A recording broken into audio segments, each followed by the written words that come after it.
Timothy Bradley, Paulie, Yeah. Floyd Mayweather, Devin Alexander, and whoever the fans want to see. Yeah. Listen, I told you give them something visual, so you went ahead and made your own YouTube-based TV show. It's an array of IPAs and fighters on the road. Got a question? Put them in your comment section right below. Barbershop talk while you're sitting in your living room. Pacquiao, Mayweather, and we can't forget the brews. Coming to you live with the scoops like a ladle. Allow me to introduce the boxing round table. Yeah.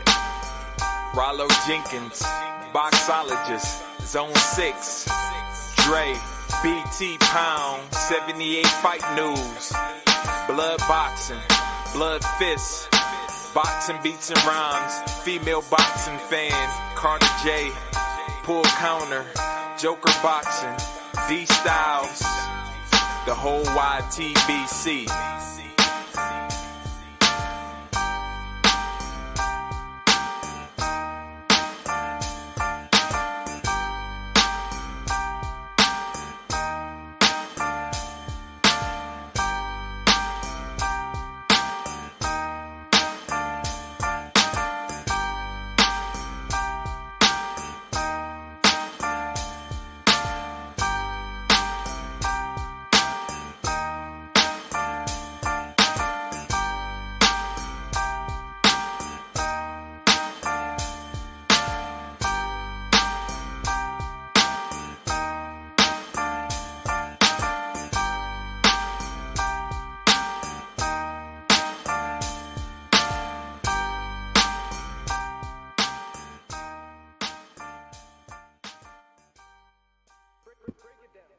All right.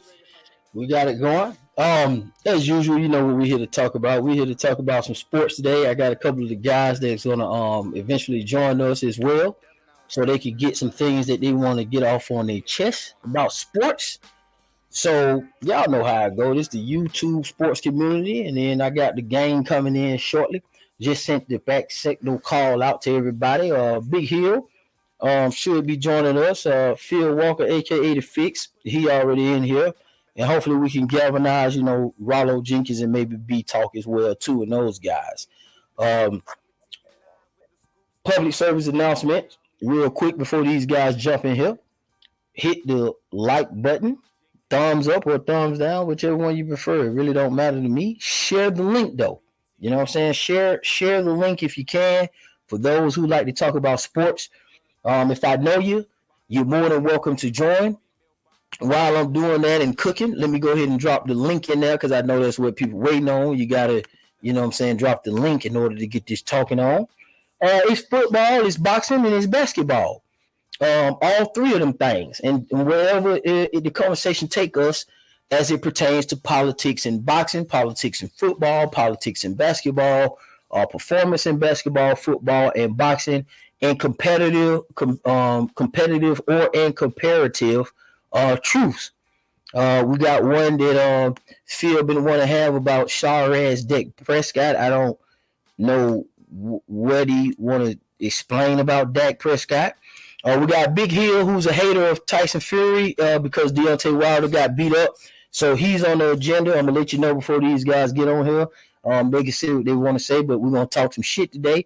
Big Hill is going to come on here and tell you how Francis beat up Big Tyson Fury. He requested that me and Phil be present, so we're here so we can talk about this Tyson Fury shit and what's really going on and where the hate is coming from. And in football, Phil want to let everybody know how sorry Dak Prescott ain't, or whatever the fuck he want to do. I don't know. Yeah, but I don't know. We're going to find out. And then basketball, of course. Don't know if B Talk going to join us, Wayne Talk. We're going to talk about this basketball, and we're going to get to talking that big shit on LeBron James and Michael Jordan and shit this season, how it's been going, and who's sorry and who ain't, and what everybody got to say. So without further ado, they're going to Phil the Fix. I guess we'll start off with this Dak Prescott bullshit that you want to talk about for some reason, but go ahead. Let's hear your case for Dak and what you want to say. Nah, man, look, this is the deal right here, bro. Now, when we talk about Dak Prescott, you have to understand it's a lot of different levels to it. Now, do we want to talk about Dak Prescott in totality, him as a performer since he's been a starter with the Dallas Cowboys, or do we want to go Dak Prescott season for season? Right? It just depends, right? And this is the problem right here, man. Dak Prescott has been tagged with the unfortunate circumstance of being being the quarterback of America's most hated and America's most loved team. You understand what I'm saying? It's kind of hard to believe that they're both, but it's true. They're both. You understand what I'm saying? When I say the most hated, I mean publicly announced as the most hated when you talk about people speaking about the Dallas Cowboys against very popular and mainstream casting shows, podcasts, sports radio talk. For whatever reason, man, guys have a stick up their ass about the Dallas Cowboys. And Dak Prescott has been fortunate and unfortunate to be a part of this organization, right? They don't keep the same energy when it comes to these other quarterbacks as they do when you talk about Dak Prescott. They don't talk like that about Josh Allen. They don't talk like that about Justin Herbert. They don't talk like that about any of these other guys. Only Dak Prescott. You understand what I'm saying? Last year he's interception prone. Okay, let's talk about interceptions. You understand what I'm saying? Let's talk about interceptions this season. Let's talk about Dak Prescott right now in real time in this 2023 season. And then we'll see where he stacks up against these quote-unquote elite quarterbacks who's supposed to be the highest paid in the NFL. So when we look at the statistics, Dak Prescott is not a bad quarterback. But we can check it out though. Yeah, so my standing on Dak Prescott, independent from yours, I like Dak Prescott. I think Dak, when he came into the league, he had a lot of potential. He was doing his thing, and I think he had to have that leniency of growing pains and figuring things out. Man, that just makes sense. That's common sense for a young athlete transitioning to a career of professionalism. So if anybody was hating on Dak Prescott at the early stages of his career because he's a cowboy and all that kind of shit, I think that's absolutely ridiculous. And I just don't understand it, especially a 22, 23-year-old man or post-teenager that's going into a profession trying to work his kinks out with a whole bunch of different set of circumstances. And I like Dak. Dak don't never be into anything. I think Dak is a good representation of the sports and himself, and I have no problem with him. Now, when it comes down to evaluating the performance, that's something that's different for me. I like the Cowboys. I don't know why everybody hate the Cowboys, and I think some of us get stuck in a spot that's unfortunate, and we got to be put on one side or the other. So if I don't pick the Cowboys to win the division because I think the Eagles gonna win it, some people may consider that me hating the Cowboys. Then the year before that, I might say, I expect Dallas Cowboys to win the division. Now I'm a Cowboys lover. See, it's the same thing with, we gonna get to this Tyson Fury shit too, Big Hill. I don't know what's this shit in sports where niggas don't hear who the fuck they be talking to, and they come in with these preconceived ideas because you've been arguing with some bitch in a tavern in a brothel somewhere. The fuck that got to do with me because y'all arguing about Dak. I'm saying what I'm saying, independent from whatever else everybody else say. I don't give a fuck about Stephen A. Smith and nobody's opinion, and they hate on the Cowboys. I like the Cowboys. Cowboys are solid. They got motherfucking rings out their ass. That's undisputed. But in this current time, Dak Prescott has slid down the ladder to me. Of course, we still got this season to finish off, and he's doing all right this season. They're not bad. They're playoff bound. The boy putting up some solid numbers. But the Cowboys as a whole got a solid ass team across the board. And for me, over the years, Dak Prescott has just slid down the ladder in comparison to some of his peers. But however, I can understand if you say, well, not really, because there are so many vacancies that's been left. Over the last few years, we had Big Ben retire. We've had Drew Brees retire. We've had the GOAT retire. So you're talking about freeing up three key spots since Dak has been in the league. So it could be a balance. It could be that he's still higher than what he is. And that's my. Is he top five? Absolutely not. Exactly. Absolutely. So what are we talking about? So hold on. Five quarterbacks that are better than Dak Prescott right now. Big Hill. Hold on. I got you. Is he top 5? I don't know. I don't know if he's top 5. I would lean on the side of saying probably not right now.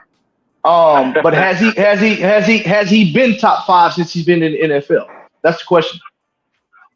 Ooh. No. Hold on. Whoa. Now, before you answer this, go look at the stats. Has he been top 5 since he's been in the NFL? I don't think But so. to me, don't look at the stats. No. I say no. But this is what I'm saying right here. Based on what you because the numbers are gonna tell a story. So I don't want you to run to your computer and look it up. That's right. I'm gonna ask you because I already know he's absolutely been top 5 since he's been in the league. So What year? what I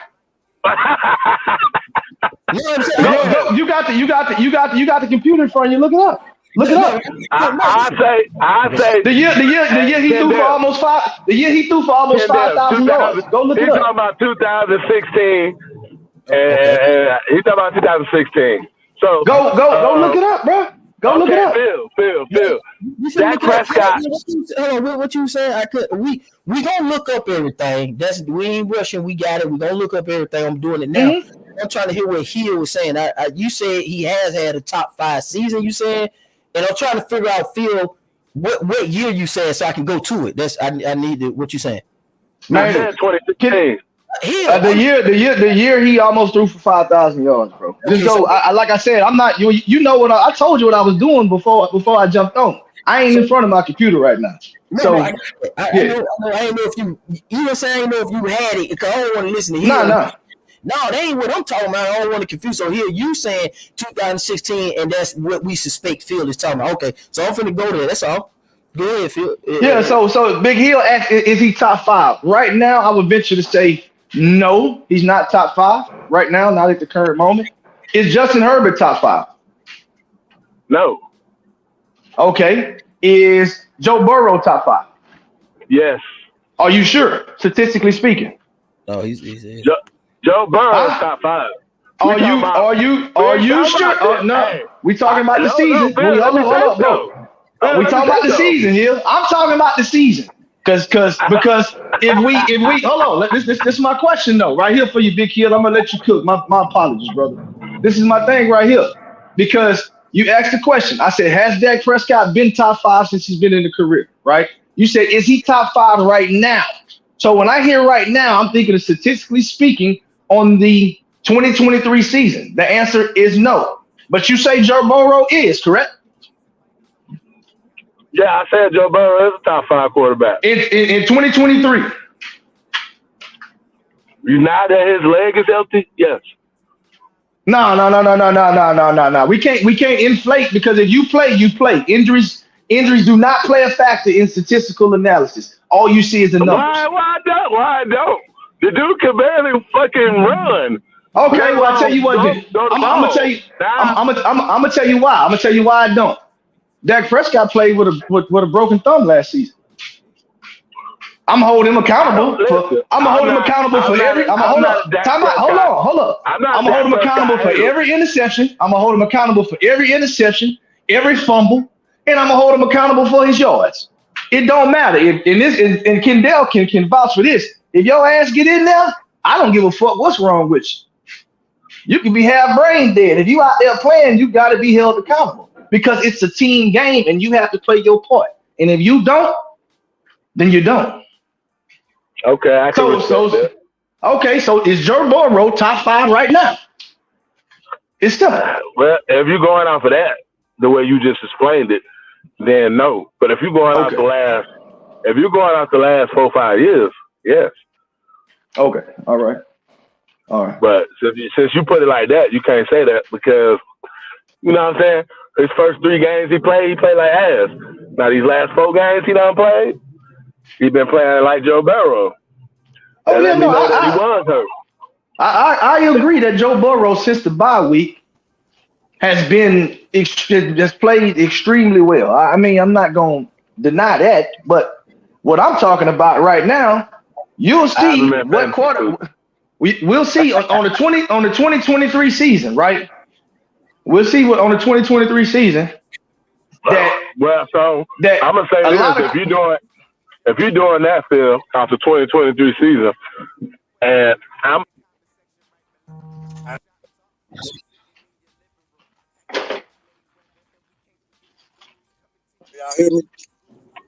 yeah, you good, yo, boss. No, Mhm. Yeah. yeah, I'm not gonna I say mean, you're chopping I'm in and not gonna out. say I that can my hear you. quarterback. It's not good. All right, what about now? I'm No, good. I hear him good. Kendall. Yeah, okay. So, like I was saying, Phil, I'm not gonna say that I'm a Miami Dolphins fan. Tua has played better than everybody we naming, but I'm not going to sit here and say he's the best I don't quarterback in know. the league. Phil, can you? Okay, Kendall messing up now. I can't hear you here. Your shit chopping out. Phil, let me get a mic check real quick. Nah, Kendall, I can hear all No, y'all hold on, let boys me make good, sure. bro. Oh, yeah, I can hear everybody good. I can hear everybody good. That's Kendall phone. Okay. I just was chopping out. Go ahead. Yeah. Like I was saying, I'm not gonna sit here and say Tua No, that's not. I ain't on the Tagovailoa. phone on laptop. But go ahead, man, because you be having wind in the back. Hey, like I was saying, Phil, Man, I'm looking at Dak Prescott. Hold on, hold on, man. Let Big Hill, let Big Hill finish. Let Big Hill finish. Let Big Hill finish. 16, 17. What you saying, Big Hill? Like I was saying, I'm not gonna sit here and say Tua the best quarterback in the NFL, even though he got better numbers than everybody, because he's not. Because he is. And when the game come down to the crunch time, that's why I feel like you're gonna be judged being a great quarterback or not being a great quarterback. In a team game, if you blowing everybody out, right, and then you play meaningful games like my Dolphins, we done lost our 3 meaningful games. Why? Off a quarterback play. I'm just keeping it real. No, I got you. But is football not a team game? I mean, I know we like to give these quarterbacks a lot of credit, but we got to understand that even when Tom Brady won his last Super Bowls, not the one with Tampa Bay. I believe his last 2 in Tampa. I don't think he threw maybe 1 or 2 touchdowns total in his last 2 Super Bowls with New England. I mean, so it's a team game, bro, and we all know TB12 the GOAT, like without a doubt. So yeah, I can agree with you on the premise that they did drop their 3 big games. We don't even want to. We can see that, right? But still, in all, I do think Tua is a good quarterback. He is playing well, and he is, I believe, leading the league in passing yards, if not second. So he is. He's leading the league in passing yards and touchdowns. Okay, and when Tua is healthy, I mean, look, I can make an argument, bro. I think Tua, when healthy, is a top 10 quarterback without a doubt, 100%. Top 10, I said we talk about top 5 right now, though. Yeah, no, but I get it. We don't have enough data on them. But in the current state and time, the current state and time right now, Tua Tagovailoa is a top 5 quarterback. Ooh. He is, bro. We can't snatch that title from him because he's playing at top quarterback production level. We can't take it away from him. These guys, we can't. And his wide receiver, Tyreek Hill, is leading the league in passing yards. Yeah, and receiving yards, And receiving yards. So you have a top receiver, and you also have a top quarterback, right, over there in the AFC. And the running back leading all the running backs with most of leading everybody with in rushing yards. TDs? Yeah, rushing yards, TDs, yeah. Okay, so let's okay, so they got 3 of the top performers in the league. How can we snatch that away from them because we feel a certain way about them? Our feelings ain't got a fucking thing to do with it. That's what I'm saying. Got you. Go ahead. What you got, Kendall? So for me, I like to. Yo, what's up? Go ahead. Oh, I thought you finna say something here. No, I like to conclude the season because you never know an injury can derail you or a case or something what these motherfuckers be doing. I kind of go by what your current standing is in the season, and then once you kind of finish the season, I'll re-rank you there. I don't kind of do a rolling ranking during the season because that could change. I mean, it's been a couple of years where Russell Wilson was in an MVP race for a few years in a row, and then the motherfucker just fell off the wagon. It happens, you know what I'm saying? The schedule get tighter, the weather change, motherfuckers get rolling. It's different, so I got to get a whole complete season on what it is and what it ain't, right? No, that makes sense.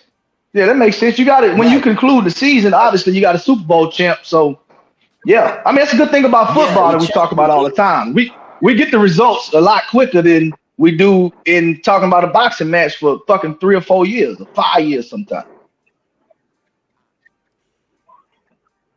So I don't have to rush to a conclusion. I mean, now if you're saying right now in the moment this person is this, two is this, I'm never gonna argue that, boy, because a motherfucker this Sunday, a motherfucker put up 5 touchdowns and make it eat crow. So I wait till the conclusion of the season so I can have a real body of work. And what my position is I'm just being real with you because it's not like boxing. I think sometimes people conflate different sports to a degree and they try to use the same metric. But with Dak Prescott, what I was saying was that I got introed with. I said, hey man, I think he was good. I think he was getting his feet wet. But the last few seasons to me has just not been up to par for me. And I don't think he's in the top. He might be top 10 now because there's some available spaces open and he's doing well so far this year. But no, I don't think so because Dak, if it's a team sport and we going with that, then we got to include the weapons around him. But if we're doing an individual per basis, like far as his throwing mechanics, his availability, his stats, that's a different story. Because the Cowboys to me are loaded, and I just think they should produce more than what they're producing. Yeah, I think they loaded. I think their defense is been stellar in certain categories, or at least enough categories statistically to produce some type of standard that the Cowboys fan have. I mean, I don't know what that is, but to me, I just think the Cowboys are middle of the pack. They're going to get some good wins in the season. They're going to be in the playoff contention, even the divisional champ contingency, right? They can push the Eagles. For a Super Bowl contingency, I just don't see that coming from Dak. I just don't see that from him. And that's why I don't think he's a top 10 quarterback. I just don't see him getting it done when it's time to get it done. That's just my opinion. Let me ask you a question, Kendall. Let me ask you a question. When you say, hold on, before you ask him a question, I'm gonna say this. A lot of that got to do with coaching, bro. A lot of that you said, like we could put so much on the players, but if the coach don't got a good scheme and not making sure that everybody's executing what he wanted to be executed and leading up to the coaching too, not just the players. Because some of the coaches make be calling some dumbass plays. You know what I'm saying? It's not always on the players because the coaches be making some dumbass play calling, i.e. my Florida Gators. I'm just saying. Coaches make really, really dumbass decisions. So we can't put all that on Dak. I mean, he really hasn't had a great fucking coach. Give me a coach that he had that y'all consider is a good coach. I'll wait. I believe Dak has underachieved for this reason. Dallas has had some pretty good players on both sides of the ball. Defense, offense. What years you talking about, Wayne? The last 5 years. We talking about I'm talking about coaches. The last 5 years. Hold on. The last 5?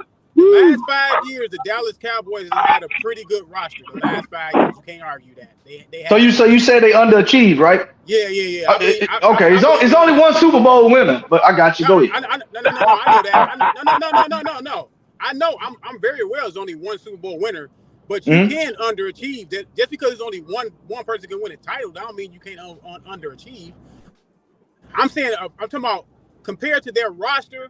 I believe that Dak underperformed in some playoff games. He just have. Now you can say, well, he ain't had no great coaches, but he had good enough coaches. Mike McCarthy is nothing to sneeze at. Mike McCarthy won the Super Bowl with the Green Bay Packers.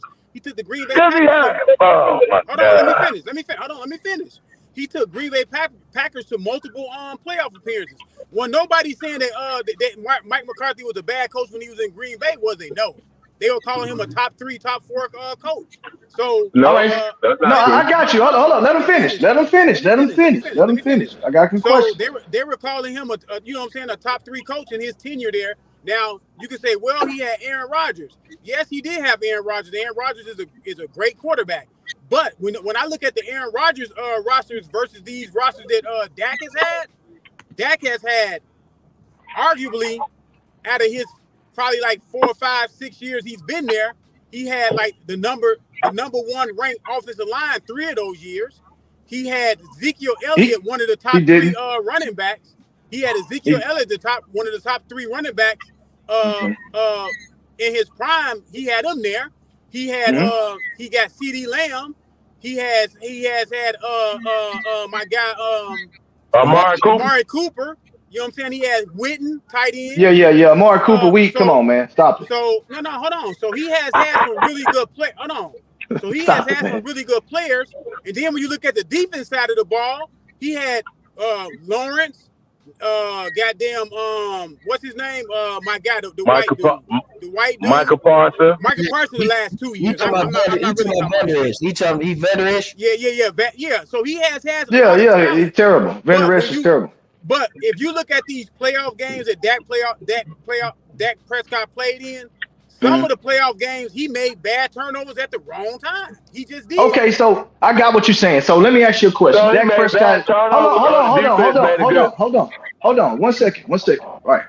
Okay, because I need to see what his standard is for underperforming. Is because I gotta gauge. Cause I need to make sure it's even across all playing fields. Has Aaron Rodgers underperformed? Aaron Rodgers has underperformed too in his career. Yes. Okay. All right. Okay. Hold on. All right. So has Justin? Excuse me. You know what? I do want. Has my boy from Buffalo Bills underperformed? Josh Allen. Josh Allen. Okay. Okay. Turnover machine. Okay. Okay. All right. Now we're getting somewhere. Josh Allen has underperformed. Okay. Now has Justin Herbert underperformed? No. I don't think. Yeah. Hold on. Let's. I just gotta get the standard. Hold on. Justin Herbert has also underperformed. Hold on. What I'm saying is, Phil, when you ask that. No, I'm talking to B Talk. Zone. Let me talk to B Talk. You jumping in something that ain't got nothing to do with you. Yes, I believe Justin Herbert. I believe Justin Herbert has underperformed. I didn't know you was talking. I'm addressing B Talk and what his standard for underperforming is. Yeah. Right? Okay. Justin Herbert has had a pretty good roster where he should have been getting to the playoffs more than he got to the playoffs. Yes, he's underperformed too. Yes. Okay. So all right now, because I'm naming all these quote unquote top quarterbacks, right? Okay. So now we can swap it over and tell me who has either played on par or exceeded expectations, right? What are your quarterbacks who have played on par or have exceeded your expectations at the quarterback position? Exceeded my expectations. Well, Patrick Mahomes, of course. He don't count. He in the league of his own. We ain't got to talk about him. What other quarterback exceeded my expectations? Joe Burrow exceeded your expectations? Yeah, Joe Burrow. Okay, I agree. Okay, I can tell you another one. Has Jalen Hurts exceeded your expectations? Yes, Jalen Hurts. Okay, all right. I agree with you. I agree with you on that. Yeah. I'm going to tell you another quarterback who I'm disappointed in. Okay. Has Lamar Jackson played on par or exceeded your expectations? I say no. He's underperformed. No, but what's your answer? No. He's underperformed too because of his availability. Largely because of his availability. Okay. So even when he was playing, Okay, so but even when has he won a Super Bowl? Has he played in a AFC Championship game? Question. No. Yep. Oh, when they played an AFC Championship game? No. When? No, he hasn't. When? He hasn't. Oh, okay. So to me, I said he hasn't. I said he hasn't. Okay. I don't believe. I can't. No, he hasn't.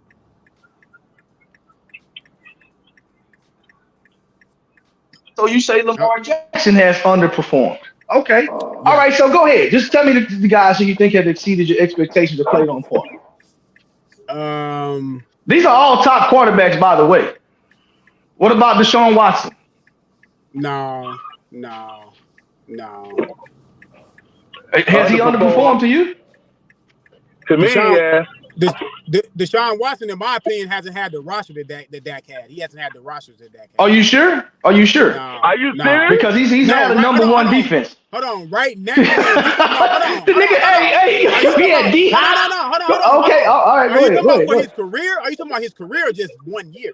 Are you talking about? No, I'm talking about when we talk about the guys underperforming. I mean, that means they're not meeting the expectations. He's underperforming this year. Yeah. He underperformed this year he got a pretty good roster this year. Over the course of his career, he's underperformed. His career, Houston, Texas. I ain't like his rosters at the Houston, Texas.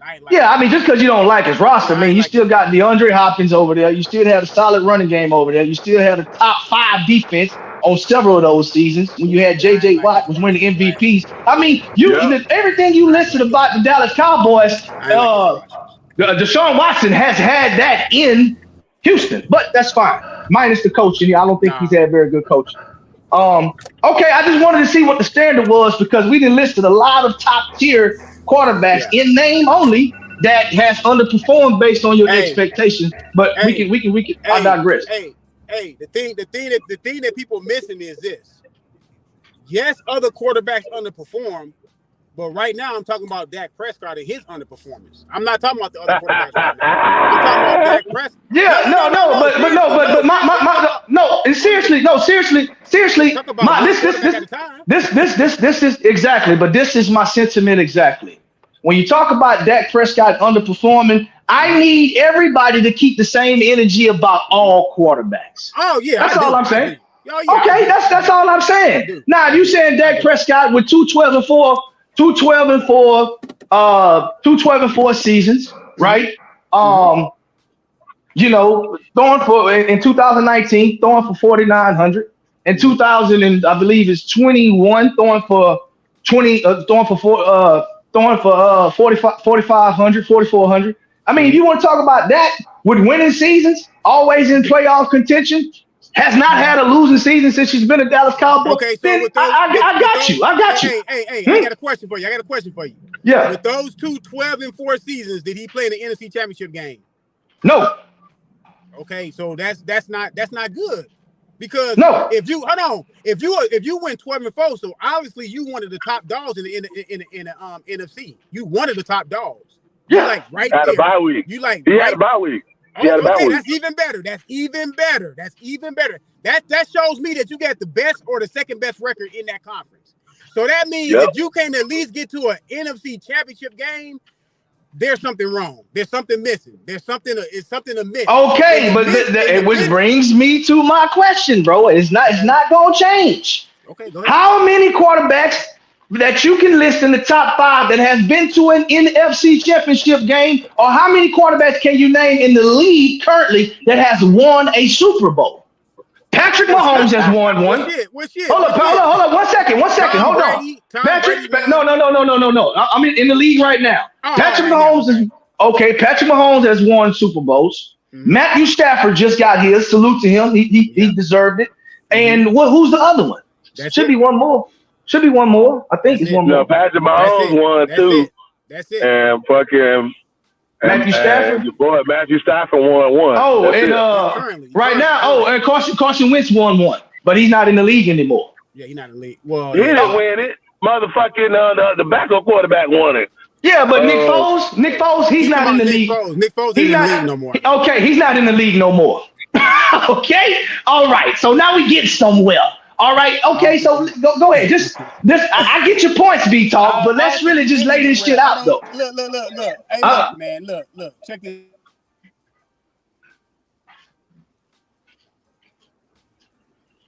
I get what you're trying to say. You trying to no, say, and I'm not trying to say nothing. I'm just spitting the facts out there. He's in a bunch. You trying to say he's in a bunch of a lot of quarterbacks that's underachieving. I get that. But no, I'm just putting the facts out there, bro. Okay, well, what's your position? Phil already laid his out because we got. I want to hear what Hill gonna say. And I got. Okay. I mean, he asked me a question. That's why he asked me a question. That's why we went through that long drive. Yeah, you good. But what I'm saying is, in my opinion, because of the rosters that Dak Prescott has had and the players he played with, and the even the coaches he played with, and the offensive coaches he played with, that's calling the play calls. Because if you're gonna brag about him throwing for 4,000 yards, somebody 4,000 something yards, somebody had to call those plays. So obviously he had a good play caller, because he's not gonna make all those plays just because he's not gonna have no good play caller in a good scheme to play against, to play under.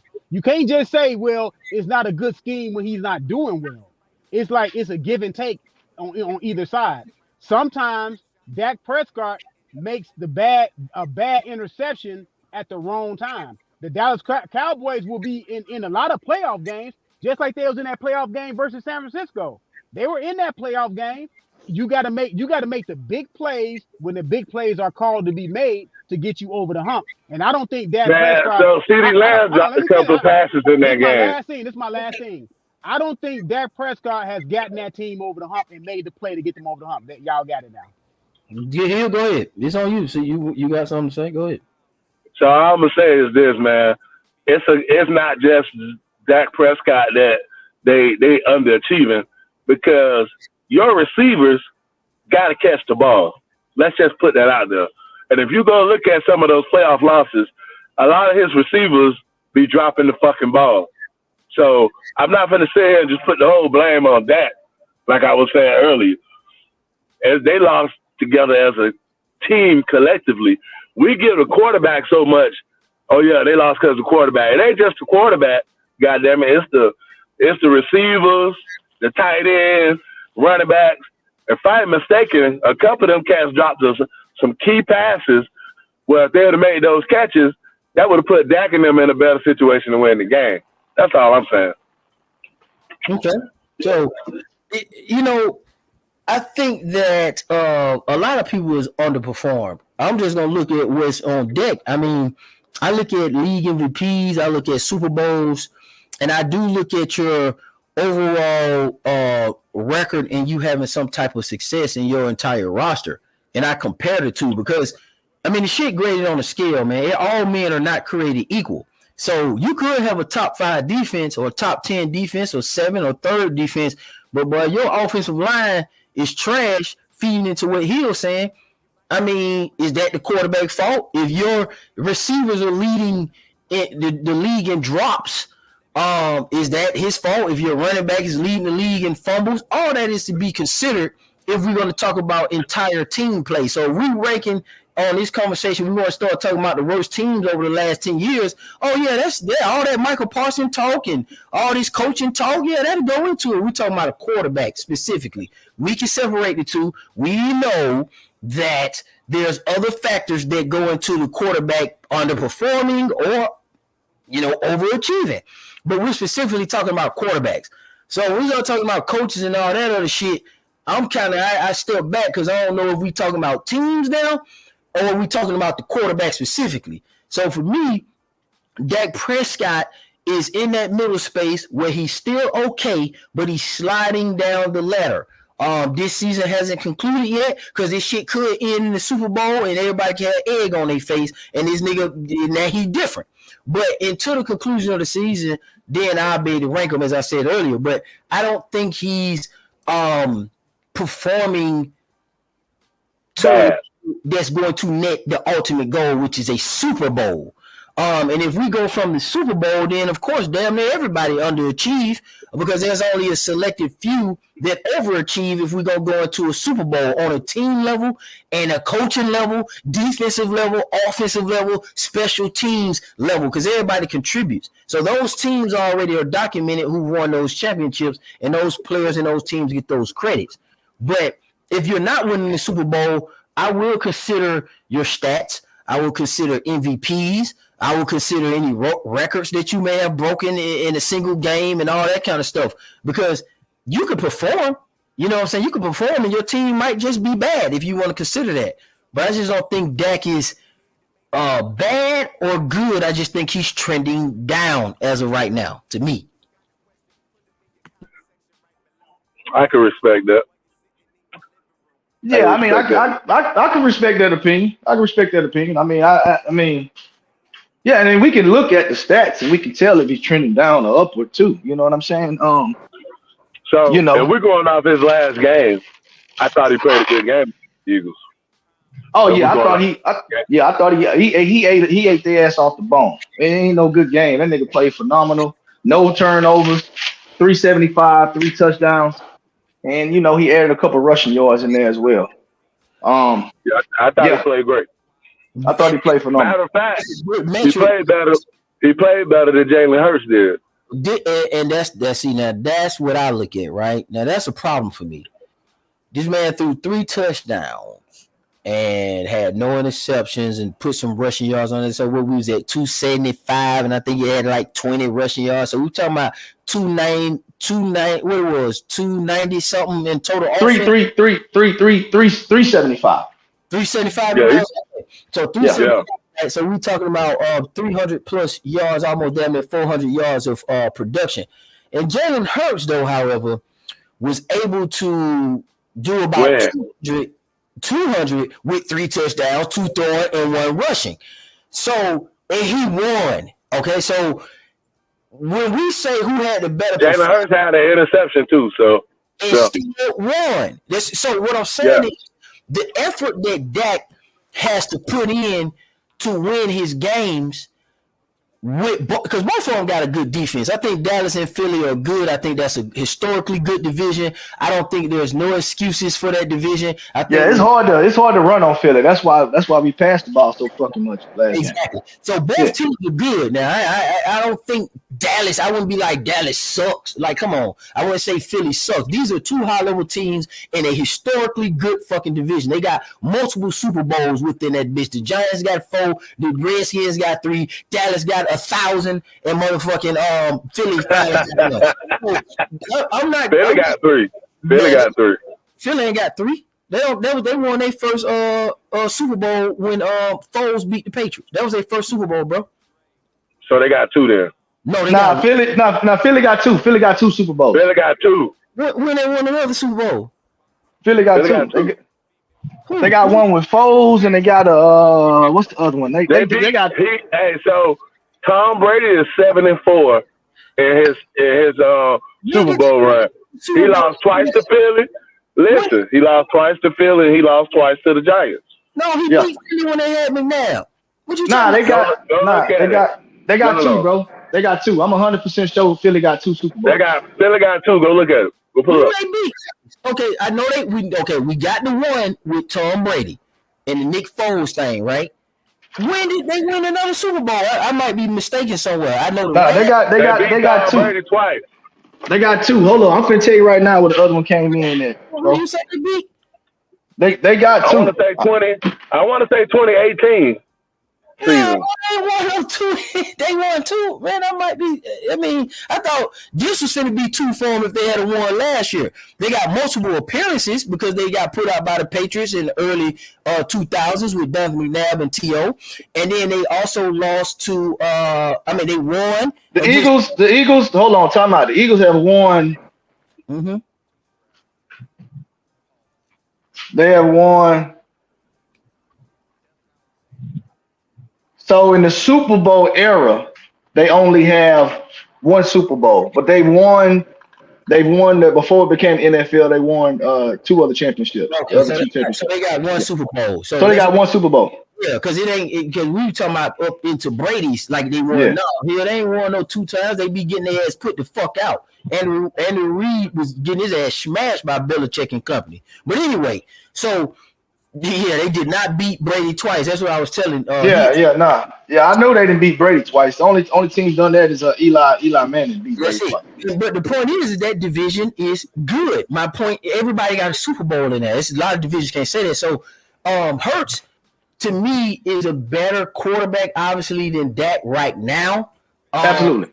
And we got to see the conclusion of the season. And what I'm saying is that's evident by him being able to have a regular base performance with the combination of his team and still win.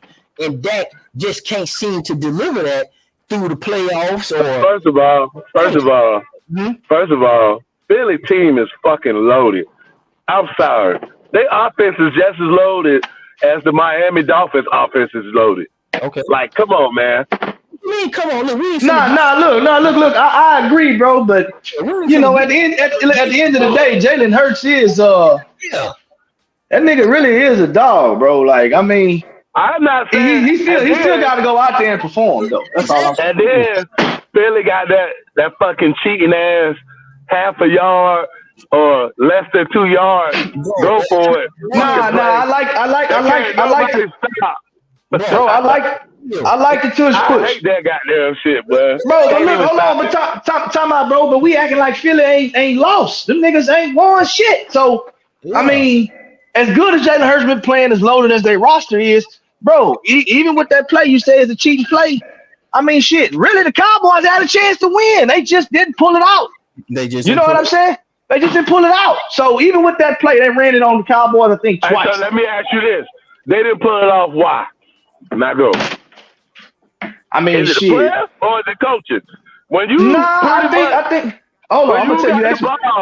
You asking me why? Or you telling me? Okay, all right, go ahead. Hey, Phil, let me finish. Okay, if you get 3 gifts calls that get you the ball on the opponent's 6-yard line with 27 seconds left, and you can't get it in the end zone, who's to blame? Phil, you make too many excuses to me, man. I'm asking the question. Hey, So hold on. So you asking me why they didn't win the game? All right, okay. It's a couple different reasons why they didn't win the game, right? I could easily say, hey, if you motherfuckers kick 3 field goals, we win, right? Okay, but look, hold on. I'm just saying though. But then who's to say when you get a ball back to Philly, they don't run that bitch down your throat, right? So my thing is this right here, bro. I could say, hey, if Dak Prescott does not step out of bounds and gets the 2-point conversion, we kick the field goal, tie the game. But who's to say Philly doesn't drive it back down and score again? So this is the deal, right? You can in a football game, you can point out tens of 20 plays where you can say that this was the defining play of the game. That's the truth of the matter. The truth of the matter is, bro, I think the Cowboys played a good game. I'm gonna tell you why they lost.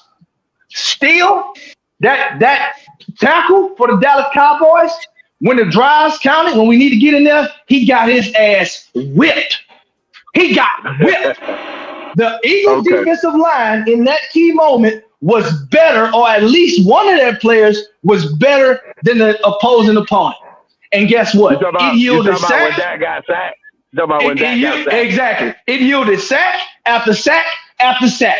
So my deal is this right here. That's why the Eagles won. The Eagles won because they defense or a defensive player going against that tackle still from the Dallas Cowboys, he could not block nobody. That's why they won. So you got to give the Eagles they love. I think Mike McCartney called a good game. I think Dak played a good game. I think the defense played a good game. But what it came down to is who made the right play in the right moment. It was the defensive line of the Philadelphia Eagles getting those sacks right exactly when they needed them, bro. That's why they lost. To me. So if I am mistaken, didn't Dallas have a timeout?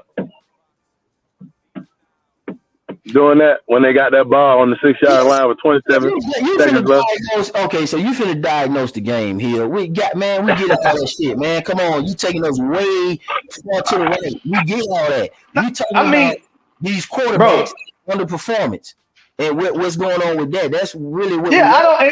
And again, I think. So let me say this right here. I think that against the Eagles, I think that either played on par or overperformed in that Eagles game, right? That's just my opinion. And I think when it came down to it, the Eagles defensive line in clutch time made the right play exactly when they needed to make it. And Dak Prescott, obviously, you could say, hey, throw the ball away. But what people don't know is intentional grounding is a little bit different when you're inside of that pocket this year. They don't want to hear about intent, so you got to know the rules. So just to throw it away, it still might yield in negative yards, right, in a penalty. So I say hold on to the ball and don't turn that bitch over. Don't force nothing. Don't fumble it. Do what you can do, bro. Like, I think everybody played well. I think the Cowboys played good. I just think that the Eagles played better the last 27 seconds. And that's what it came down to, bro. Like, I don't think it was Mike McCartney. I don't think it was that. I don't think it was the defense. It was just, guess what? This motherfucker on that Eagle defensive line, they defensive coordinator made up their mind to say, hey, whoever's going against Steele, we need you to whoop his ass and get these sacks. And guess what? Boom. That's what happened. What makes me nervous about it is now they know that this motherfucker's vulnerable. They finna be attacking his ass like a motherfucker for the rest of the season. Yeah, you talking about their next game? Yeah. Yeah, no, everybody next game. Let's go after this motherfucker right here. He can't block. He can't. Let's go after him.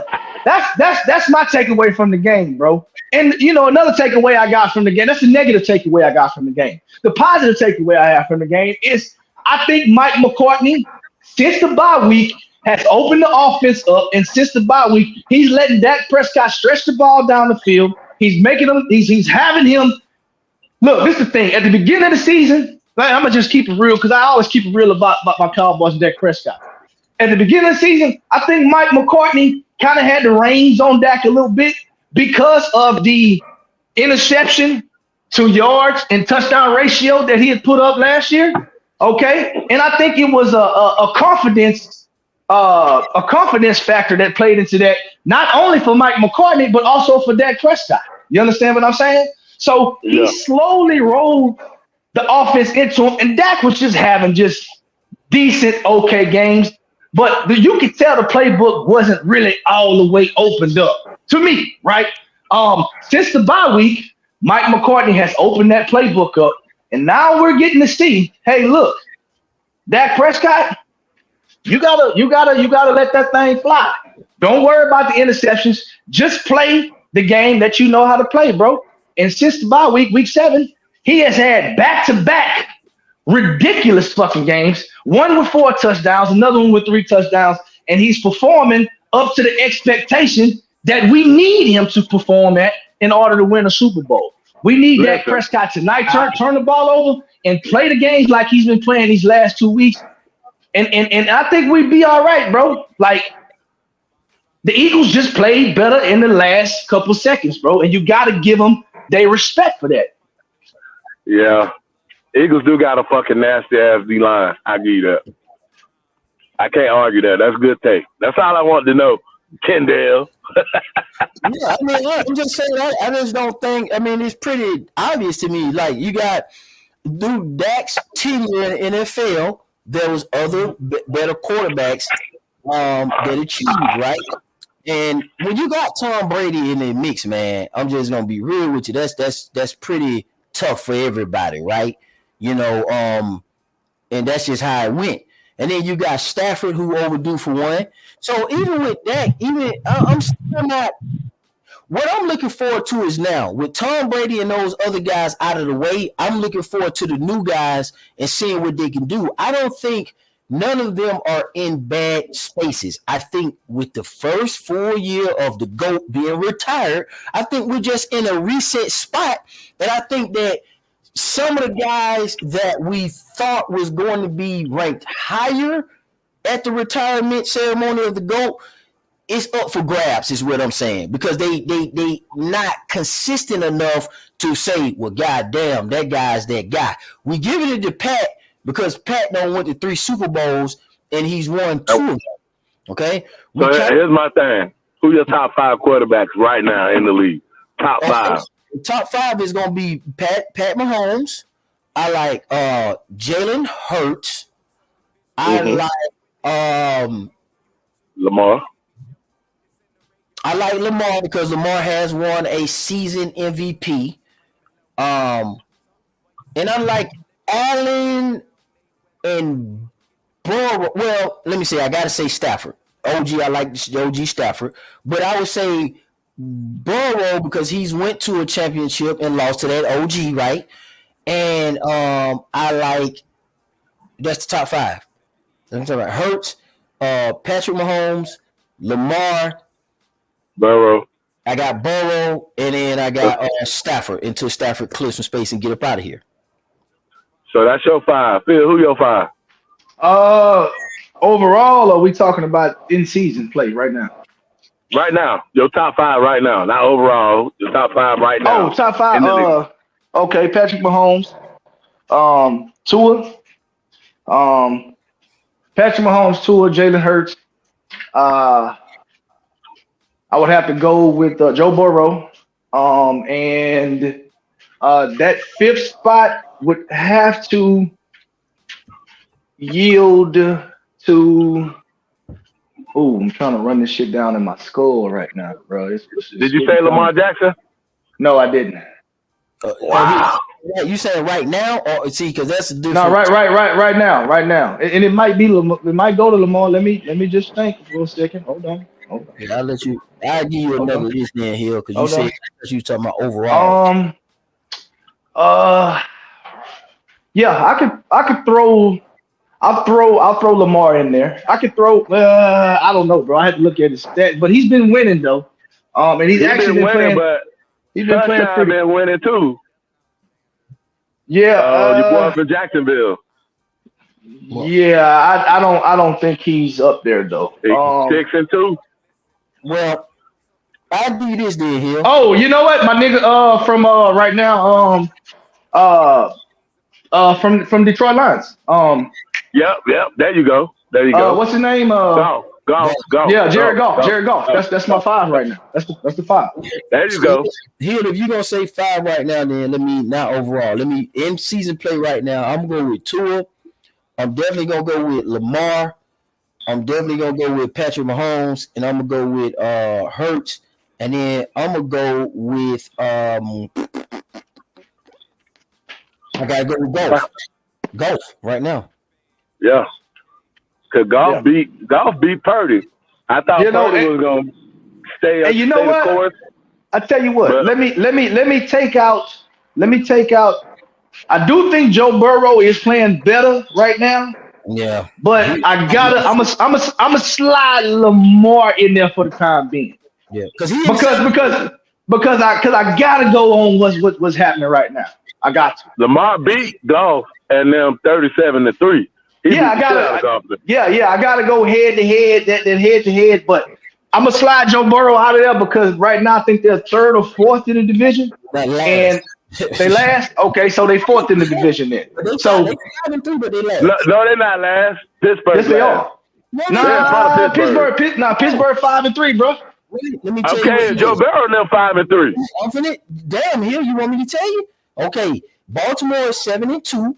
Pittsburgh, Cleveland, and Cincinnati are 5-3. It's Pittsburgh, Cleveland, and Cincinnati. You know they go by divisional wins if you're tied, right? So okay, Pittsburgh is 2-1 in the division. Cleveland is 1-2 in the division, and Cincinnati is 2-2. Oh no, I'm sorry. That's the way record.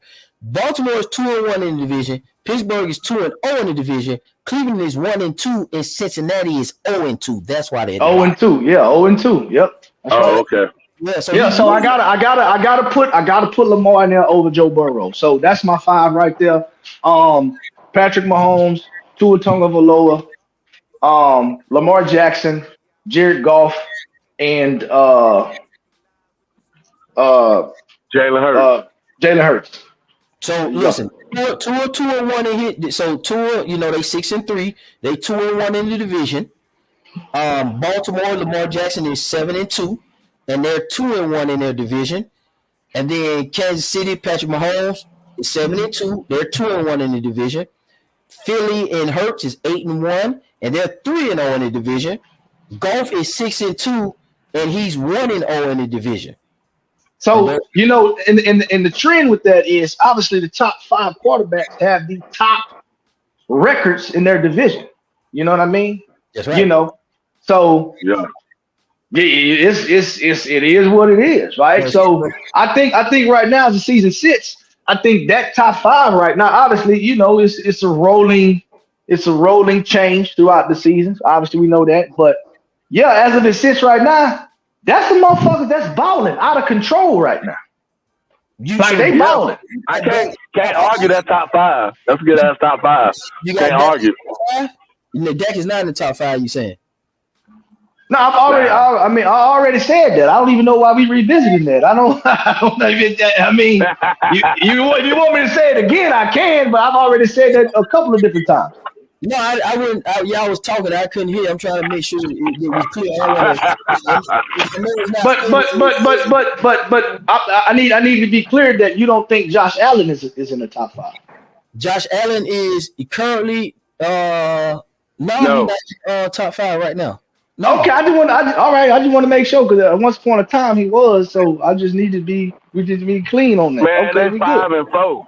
They 5-4 right now. We good on that. He'll say currently, like you heard, and we went over the list, and I think we pretty much agree. So it ain't no Dak or no Herbert or none of them guys ain't in the top 5. I don't think nobody Stafford ain't in the top 5. If you talking about right now, no, definitely not. So Herbert. Okay. So Stafford hurt right now though. So I mean. Yeah, I'm with you.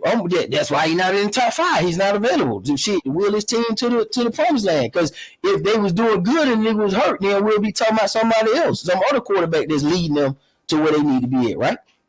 Yeah. So it was pretty much easy to name the top 5. What's hard is to name the top 10. Because man, no, not really. Because then top 10 right after that, then that's when Josh Allen do pop the fuck up because they 5-4 right behind Tua. And they're 1-2 in the division. They're number 2 in their division.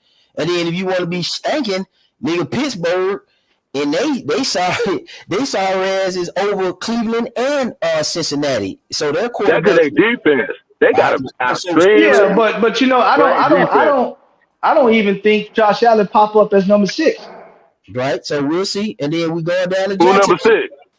I think Joe Burrow is number 6. So you think Joe Burrow number 6? So I got Josh Allen over Joe Burrow, and then I got because Joe Burrow is 5-3. They close. Buffalo 5-4, but Buffalo sitting at the top of their division.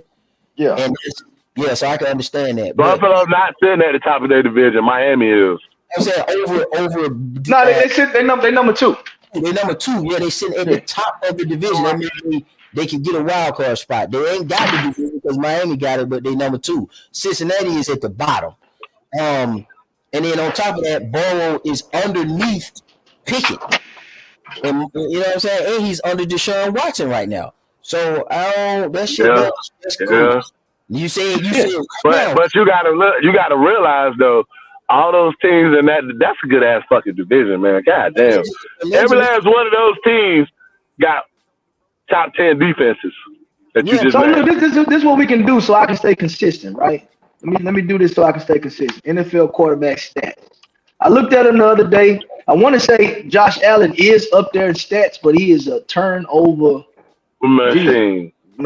Yeah. But I want to stay consistent, so I don't want to say nothing that ain't really, you feel me? Consistent with my premise of what I feel about the position, right? So Josh Allen right now is currently ranked number 4 in yards. Okay, so he has 23 yards. He has 324 attempts. He has the 3rd most attempts in the NFL. Okay, he has the 3rd most attempts, and he has 210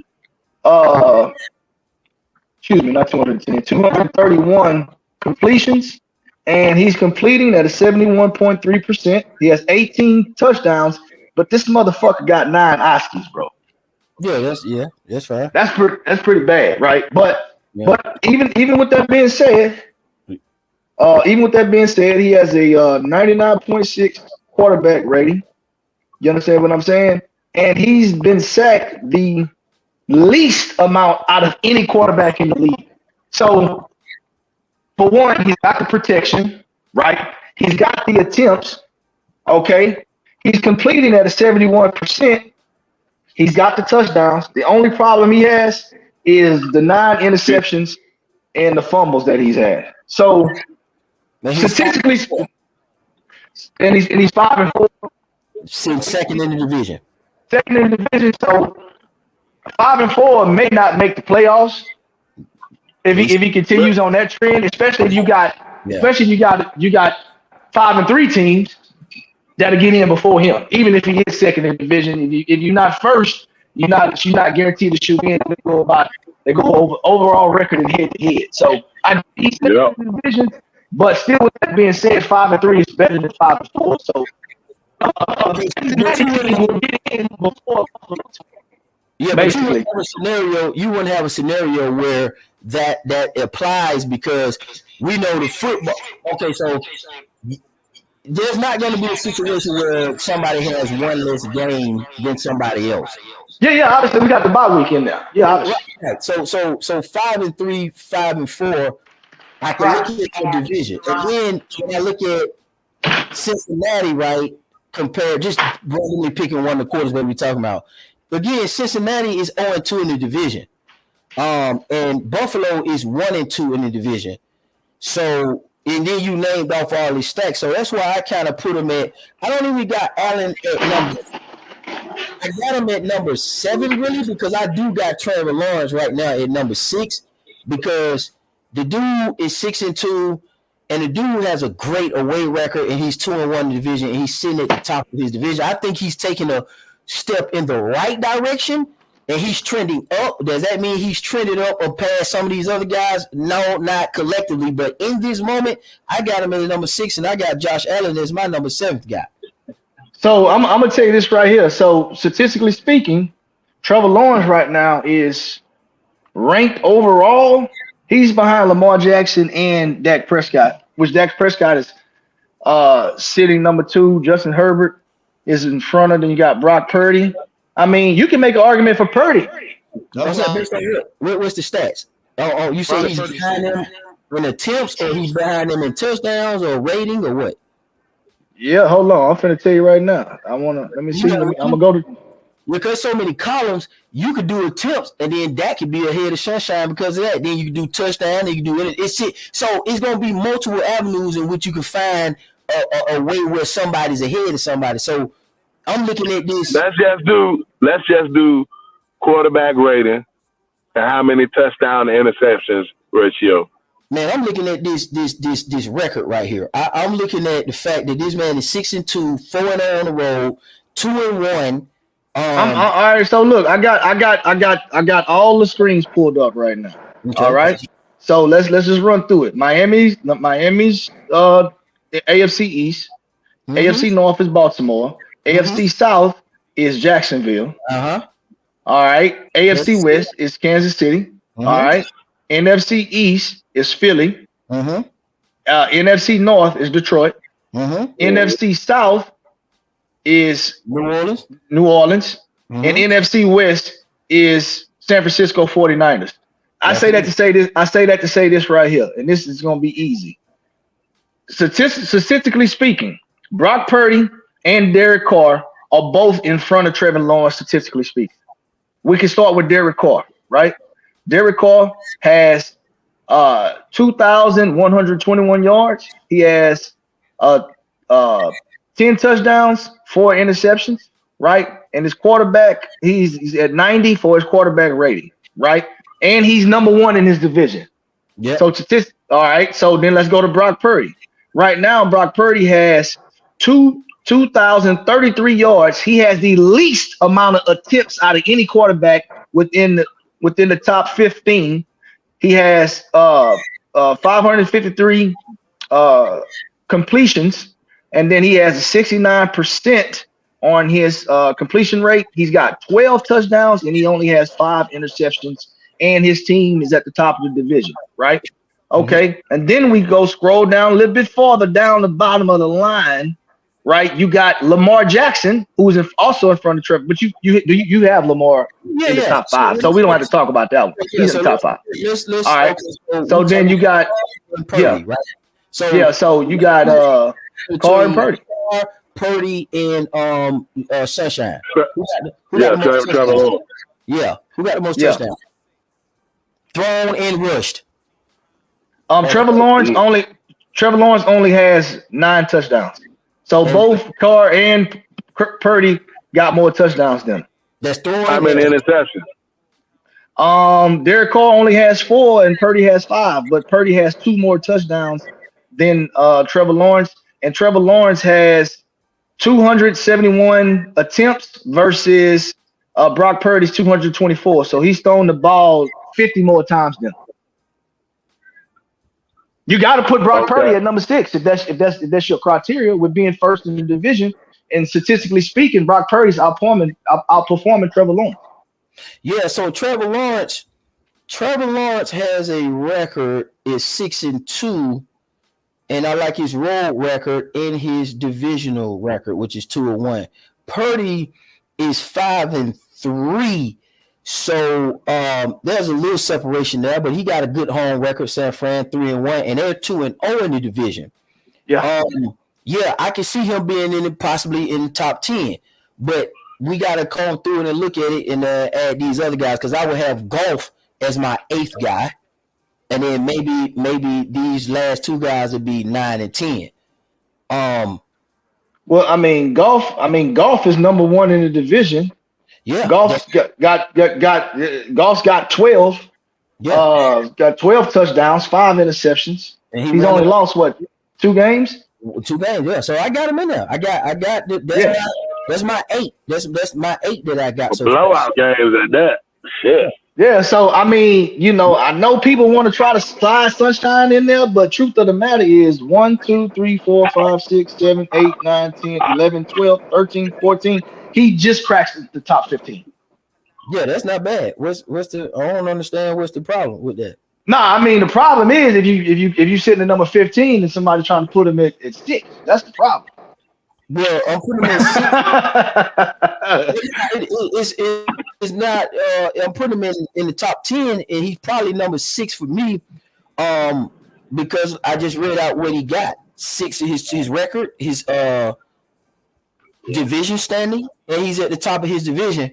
And then we go to 2 other people who you're saying, well, let's look at these other 2 guys who are at the top of their division and compare. New Orleans is 5-4, and San Fran is 5-3, and New Orleans is 1-1 in the division, and San Fran is 2-0 in the division. But see, again, you what you're doing is you're conflating a individual statistical stat in order with a winning stat. No, but and the reason why I say this is because you can't not. So when it comes to Dak Prescott with a 12-4 record, and you go first in the division, you get bye weeks, then you hold. It's like, well, the mood changes a little bit. So what I'm saying is I'm gonna stay consistent, and I'm gonna say this is what I'm saying right here. Statistically speaking, from an individual performance standpoint, obviously Purdy and both Purdy and Goff, and who else did we say? Purdy, Goff, and Derek Carr, from an individual standpoint, is performing better than Trevor Lawrence straight from an individual standpoint. Now, if you want to put the team aspect into it, they're all first in their division. Right. And that's what regardless of what the record is. No, it ain't no regardless of shit. I'm saying I'm putting in what's on the board. It ain't you keep saying stats and been talking about that and I ain't even talking about that. That's between you and the guys that you was asking questions about 12-4 and contradictions. Well, like I said, right now, nigga, I'm talking about Purdy and Derek Carr, statistically speaking, have better statistics than Trevor Lawrence, and they're all first in their division. What do you have to say about that? Yeah, Trevor Lawrence got a better record. Yeah, that's what he. I don't know how he's skipping over that. I already said that New Orleans is at the top of their division. They're 5-4. San Francisco is 5-3. I don't want to keep saying the same thing to make it redundant. And I said, well, Sunshine is 6-2 and is above his division. Very close. You're the one saying, hey, man, I'm looking at statistics and make sure we stay consistent. You mean you staying consistent with the conversation you having with these other guys? Because I haven't looked at the. So give me your criteria, right? So give me your criteria on why do you think he's number 6 right now? I got him in the top 10. I could rearrange them probably maybe to 7 because I'm looking at golf. You know what I'm saying? So my criteria is what I keep reading the same thing. You're adding in interceptions and bro, I'm asking you, bro. What's your criteria? Don't worry about what I'm adding in. We just getting what you say. I just told you so it could be a difference of fucking understanding. You said something about stats and individual stats. Nigga, I'm what you saying. Don't worry about what I'm saying. What you saying? I keep telling you. I don't know how many times I'm gonna tell you. I just read out what I was looking at. I looked at for Tua. You didn't hear me say shit about touchdowns in there. I said this man 6-3 and 2-1 in the division. That was very acceptable. Yeah. That sounds good. When I went to Lamar Jackson, I did the same. Yeah, that sounds good. But then when I got to Trevor Lawrence, we start looking at his stats comparable, which you can do that, to Purdy and Carr. So then I would have to look at Carr and Purdy. If you're going to look at stats, I'm trying to see everybody's stats with all the guys that we named and arrange them in that order to see what you're saying. I just don't have it in front of me. I'm looking at the division. What I'm on is the ESPN page with the standings so far. But if you want to look at stats, so record oversees statistics based on what you're saying. No, it's a part of it. But the record is the most weighted thing for me right now because I told you guys I'm not doing it in season. I'm only doing in season because he'll ask the question, and I'm trying to get a gauge on finding it as we're doing it on the video right now. And you're adding stats into it, which is good. So I'm like, let me consider that. That may be something that we need to look at. That's why I'm asking questions. But for me, I don't even do it like that because the stats are not final. Because next week that's why I don't really do it like that. So I got you. So it's on record that overall record oversees stats to you in this particular conversation. I got you. Okay, I got it. Yeah, if we roll it now, if obviously at the beginning of the season we can go look at this shit totally different because we know what's on record. But right now, if we're gonna dive into a continuing rolling situation, which is week to week, we got games tonight. Somebody can get hurt. And then next thing you know, that changes the whole fucking conversation when we get back on here. So I can't jump to any conclusion with football because football, man, this shit ain't no joke. A nigga can hurt himself, get a charge, or get benched, or just have a piss poor performance. And then somebody that I thought was, not up there in the top 10, next week they may be. It's a rolling situation per week. So we'll be switching this every week. That's why I like the conclusion of the season. Then I'm going to look at all the regular season stats on top of where you finished it with your record. And then obviously we got to include then the playoffs. We don't even know who gonna make the playoffs because Jacksonville can go on a fucking 6-game slide, nigga, and this shit over with. You know what I'm saying, nigga? Indiana could catch 5. Dallas can go on a 6-game slide and not make the playoffs. It's so many combinations. You know what I'm saying? So I'm just going based on right now in the moment, based on what Big Hill asked. Yeah. So. Last year, but let me just say this. Last year, 3 teams out of NFC East went to the playoffs. Absolutely. That's a good division historically. I said that earlier. They got a lot. Yeah. So that ain't going to happen this year. I don't know if that's going to happen. I know that it's possible because these guys it still can happen, bro. Look, let me tell you something. So look, let me just put it to you, right? Let me just lay out the statistics, right? So sitting at second, we're gonna go with second in division. Cowboys 5-3, right? Minnesota 5-4, right? Atlanta 4-5. The Seahawks 5-3, right? That's on the NFC side, right? So let's go down to number 3 in the divisions. Washington sitting at 4-5. Somebody got some feedback. Washington sitting at 4-5. Green Bay sitting at 3-5, so they more so out of it. Tampa Bay sitting at 3-5. They're more so kind of out of it. And then the Rams sitting at 3-6. They're more so kind of out of it. But these teams that sitting at 4-5, they're still in it. They still really right there, honestly. And the Commanders are sitting at 4-5. They can make a push, and 3 teams could come out that East again like it did last year, bro. But the NFL got 7 playoff spots now. Yeah, that's possible. It's possible. Yeah, it's possible. Yeah, it's possible. Just like 3 teams might end up coming out that AFC North. Yeah, it can. It can, absolutely. You know what I'm saying? Because all these niggas 5-3. So yeah, I'm looking at I'm looking at yards, and Tua definitely is at the top of the pack. He's over Patrick Mahomes, and Howell is over Patrick Mahomes. Josh Allen 4th, Hurts 5th, Kirk Cousins is in there, Stroud, Goff, Carr, Stafford, Purdy, Herbert, then Dak, then Lamar, then Lawrence. They all in good company. That's the top 15 with yards. And the average is Tua first.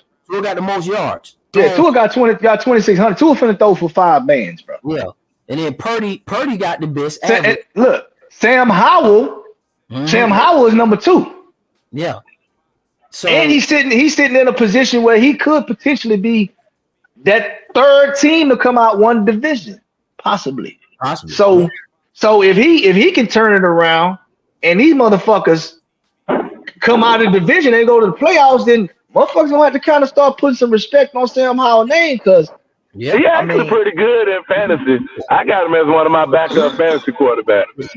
He's not bad. And then let me see yards in games. We got the same usual people. Well, he got Eric Bieniemy over there, and they always gonna be playing from behind. He got to throw that bitch. He got to ask y'all because the running game trash. Hold on, what you say, Ken? You saying something?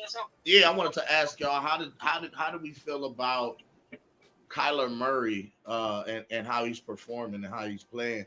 Do we feel like he's playing up to standard? He ain't played the game yet. That's what I'm about to say. He still hasn't performed, right? No, he hasn't played this season. But based, somebody got bad feedback. Somebody playing YouTube in the background. Yeah. When you came on, you gotta check your background. See, now we don't hear it. Yeah. I don't know if you got it on your laptop up. You got to mute. No, I had it on my phone. I had to turn it off. That's what it was. Okay. But I just wanted to ask with that, because now if he's not on the field and he's not performing, and they paying him that amount of money to do so, and he's not contributing, would we consider him a draft bust? Damn. I can't say he's a bust. Somebody still got their back.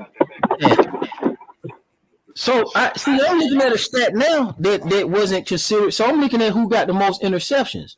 So when we was talking about Lawrence, we're looking at Tua got more with 7. Hurts got 8. Mahomes got 8. Josh Allen got 9, which is not that far from Hurts. Yeah, I put the stats out there. You said they didn't matter. No, I said all that already. No, I know. I never. Oh yeah. You keep saying what you saying. I'm saying I'm looking at the interception stat. I'm looking at it now, and I noticed that. See, no, I'm just saying. You said we didn't consider it. I put it out there. I put the 12. Because Big Hill was like, let's go with the touchdown versus interception ratio. That's why I said it earlier. Yeah, so but I got you. Yeah. I'm looking at Lawrence, and he only got 4 compared to Goff's 5 and Tua 7. I'm about to say Brock Purdy even got 5 with less attempts. Yeah. Brock Purdy got less attempts and he's got more touchdowns. Right, I'm looking at it now. So Lawrence is not really turning this bitch over, which is great. That's good. I'm looking at the shit. Sack, that's on your offensive line. That you can't do nothing about that. Motherfucker ain't blocking. He ain't blocking. Lawrence is top 13 on the QBR. He got a 60. He got a 60 rating. He up there in the top. He number 13. Yeah. So he ain't doing bad. He all right. 8 games. Nah, he ain't doing bad. I just don't think he's number 6. But I get what you're saying. I think Goff is number 6. I think he number 7. I think I would put Goff at number 6, and I think Lawrence is at 7. Let me make sure I ain't forgetting nobody or overlooking nobody real quick. I'm trying to. Because did you put where'd you put Josh Allen in? You put him in the top 5? Because I don't think you rated him yet. I don't think he in the see he gonna be in this. He's 6, and I think what's name is 7. I got Golf at 7, and I got Trevor Lawrence at 8, and I okay. Yeah, that's what it is. Okay, now see to me, Trevor Lawrence at 8 really sounds a little more realistic to me. You know what I'm saying? But I mean, still in all, it's splitting hairs once you get kind of in that little region right there. Once you start getting closer to that number 10 number, it just be little shit that you absolutely got to go by is then you got to bring the stats in. It's no getting around it when you start getting in that region. Yeah, when you start talking about the top 10. Depending on how far your fucking record is, because you could be having some stats, and then your record can be also who the last 2 then. I mean, or whatever you agree with. Because I got the top 5, then I gave additional 3, which is Allen is right behind that. I got Golf at 7, and then I got Trevor Lawrence at 8. So and then I'm gonna be real with you. To me, I gotta put that Prescott in that top 10. Well, what about? I thought you were saying something about Carr from New Orleans and them guys. Carr and who else you just had brought up? Purdy. Yeah, I already put Brock Purdy in there. Okay, so what's your top 10 then? So based off so my top 10 based off my criteria or yours? No, it's yours. Okay, so off my criteria with obviously individual statistics along with winning, everybody I named right now is number 1 in the division. 2 is number 1. Patrick Mahomes is number 1 in the division. Jalen Hurts is number 1 in the division. I had Jared Goff is also number 1 in the division, and I said who's the other person? I said Lamar. And I said, yeah, Lamar's number 1 in the division, right? So,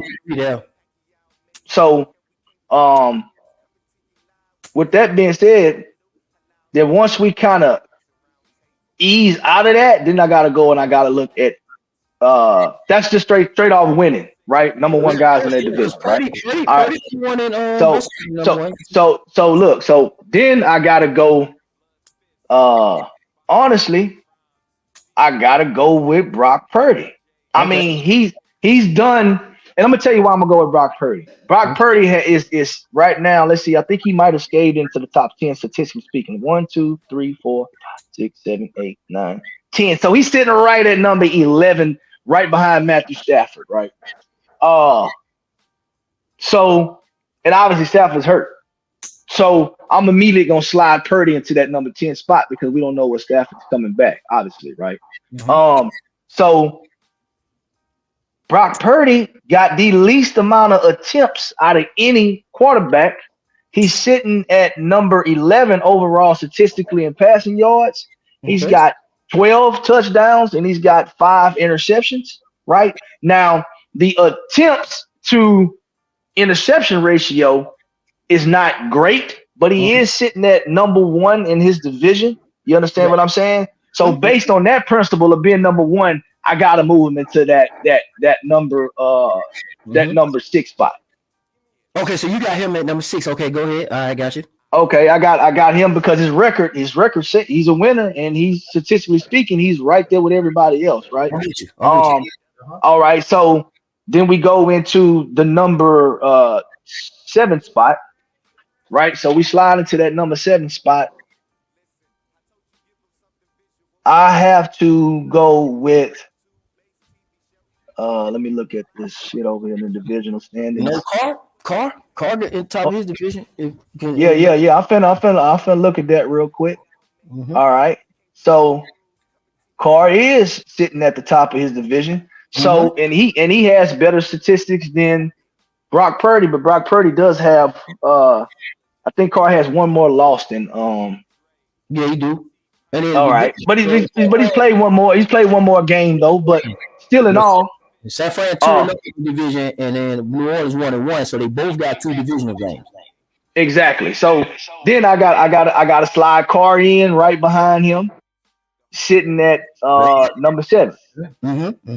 right? Okay, got to start Carr and they're sitting at number 7 because somebody got that background. So, because his record shows it and his individual stats also show that he's doing okay over there in New Orleans. So we got him sitting at number 7. And then at that point, it's not really no more divisional leaders that I see that's really up there.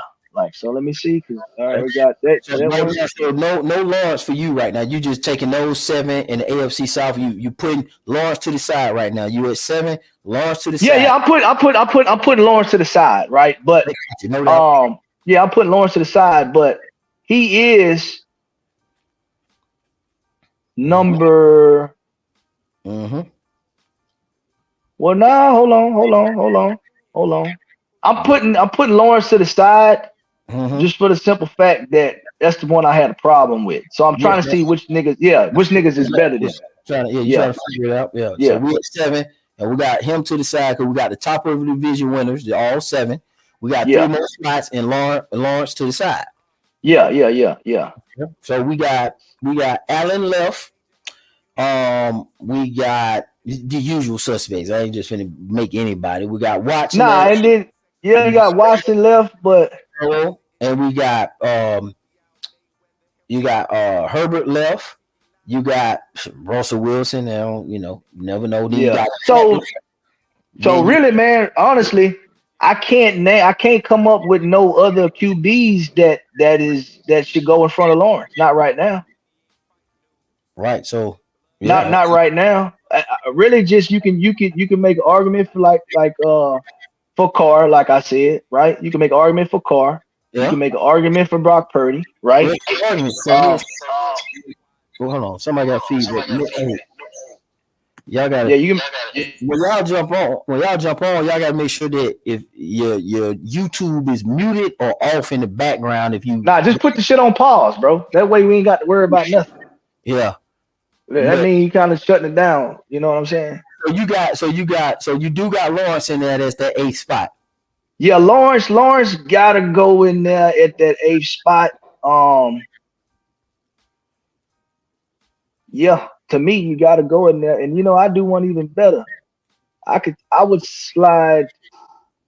Let me look at these records. So we got 9 and 10 left. We got 2 more spots. Yeah. Let me look at the record right quick. So I could tell you now. So I'm going because I'm gonna have to skip all the way down to the second divisional people who second in the division, right?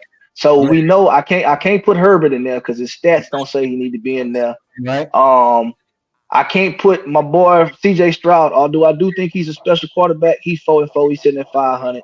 I can't put Pickett in there just because Pickett's so low down the totem pole in stats. Then you start talking about Josh Allen sitting at number 2 in the division, right? Then you got to consider Josh Allen. Then you got to consider Dak Prescott.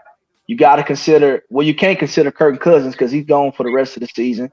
You're not gonna put your boy in there from Atlanta. He ain't shit. Although he does have some good games every now and again. And then you go down there to Geno Smith. He's so down there low on statistically speaking too. So his stacks is so low, because he's 5 and he's 1-1 in the division. He's 3-1 at home and 2-2 on the road. So I mean, shit. Trevor Lawrence. Yeah, I think Trevor Lawrence could easily be 7. I'd 7 or 8. Use an 8. Yeah, use an 8 because that's right. All the 8 divisional leaders, and then we got 2 more spots left based on your criteria. Because I'm trying with this same exact list. Because I'm gonna tell you why I got Carr in front of him. Because Carr has more yards. Yeah, that's good. Yeah, that's good. Yeah. And they got the same amount of turnovers.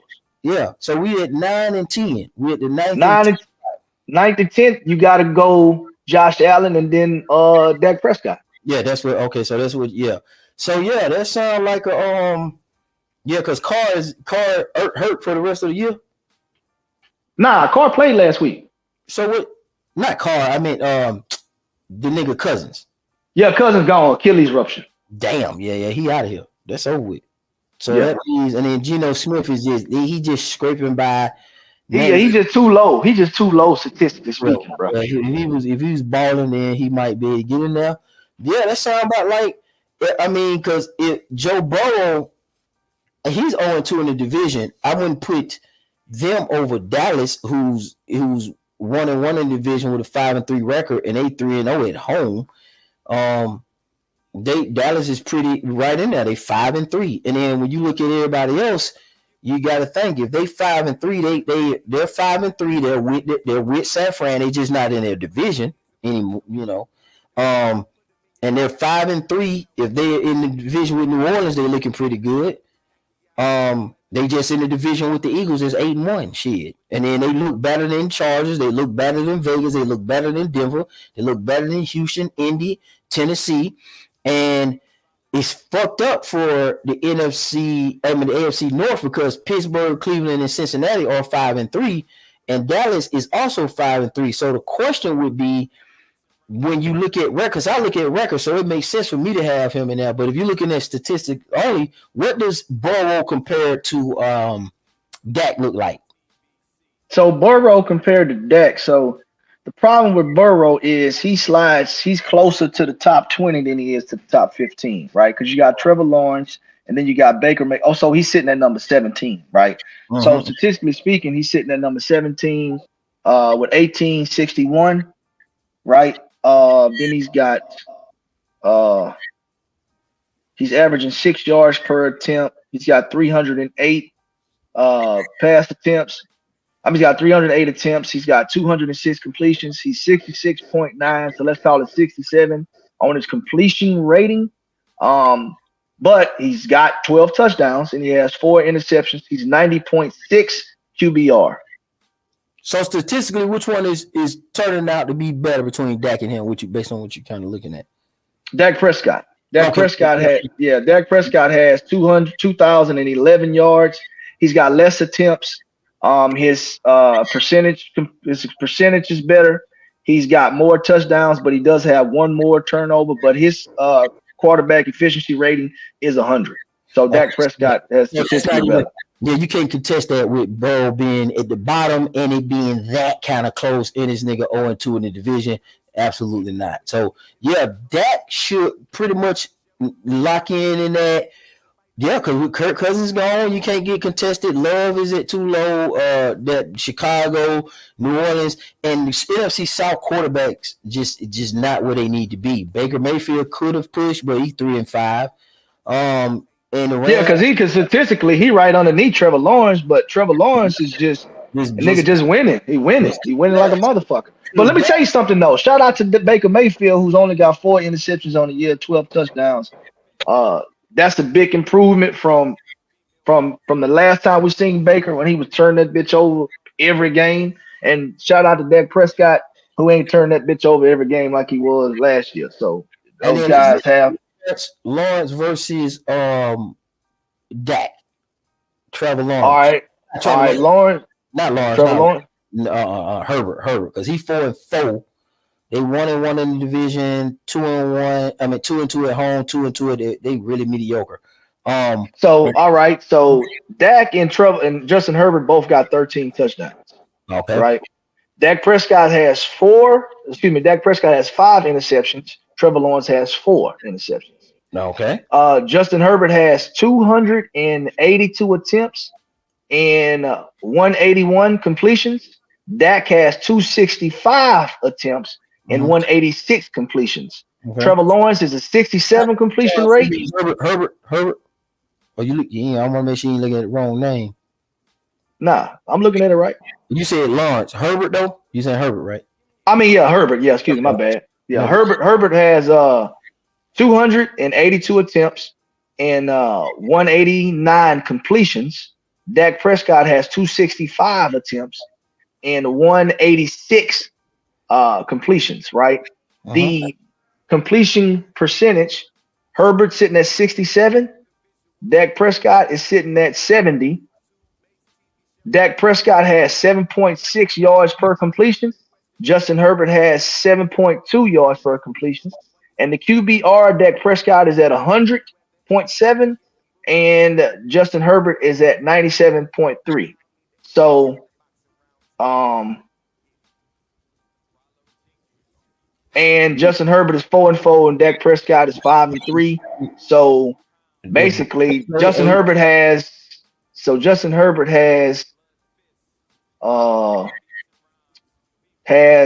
how many more yards than Dak? They 1-1 in the division, and they both sit at number 2. Yeah, but he got it. But he got a better record though. So yeah, and then the statistics. I mean, speaking, so statistically speaking, Justin Herbert has literally, I think, 13 more yards passing, but he has. So hold on. So Herbert got better stats than Dak then? Nah, he don't. He got more touchdowns, less interceptions. No. They got the same amount of touchdowns. Okay, they got the same amount of touchdowns, but he got less interceptions. Yeah, so you're talking about 4 and 5. Talking about four interceptions to 5. But Justin Herbert has more pass attempts than Dak Prescott. Okay, that's a good thing. And yeah, he's got let me see, 65. So he's got almost 20 more attempts than Dak Prescott. And he's got 3 more completions than Dak Prescott. Let me ask you this. Outside, okay, so let me ask you one thing. Who has the most fumbles between the two? Because we know he got 1 more interception in him, but a lot of times with the quarterback, we get straight to the interceptions. But I like to know all that shit, not just interceptions. I want to know how many fumbles Dak got on the year compared to Justin Herbert. Okay. Quarterback fumble leaders. Boom. 2023. Most QB fumbles. That's shit. They giving up a fucking. They want to give you some other kind of. I don't want that stat. Okay, here we go. 2023 statistics. There we go. All right. So Dobbs has 11 fumbles. Lamar Jackson has 10. Tua has 8. Man, God damn, Lamar got 10 for the season? Yeah, so look, I'm going to tell you, hold up. So look, I'm going to go with fumbles and fumbles lost. This shit finna change, god damn. No, I'm going to go with fumbles and fumbles lost, right? Dobbs got 11, he lost 6. Lamar Jackson has 10, he lost 6. Damn. Tua has 8, he's only lost 2 though. Shit. Zach Wilson has 8, he's lost 5.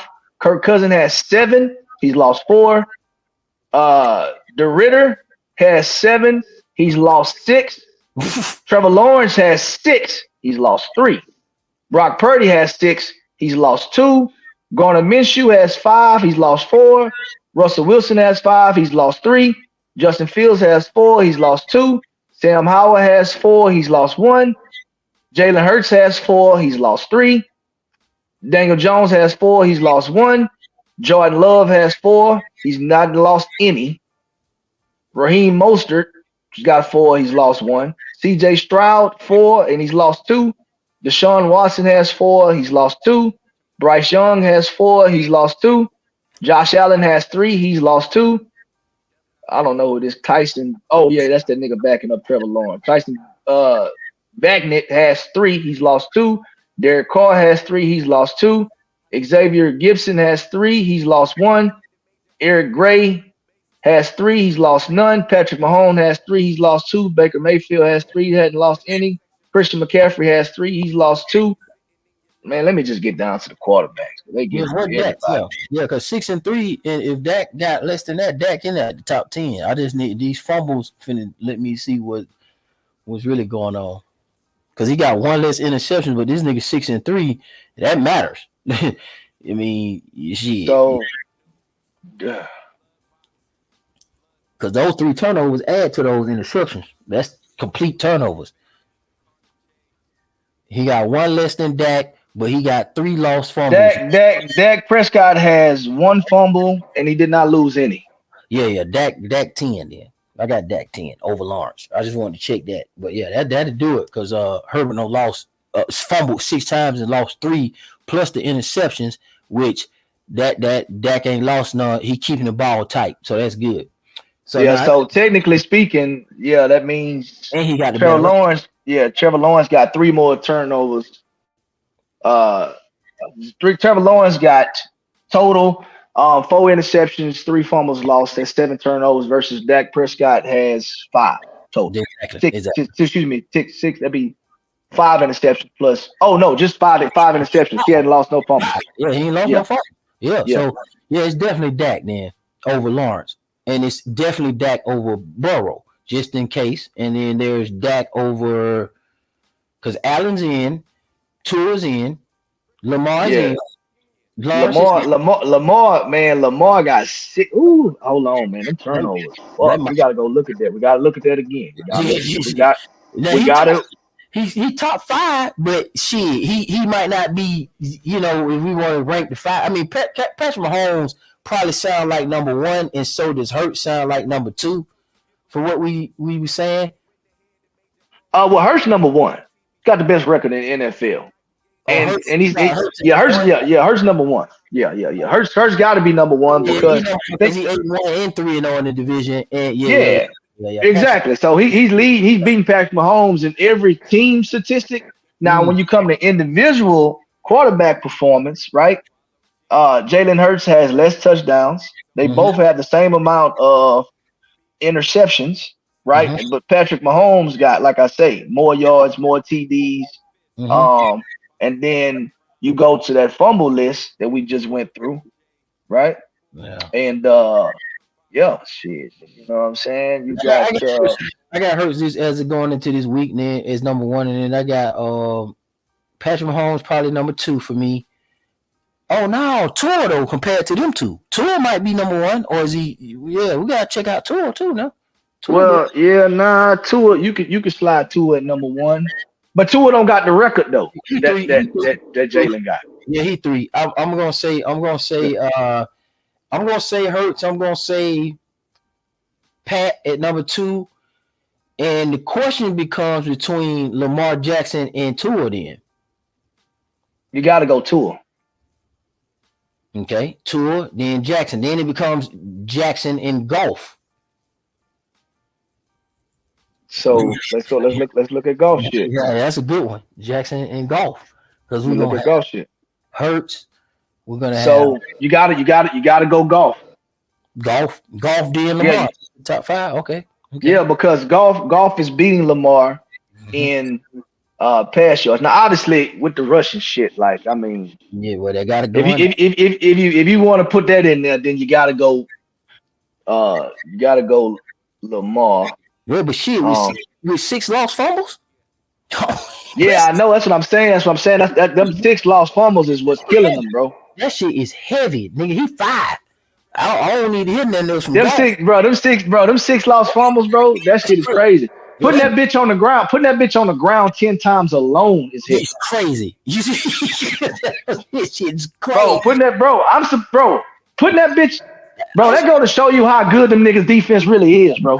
I'm surprised. Like because them niggas only lost 2 games. I'm surprised. This nigga didn't put the ball on the ground. He just turned that bitch over 6 times on fumbles, and he's only got 3 interceptions. So okay, that I see. That's 9. So there's 9. Okay, that's 9 total. That's 9 total turnovers, right? But damn, that nigga putting that bitch on the floor. Shit. That nigga putting that bitch on the floor like a stripper ass cheeks, man. You know what I'm talking about? I said, that's why I said, this year? He said, yeah. I said, damn, that nigga got 10. So that nigga 5th, golf 4th. I got 2 or 3. I got Pat 2, and I got Hurts number 1. And going down from there, it sounds like it is really going to be Purdy, then Carr, then Lawrence. Purdy, Lawrence. Yeah, Purdy, Carr. Lawrence, then Dak. Then Purdy, Carr, Lawrence, Dak. No, we forget. Then Herbert. We get then Allen. Allen. Oh Allen. Yeah. I mean, not Herbert. Allen. I think Allen is I got Allen after Allen's sitting at probably 7, and then you got Nah, fuck that. Nah, I gotta go. Trevor Lawrence in front of Josh Allen Okay, because so his record is better. His record is better. you got Lawrence at 6 then. I got Lawrence at 7 So who you got at because 6? I got Purdy. Purdy 5-3, and your boy Lawrence is 6-2. Yeah, I got Purdy, but Purdy got better stats than Lawrence. I mean, he's Purdy sitting at number 11 and then 11, let me see, 11, 12, 13, 14, 15. So statistically speaking, he's 3 spots ahead of Trevor Lawrence, statistically speaking. He's 2-0 in the division, and Lawrence is 2-1, but he's 2-1, yeah. Yeah, so but the divisional, he's leading the division, right? So so Purdy he's undefeated in the divisional, right? But obviously Lawrence has a better overall record. But Purdy is still beating him statistically, and he's beating him with less attempts. And in the division. So Purdy is number 6. So Purdy's 6. Allen or Lawrence? Lawrence. No. Then we slide to Josh Allen. Over Lawrence? Who is Josh Allen going in at number 7? Because that's what we on. Because Purdy's 7. 6. Yeah. Josh Allen can go in at number 7. Derek Carr at 8. Okay. Then Lawrence at 9. Dak Prescott at 10. Yeah, I can lock in with that one. I think that sounds about right for the current right now. I think that sounds pretty logical for now, for this week at least, until goddamn we find out what's going on tomorrow. So yeah, okay. So man, that's that football. Let's see what the schedule look like. Let's get these picks out the way, right? So okay, today, Thursday, who you got tonight? Carolina at Chicago. Oh, bro, that is a terrible game, bro. God damn, that's bad. I got Chicago. I got Chicago, man. I'm gonna go with Chicago because their defense is playing good. Okay. Indy at New England. Man, I like the way Indy been playing. It's at 9:30 and goddamn Frankfurt. Yeah, I'm going with Indy. I like the way they've been playing. I got Indy. Houston at Cincinnati. Ooh, bro, Houston been balling, dog. I ain't gonna lie, but right now, as it stands, I'm gonna go Cincinnati on that one. Because Joe Burrow was playing lights out, just like my man CJ Stroud is. But Cincinnati defense is just as good as Houston defense. I gotta go Cincinnati. I got Cincinnati. New Orleans at Minnesota. I'm gonna go New Orleans. I got New Orleans. Green Bay at Pittsburgh. I'm going Pittsburgh, bro. Pittsburgh finds a way to win, and their running game is better. Has gotten better over the last couple games. So yeah, man, they always gonna have a stingy defense. So I'm going Pittsburgh with finding another way to win again. I got Pittsburgh. Tennessee at Tampa Bay. Tennessee at Tampa Bay. I'm gonna roll with Tampa Bay on this one, bro, because they gotta win this week. And Tampa Bay defense is pretty good at stopping the run, and we all know that's Tennessee's identity. And the truth of the matter is, they don't even know what quarterback they're gonna start in Tennessee this week. So they got a lot of shit going on over there. I got Tennessee pulling the upset in Tampa Bay. I got Tennessee. San Fran at Jaguars, the 2 quarterbacks. See, this is a good one. 2 quarterbacks that we ranking. San Fran at Jacksonville. Whew. San Fran. I'm going San Fran. Whoo, but I got San Fran. All right. Cleveland at Baltimore. Oh, now that's a hard one right here, bro. It's a divisional game. Cleveland at Baltimore. I'm going Baltimore. I'm going Baltimore because it's a home game. It's the divisional game. And, man, the truth of the matter is I just think that Baltimore is better. I mean, they just better than them. I got Cleveland. I think we should find the answer to that today. When they play Because if Lamar finna be getting destroyed by Garrett and dropping the ball and turning over like that, I don't know if you want to do that against Cleveland. They've been finding ways to win like Pittsburgh. I got Cleveland for the they have been finding ways to win, and Deshaun is back. Yep, he's back. Deshaun is back. But yeah. So Atlanta at Arizona. You say who? Atlanta at Arizona. Is Kyler Murray playing this week or he's still out? I have no idea. It didn't matter if he's playing that. I got Atlanta. Yeah, I'm gonna go. Them boys look horrible last week. I'm gonna go Atlanta too. But Kyler Murray will make a difference, though. He will make a difference. Here we got it. We got a good one. Another good one. Breaking these quarterbacks. Jared Goff, Detroit Lions at Chargers in Herbert.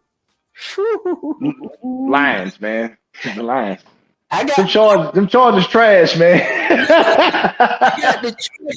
I got the Chargers winning in the shootout. I got Chargers winning at home. Nah. Because Detroit coming off a bye week, right? Let's see. I got Chargers. Giants at Dallas. That's free space for Dallas. Yeah, we're gonna smash the fuck out of them. Yeah, y'all. That's gonna be the beat. Yeah, unless y'all do some crazy shit, but y'all gonna beat the fuck out of them. Washington at the Seahawks. That's a close game, bro. I got last week. Yeah, last week I picked against Washington and against New England. Mm-hmm. Close game, but every enemy and them guys found a way to win. They field goal their way to a championship. To a win. Look, I'm gonna go Washington against the Seahawks. Yeah, I got the same. Jets at Las Vegas. Shit. Ooh, I'm gonna go Jets, bro. I'm gonna ride with the Jets wave. Jets is. Oh, you know what? Nah, fuck that, bro. I like the energy that the Raiders have been playing with since they got rid of Josh McDaniels. I really think this is kind of go to what. Shout out to Big Hill. Coaching does play a major factor in the way these players produce. And you could tell, man, the way the Raiders played last week, although it wasn't against a very good Giants team, they went out there, they swept them boys, they played with a lot of energy. And guess what? They got back to their identity and running the ball with the NFL leading rusher from 2022 in Josh Jacobs. He had the best game he had all season. Devontae Adams is still Devontae Adams. They got another weapon over there in Jacoby Myers. They switched out the quarterback position. They benched Garoppolo. They're making a lot of changes over there, man. And you still got Big Max Crosby over there causing havoc. They got a pretty decent defense. I'm going to say this team is revitalized. They got a new attitude. So I'm going to roll with the Raiders, bro. I think their mindset is different with the new interim head coach, bro. I'm going to go with the Raiders. You're right. When I think about the roster, I'm going with Vegas at home. I'm going to change that. And then we have Denver at Buffalo for Monday night. And Josh Allen got to redeem himself, bro. So you got to go Buffalo in this one. Yeah. And Denver, man, they just not a good team. Yeah, bro. Now, they will upset you because they do have key pieces over there, but they not consistent. So you gotta go with the big Buffalo Bills. And three of the big three quarterbacks is out. Well, Kansas City on the bye, the Rams is on the bye, Miami and Tua is on the bye, and Philly and the Hurts is on the bye. So we get to see some space cleared up and make some space. These guys, they sit down for a minute and let's see what Purdy versus Lawrence gonna look like. Let's see what Goff versus Hurts gonna look like. Those are key matchups. Let's see if Dallas can cover some ground. Let's see if and that's another thing, man. Out of all the quarterbacks we named that we ranked today, I think everybody has had their bye week except for Josh Allen. Yeah, I think Josh Allen is the only one. I think he hasn't. Yeah, because this week to conclude most of the ranked guys. Mm-hmm. So we're gonna see. We're gonna find out. That's a good one. So there's our picks for the week, and we got the top 10 quarterbacks. Dak definitely made the top 10 this week, so that's a good look. And then I think he can add on to that. And I think all these guys can keep their spots this week. I guess we've got to keep our eyes on Howell for Washington because he's doing his thing. Let's see what he do against these Seahawks. Yeah, I mean he may be able to move into some good space. We sitting at third in the division, so Yeah, he'll have to move up divisionally for me to kind of consider him. So that means the Dallas Cowboys would have to lose, that's what I'm and he saying. could slide in at that number 10 spot. He Yeah, could. yeah, because Dallas lose to the Giants, which I don't think, and Washington was to win. Um, you know, shit, if Philly off, that might change some things going into next week, but we'll find out. And then if Golf Atlanta lose and they or golf Lawrence lose, lose. or Lawrence, that put yeah, them down further because Howell can jump in there over Lawrence. Howell can yeah, he can jump jump in there. Yeah, over New Orleans. New Orleans go ahead and lay an egg and fucking Minnesota beat them, then that could be a problem. And God knows if Joe Burrow go ahead and lay an egg, yeah, it's a lot on the line right now. And then Purdy and Lawrence, somebody got to win between them. And we know Lawrence and Golf, somebody got to win between them. So them two good matchups. yeah, for sure. And that Dak is in his own way. Nobody ain't checking for no Giants. Howell is in his own way. That Watson and Lamar is a good one too. Tampa Bay, your boy is in his own way. Baker Mayfield and Green Bay and Pittsburgh, we ain't checking for nobody up there. New Orleans, Carr could be in his own way, so they got a free reign to see what they're gonna do. Yeah, for sure. Yeah, they in there. Now, I don't know if B Talk and Hill still around, but I thought we was gonna be able to catch him on that boxing because that's what Big Hill was talking about he wanted to do. And yeah, and I know B Talk also wanted to talk about that basketball shit a little bit too. So let me see.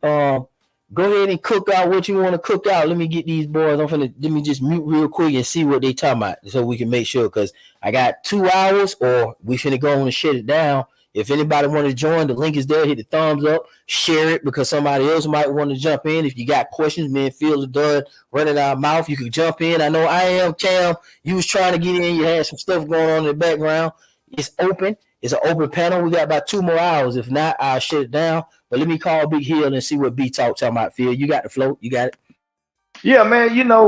So this kind of deal right here sparked because we really wanted to analyze these quarterbacks and these NFL teams based off the numbers and statistics, and we just wanted to eliminate all the personal opinions about these guys, right? So that's how the interception. That's how the conversation got sparked today. What inspired my man Zone6 to fire up the StreamYard so we can really talk about it, right? Because we always had these conversations behind the scenes, and we talk a lot of big shit to one another. But man, we've done these quarterback rankings for this season. We've done the quarterback rankings for the past 5 years. We've done all-time quarterback rankings, which surprisingly, when you really look at the statistics, you got guys like Eli Manning that kind of gets overlooked a little bit. You got guys like Troy Aikman who gets overlooked a little bit, right? So it's just conversations, man, that we have that we want to bring to you guys because they're so good behind the scenes, man, that we like, bro, we have to get other people's opinions about this, right? So today was inspired to just look at these statistics alone, look at the individual accomplishments of the quarterbacks as well as the team accomplishments, and rank these guys accordingly, man. That's kind of how that thing got started today. And we end up coming to a good consensus about these quarterbacks. Yeah. So, and quick, I know me and you kind of talked about it, and we need to engage other people more so on this particular topic of boxing. And then we'll slide the basketball and we'll see if anybody gonna come in and we'll wrap it in about 30, right? And let some people keep cranking it up. Now, this Tyson Fury and Francis situation, right? What's your final thoughts on that? Because I know he don't want to conversate on it. He's not here, but there's a lot of people saying that he lost the fight and this. What's your take on Tyson Fury and boxing and then the lineal conversation? What's your case on that? What's your thought? Well, so Tyson Fury, I'm a Fury fan, right? But just to take all my biases out of it, I think Tyson Fury, I scored the fight for him against Francis. The thing that Tyson Fury just didn't look good against Francis. You know what I'm saying? I think it was more of a, oh my God, I can't believe what is happening to the world heavyweight boxing champ. More so of, let me just score the fight just like I would score any fight, right? I did score the fight for Fury. He did edge it out by half his chin to me. Tyson Fury won the fight, but Francis Ngannou won the crowd. He won the respect of boxing spectators around the world. And the truth of the matter is, he did well enough for me to want to see him fight again. Right? With that being said, man, yeah, Fury won the fight, but Ngannou won the night. That's the slogan. That's the saying, right? But Fury, man, he just didn't perform the way he needed to perform, especially considering he's going into an undisputed fight in a few months, right? So they said it's potentially early next year, 2024, and he's going to have to do a lot of preparation in order to go in there and perform the way he needs to beat Alexander Usyk. But like Fury as a whole. Yeah, man, it's nobody in boxing fucking with the Gypsy King to me. I've been saying that since before the Vitaly Klitschko fight. I had him rated. I was one of the few people that said he's going to beat Klitschko, man. You know, because it's the thing, man. Tyson Fury has one of those styles that he really could come in and do everything. So when you get into a 12-round bout with Tyson Fury, you really got to be prepared for whatever might come your way. Because he may get in there, lean on you, bully you. He may do that Klitschko style where he throw 3 or 4 punches, jab the shit out you, move out the way. And he may get in there and really just try to stop your ass. Just depends on how he's feeling, man. So to me, he's an all-around complete fighter. And here in the recent years, he's just discovered that he can stop guys. And that's really what he's been doing. You know, they said he was ducking Dillian White, stopped him. You know, they said he didn't want to rematch Wilder, stopped him twice. All he need to go do now is go stop AJ ass and really he become undisputed, and he really can retire. There's nothing motherfuckers can say about Tyson Fury. If that's his trajectory, undisputed, and go and stop AJ or beat AJ, it's a wrap. He would then become the greatest fighter of his generation, at least the heavyweight. Well, let me. I'm glad you're here because you Tyson Fury realist from the beginning. So we got to go with the person who called it from the beginning. I got on it after he beat Wilder because I had Wilder, and I didn't know who was number 2 or 3 between Joshua and Fury. I liked Joshua better because how he was moving and he was active, and Fury was out there on that cocaine and all that bullshit. Yeah, my boy was tripping, man. So when Fury and Wilder fought, to me it was for the supremacy in the heavyweight division because I just felt like between those 3, however the combination fell out, whoever won was the guy at the given moment. Hold on 1 second. What's up, B-Talk? Hey, B-Talk. Hey, we still on, B-Talk? Are y'all still on? Yeah, you can click on the link. We talking about this boxing now. We're going to get to basketball. Click on the link. Oh, okay. Yeah. Okay. All right. So it look like we'll keep it going for at least another 2 hours if B-Talk get on here. So you called it, right? And so, man, what is going on? Because see, me, I conceded. To me, Wilder is number 2. All right, that's the deal. What I'm gonna act like he ain't for when he got beat by your guy who you picked. I didn't pick him. I picked Wilder. But what's going on with this hate, in your opinion? People are kind of diminishing Wilder. They're diminishing Tyson Fury. They're saying this dude lost to an MMA fighter. They're saying that Wilder will never shit, so the credibility ain't there. Fury is now ducking Usyk and AJ, and that AJ somehow is victim of being blocked out and all that bullshit. You hear the rumors. What's your thoughts on the hate for Tyson Fury? Man, That's exactly what it is, bro. It's hate on Tyson Fury.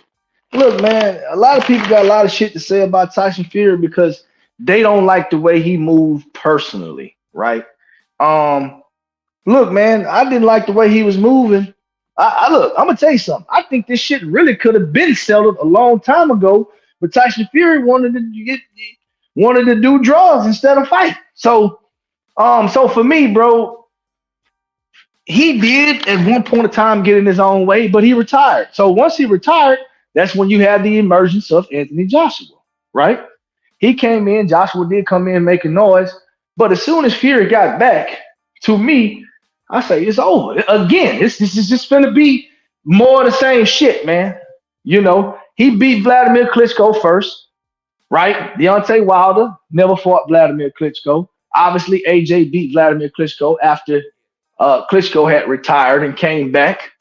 So you got to give AJ love for that, right? You understand what I'm saying? So, with that being said, man, at one point in time, I did have Wilder and AJ as 1 and 2. You know, and really, I had AJ as number 1 at one point in time. After he beat Vladimir Klitschko, I said, this kid is the real deal. Then I started to see a immediate decline in Anthony Joshua.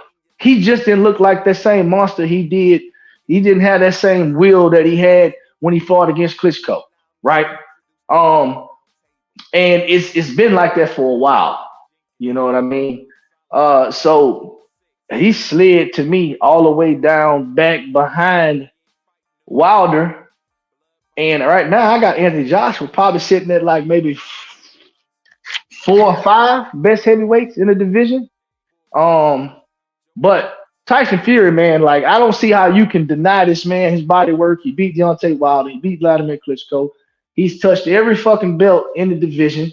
You understand what I'm saying? And right now he's gonna go and fight against Usyk to become undisputed. I don't know how anybody is hating on somebody that's about to fight for undisputed, and he earned all of it. None of this shit was given to him, bro. Like anybody that sat down and earned their fucking spot at the table, I don't think nobody needs to say a fucking thing about them. It don't matter how they got there. Don't matter how long they made you wait for a fight. None of that shit matters, bro. Because he was ducking Dillian White too, right? You seen what happened. You seen what happened to him. He didn't got stopped. He didn't got caught doing PEDs. Yeah, that's the motherfuckers that a lot of people out here vouching for. I don't got a problem with Dillian. I just knew Tyson Fury was gonna stop his ass. So look, man, I don't know where the hate come from, but truth of the matter is he fought Derek Chisora again, did him bad, right? Did him way worse than Usyk did him, which a lot of people say Derek Chisora had a chance to beat Usyk. So, man, this is my deal, bro. The hate against Fury is just the hate against Fury. And is one thing that you can expect when it comes to Tyson Fury is to expect the unexpected. And I think that's the real issue with him. And that's all I'm saying, bro. That is what it is. But lineal, he's definitely lineal right now. So I don't even want to hear none of that bullshit either. Okay. So my boy Hype Low, listen to me carefully. We're talking about Fury and the Francis fight. You got the complete floor. Don't short yourself, because when somebody else starts talking, we won't step on nobody's toes. You have the floor, Hype Low. Go ahead and cook on the subject matter. We're talking about boxing now. We're off the football. We're talking about Tyson Fury. Your thoughts on this fight, your position on the heavyweight division, and anything boxing. It's on you. Go ahead.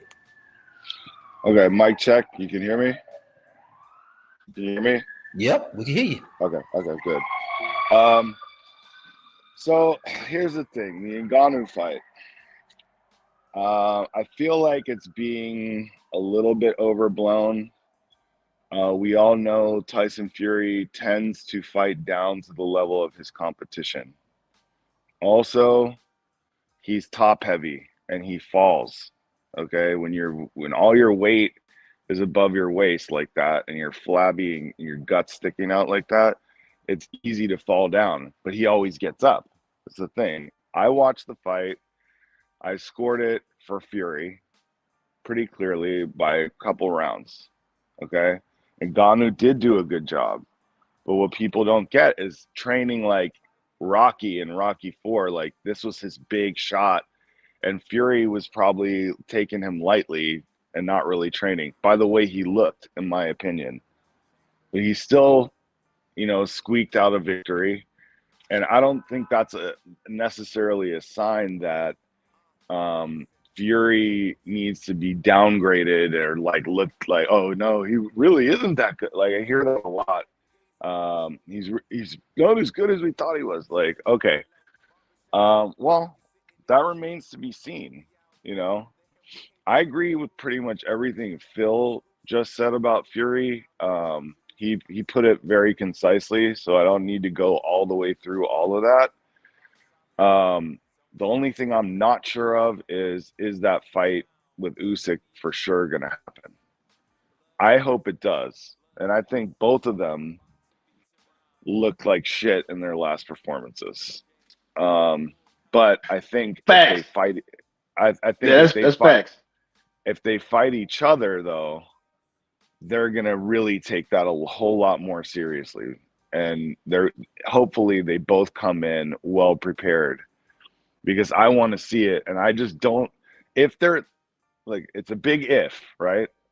But if they're both in shape, I think there's no way fucking Usyk can beat Fury. No way. He's a good boxer. He can move. He's got decent footwork. He's dynamic. But Fury is also a good boxer. And he has all the tools to, like, Usyk isn't going to be able to just stay on the outside. He's going to have to try to get in. And I think Fury will just wrap him up, lean on him, drain him, throw those dirty shots that he does on the inside, that sneaky uppercut in the middle. And, he'll abuse that guy. But that doesn't mean Usyk isn't a great fighter. He is.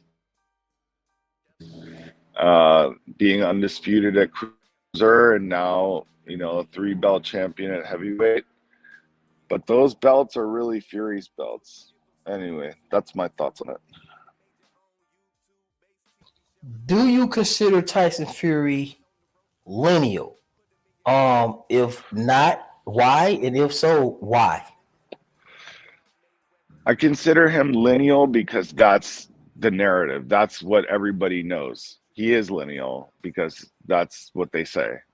But there's a discrepancy between two different ways of forming a new line when there's a champion that retires, like a Lennox Lewis when he was the undisputed and he retired. There's two schools of thought on that. One is that it takes you to become undisputed to start a new line, right? Which he kind of did, but not really, because he has touched all 4 belts, like Phil just said, right? So you can look at it that way. Or there's this other school of thought where, okay, well, if it's, if there's a retired champion, then it's the number 1 and number 2 guy that are supposed to fight, which was Vladimir Klitschko and what's that guy's name? Gassiev, something. He fought some guy, but they weren't number 1 and number 2. It was like number 1 and number 3. So if you're going by that, it's a gray area. But the thing is, the perception is that he's lineal. So I'm going with that. So he's lineal. Done. I'm going to tell you what I was thinking about the other day, and me and Phil kind of thinking about this. It's funny how it's selective outrage, because I remember getting on here fussing and cussing with a lot of guys, and I'll be asking you guys, why are people disappearing? And everybody like they didn't have an answer, because it was about Keith Thurman. The reason I'm like Keith Thurman so much, to bring that in, is because this dude has actually been through a lot of the administrative takeaways in boxing. For instance, I'm gonna give you one, and I was looking at this with the guy career. Yeah, he full of shit, but a lot of the dude got fucked over in his belt era to me a little bit, right? I remember when he was fighting, he fought Warren Zevon. That was a WBO title eliminator. The dude was ranked at a WBO, and he was supposed to fight Bradley. That's when he was calling out Bradley. Somehow, magically, they took Keith Thurman out of the pool, and Marquez ended up fighting Timothy Bradley over Keith Thurman. And they just stripped the man's name. They just took the dude's name off the ranking boards out of the WBO. Then I remember one instance after Floyd Mayweather beat Pacquiao. Okay? And then Floyd went into retirement after beating Berto. Floyd was considered lineal then. He wasn't undisputed, but didn't he attain linealship? You understand what I'm saying? So I'm confused on when we say how does this establish and what's the confusion, because it seems like everybody has an answer just when they fucking want to have an answer. Because let's break it down for the audience though. Zone, how did he become lineal? We can break it down. They should know that Floyd fought Pacquiao and he became possibly lineal after that. But what I'm saying is this: when he retired and left, okay, Brooks still had the IBF, obviously, okay, doing the Triple G route into the Earl Spence to the broken eye socket route. But Porter and Keith Thurman was rated number 1 and number 2. And they brought in 2 belts. That was a unification bout. Am I correct or am I mistaken about that? Or was that just Porter and who? Keith Thurman. Was that for 2 belts, a vacant belt as well too? I don't remember off the top of my head. No, it wasn't for 2 belts. It was for one vacant belt. The defense of the WBA that Thurman had, right? So yes, these guys was number 1 and number 2, but somehow linealship was not reestablished then. We had to wait all the way to undisputed. So I don't understand that, because I don't think linealship is connected to undisputed, is what I'm saying. I really it ain't. I just don't think it's connected to it at all. It could be, but I don't think it is a must. I think it's one of those coincidences that Can I chime in on that? Go ahead. There's 2 schools of thought.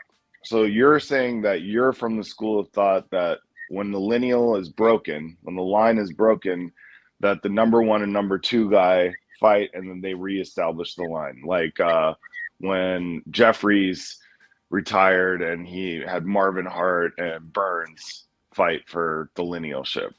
So that's one school of thought. Another school of thought is that when you become undisputed, that establishes a new line. So it's either, some people think one, some people think the other, but there's no shame in either one. Yeah, and that's my point. They're not linked together because there is no shame in either route. There's too many combinations on how this shit could happen for it to be just one undisputed path. Undisputed is literally undisputed, right? The problem is that there's multiple belts, and the belts can be fragmented off into like 4 different a total of 4 different scenarios. You can have the undisputed, but they get stripped down, relinquished belts like Baltimore did or whatever, just as an example, and the belts fall into other people's hands that may or may not be credible. So let me say, can I say this? Yeah, so all right, so let me give you a prime example, right? All right, of what a scenario that just happened in the heavyweight division that could have been avoided, right? Okay, you got a guy like Tyson Fury that gains the lineal title from Vladimir Klitschko, right? Mm-hmm. Okay, he's the lineal champion. He's a 3-belt champion at this particular time, and he's a lineal champion. So he decides that he wants to retire. His belts get relinquished. His trinkets get relinquished, right?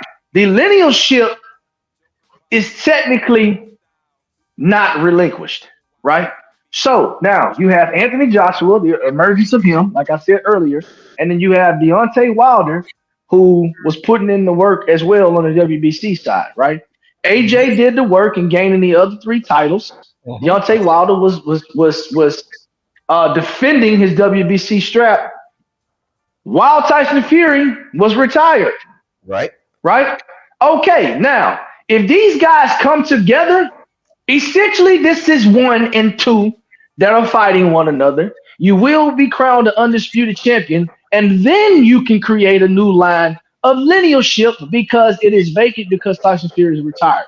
Now, what happened? Tyson Fury came back, right? And because these guys did not create a new line, Tyson Fury is still the lineal champion. With that being said, he goes in, smashes up Deontay Wilder, which to me solidified that he is the lineal champion because we was just saying that these other motherfuckers was 1 and 2. He already just smashed one of the 1 or 2. So to me, that solidifies that the lineal title is in the right hands in the Gypsy King Tyson Fury. Absolutely, I agree. So that's a scenario in which the shit happened with retirement, and then how it could have been a new line, but these niggas decided to bullshit, and that's not Tyson Fury's fault. It ain't his fault that y'all want to be bullshit talking about purse splits, money splits, and all that. Nah, he said, you know what? Let the lineal champion come back, and I'm gonna come back and I'm gonna smash the Bronze Bomber, and that's what he did. You mind if I chime in for 1 second, real quick?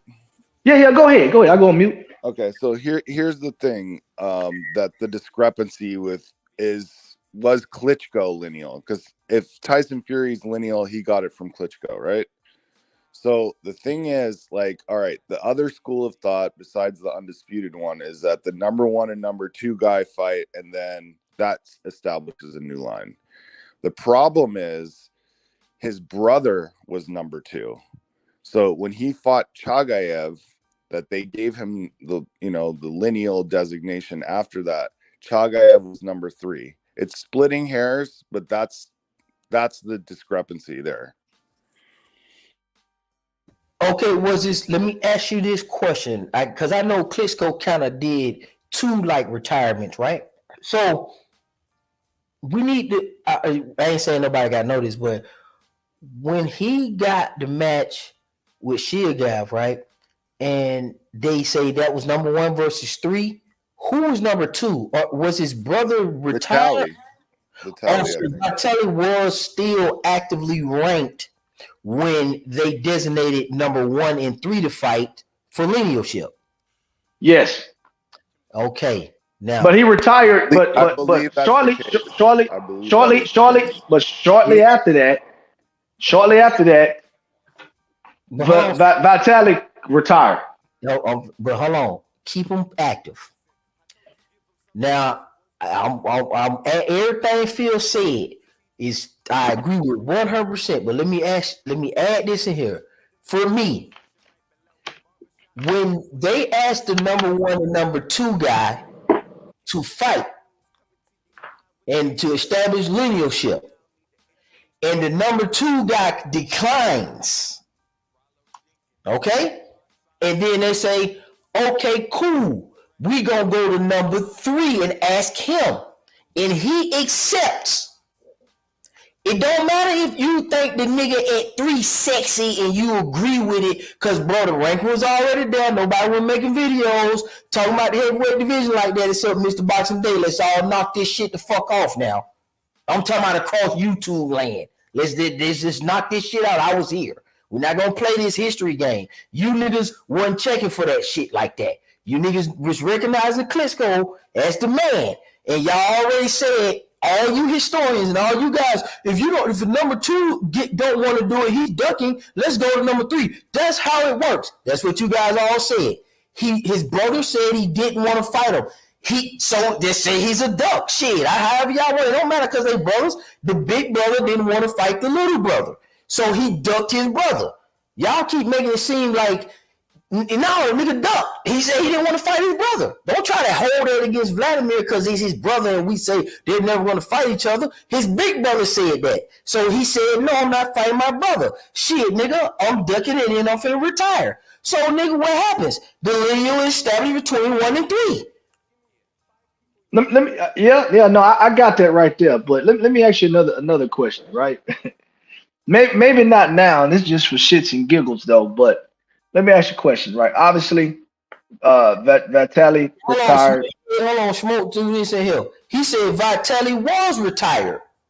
No, he wasn't. Vitaly didn't retire until December 15th, 2013. I just verified that. Yeah, so Smoke, what you talking about?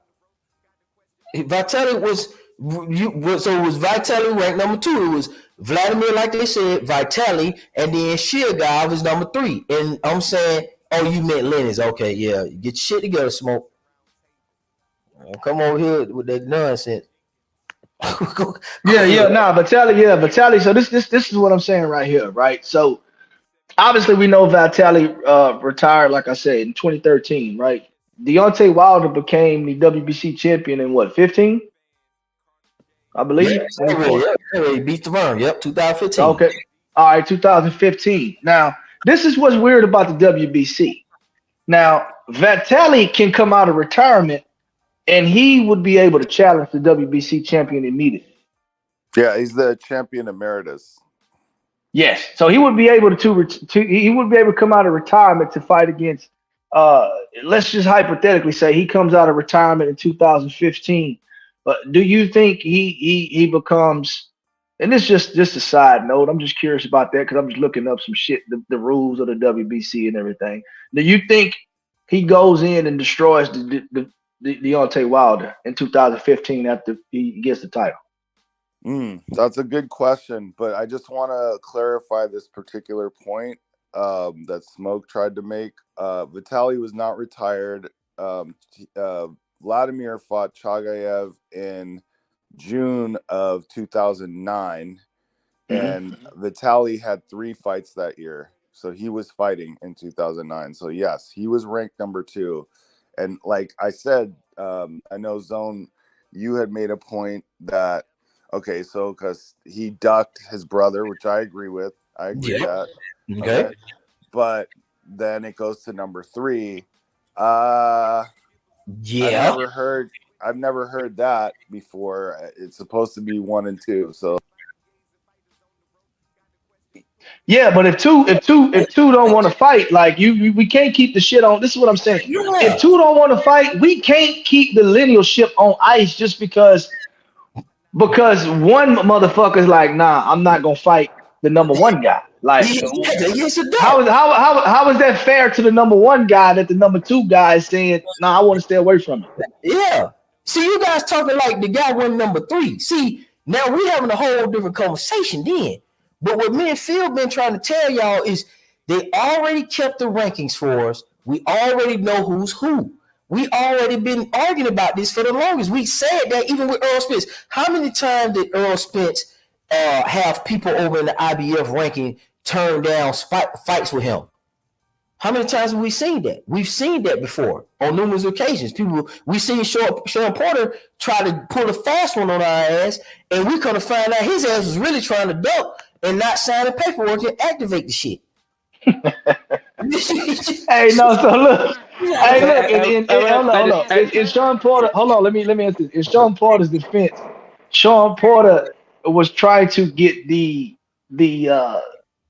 purses right before he decided to go that route, but nevertheless, he still didn't sign the paperwork. Yeah, he showed us how I go, and I'm gonna turn it to Hyper. I know you finished your point. Let me let Smoke jump in and get a point, and then Hyper you guys again. Go ahead, Smoke.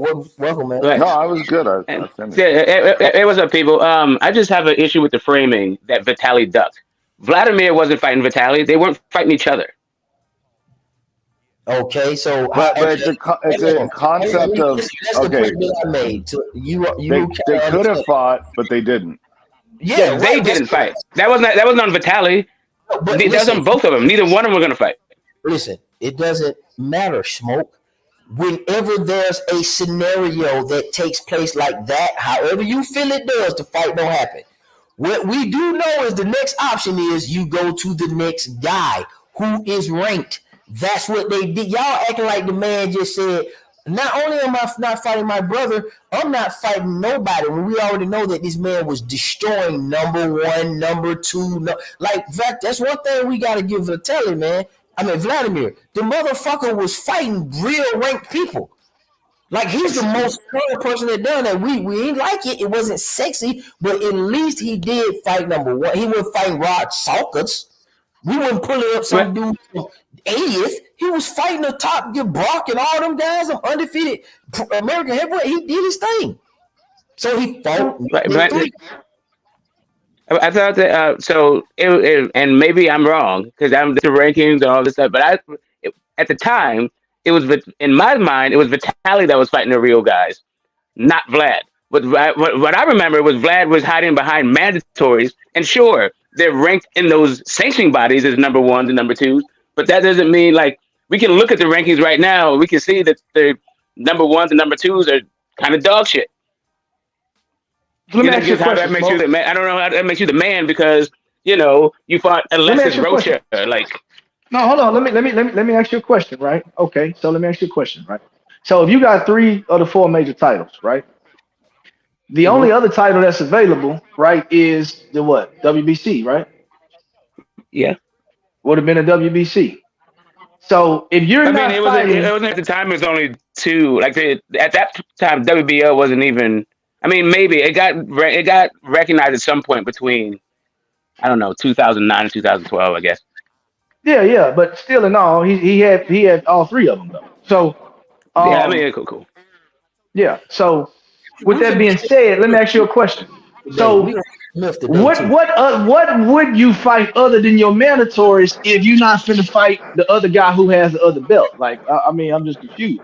Well, I mean, the best guys. Like if you look at Smoke. Yeah. Y'all build an argument, but let me give you the resume because this is a myth. Let's look at Vladimir. I mean, y'all can keep going if you want to, but can I at least give you the names of who he fought? Because I keep hearing people acting like this guy resume is not fucking solid. I mean, you talking about Chris Bird on here, who's good, both of who's good, Ray Mercer, McCline. Come on, man. Let's not act like these wasn't good heavyweights and good people that he was fighting with. There go Chris Bird. Let's Sam. No. Damon Brewster. What are y'all talking about? This what I don't understand. Right. So Eddie Chambers, Samuel Peters, David Hay, Tony Thompson. What are we talking about? So I was doing a comparison of Vitaly and Vlad, not just saying Vlad was fighting trash in a vacuum. I was saying, like, for me, like Chris Bird, like Vitaly fought Chris Bird first.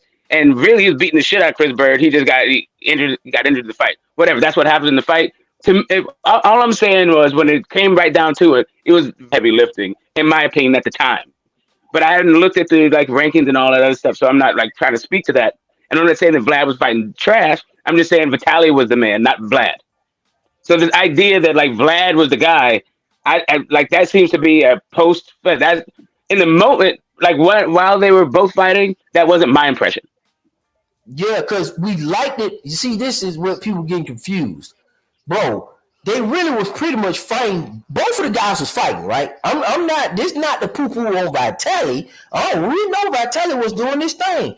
But where it's coming from is because he got the fight with Lennox Lewis, bro. He lost the fight. Y'all act like this guy, and I'm not being funny, and I'm not saying you directly, but it's almost like we think he kind of won the fight. Like, no, he lost. He didn't. How the fuck did he establish that he was the man outside of having a cool fight with Lennox Lewis? That's what I don't understand. So we got to walk through that timeline. Somebody got to explain to me how Vitaly was number one because of what? I got to see it. Well, I can tell you, right? So it was from the fact that Vitaly had to clean up Vlad's mess.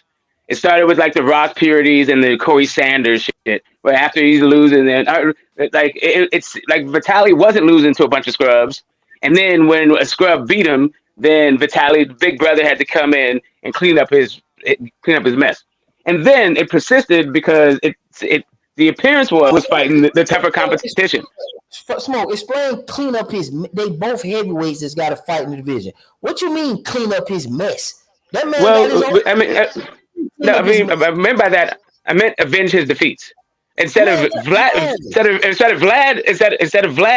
going and beating the guy that beat him, Vitaly had to step in and beat up the guy that beat him. Like who? Give me who you? Corey Sanders. Okay, so you say he had to go. So his brother, Corey Sanders was a big one. Like that, I remember that one being like front of mind.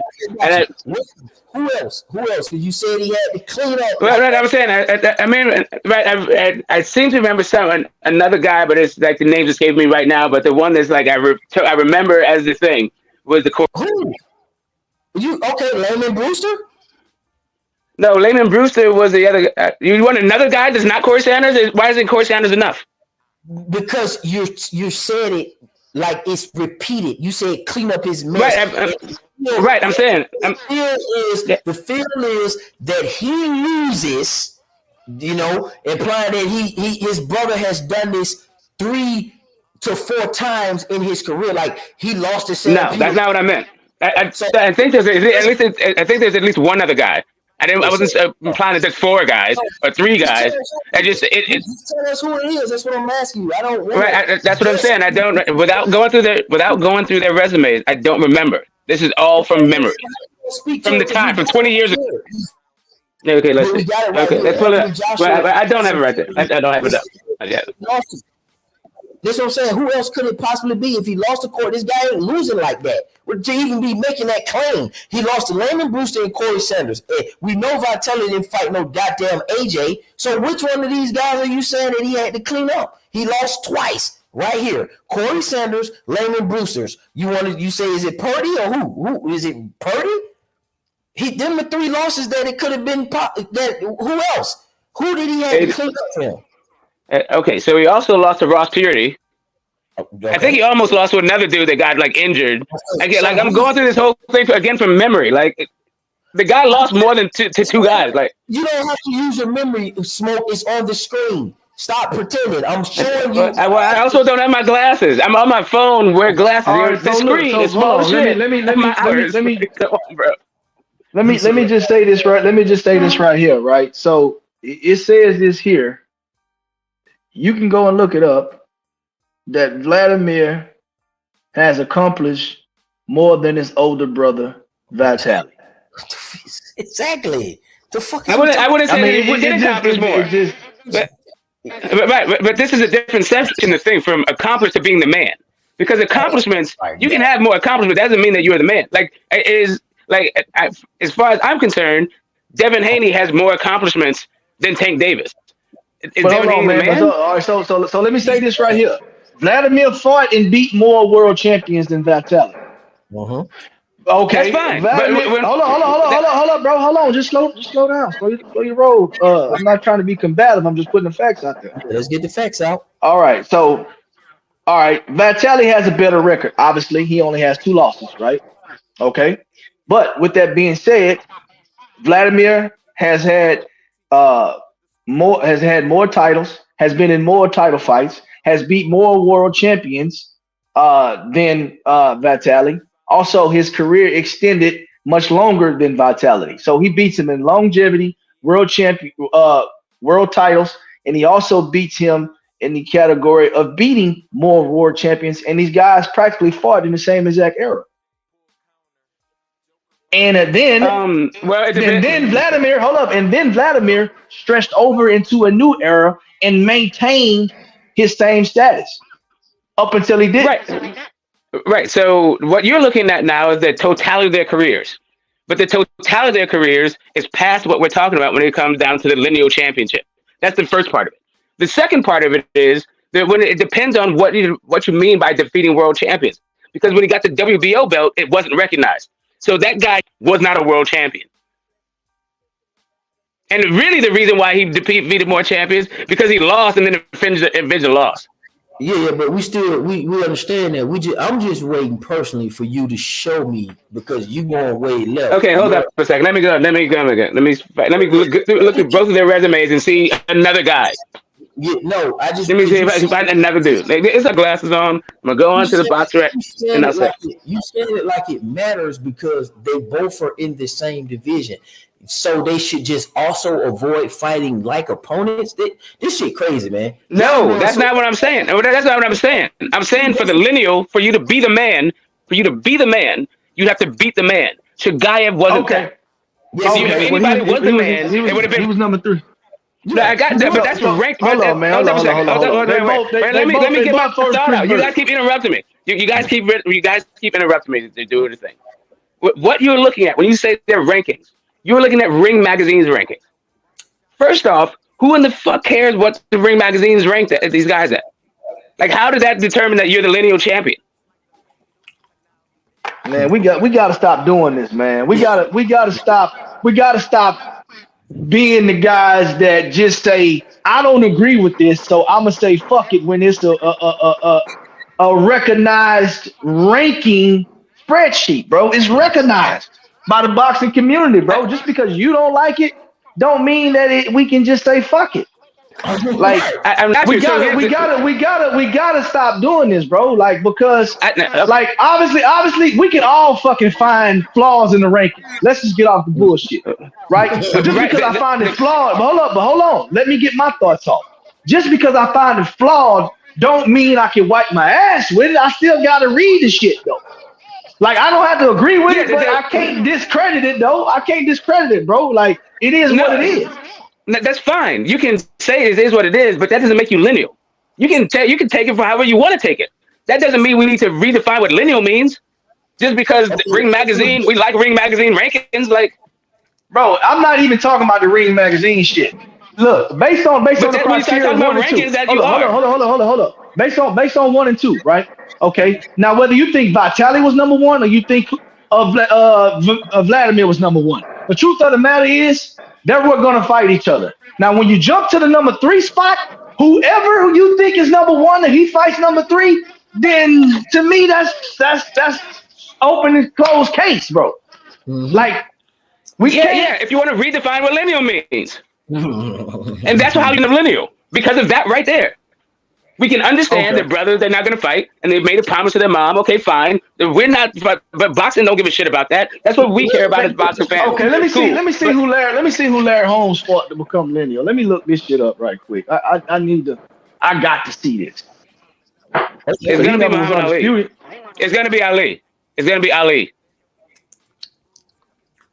Ali dropped the WBA in between him regaining it after Leon Spinks. He dropped the WBA and he fought Larry Holmes with the WBC and lineal. Yeah, but what's your definition of lineal and what you think the definition is so we can kind of understand? So for me, it was, the undisputed champion. And if there was no lineal, undisputed champion wasn't the lineal, then a new lineage was established once you got a new undisputed. But if you had an undisputed and a lineal, then the lineal and the undisputed had to fight for that lineal station, for that lineal status. And that was what I was thinking, what my understanding was all the way up until Vladimir Klitschko came in and then others not fighting. And now we have to figure out like some other way to do a lineal because people just want a lineal because. I don't know why we need a lineal at all, to be honest with you, but if we're gonna do it, I mean, if you want to change the definition of how we even establish a lineal, cool, I'm not mad at it. But let's at least acknowledge that that's what happened. No, I'm not acknowledging shit. What the fuck happened? Okay, cool. All right, cool. So tell me how that's not what happened, because it was never established by the number 1 and number 2 fight. That was never it.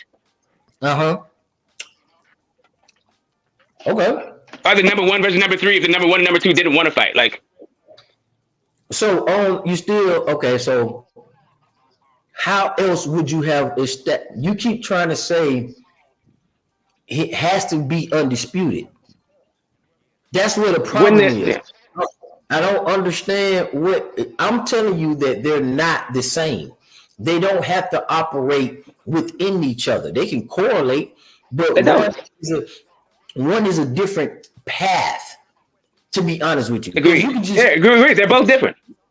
Because they're different things. You can be undisputed, right? Like when Floyd was in the division, it's just no way around it. He was the man. It didn't matter what belts he had. It's just because that's how it works.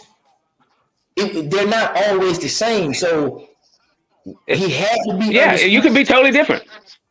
You can be totally different. When Muhammad Ali retired, right, and Joe Frazier became undisputed, and Muhammad Ali fought like 2 or 3 guys before he fought Joe Frazier. If one of those guys would have beat Muhammad Ali, he would have been lineal and would have had no belts. Okay, so you agree that lineal and undisputed are not the same? Totally. That's what I said. Agreed when you said it. Do they have to, and can they coexist independently outside of each other?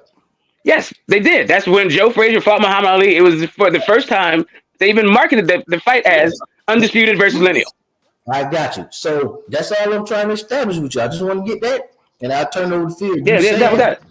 So at one point, Michael Spinks was lineal. At one point, Michael Spinks was lineal, but he ain't had no titles. Okay. Yeah, and Mike Tyson had all. But I'm saying that you could have a situation where the lineal never had any belts. Yeah, we understand that because they're not. They're totally independent. Yes. It has nothing to Correct. do with The question is how do you establish a new lineage? And you establish a new lineage where if your lineal champion retires, then the way you establish a new lineage is through undisputed. There you go again. See, there you fucking go again. Thinking that after y'all keep thinking once somebody retires, it has to go through this undisputed thing. That's what we're telling you. No, that's not the truth. Undisputed is bro. Hold on, Zone. Look, this is the thing right here, bro. And this is what I'm saying. You just said out of your mouth that you can be lineal without having any titles. Okay, right. Now, all right. So in that case, would that be number 1 and number 2 fighting? No. That would just be the lineal champion fighting. Hold on. That would just be the lineal champion fighting somebody else. That's not 1 and 2. That is 1 and whoever the fuck he decides to fight that week. Right? But it can't be transferred to, let's just say, a number 12 ranked guy. The linealship can be can be passed on to a number 12 ranked guy. Right? So that goes against the whole principle of your 1 and 2 argument. But go ahead though. No, it isn't.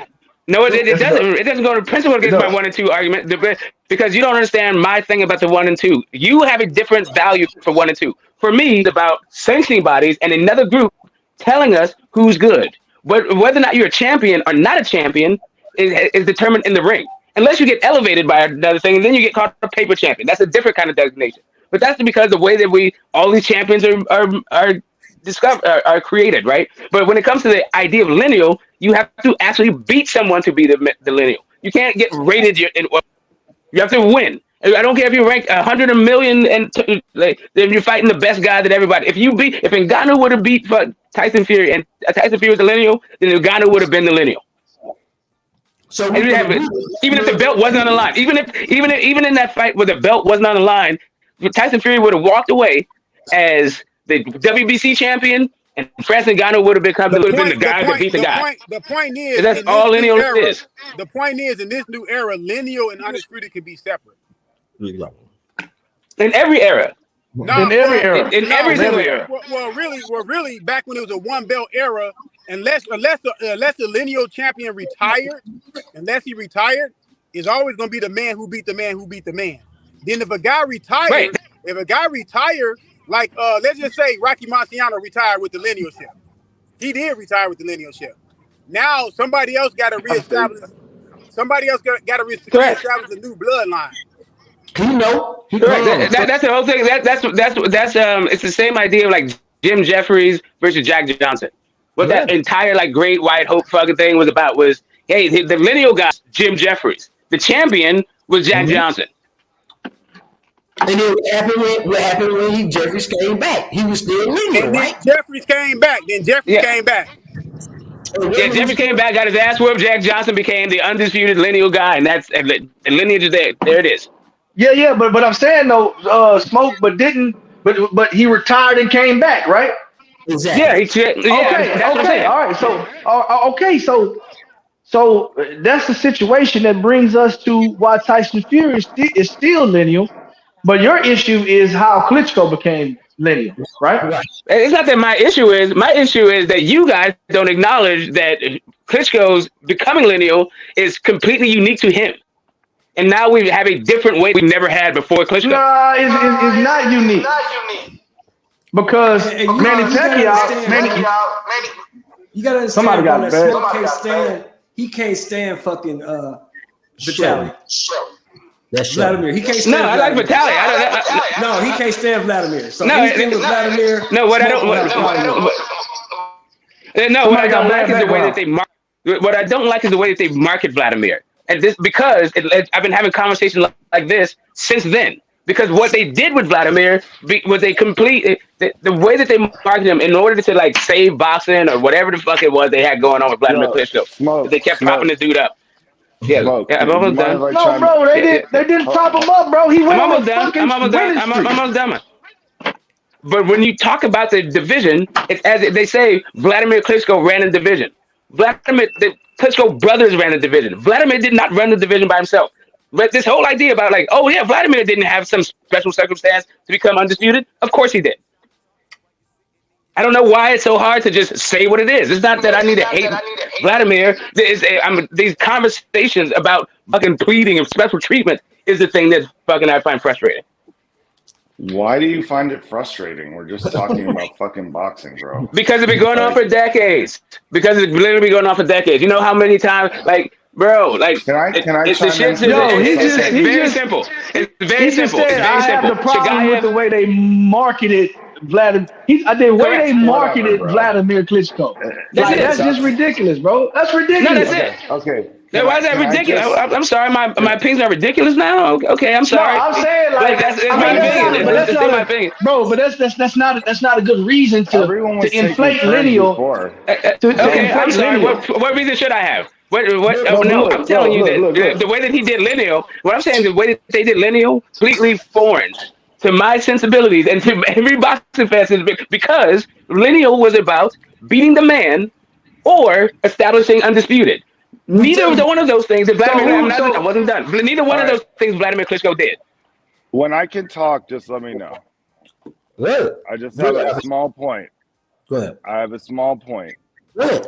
So here's the thing. The subject of Jack Johnson and Jeffries got brought up, right?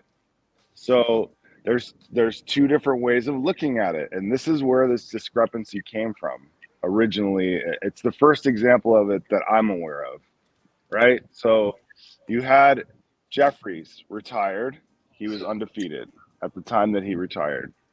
He decided that, okay, the way it's going to work is Marvin Hart is going to fight Tommy Burns, the number 1 and 2, quote unquote, even though with the color line, we all know that all that. Yeah. I don't want to go too far down.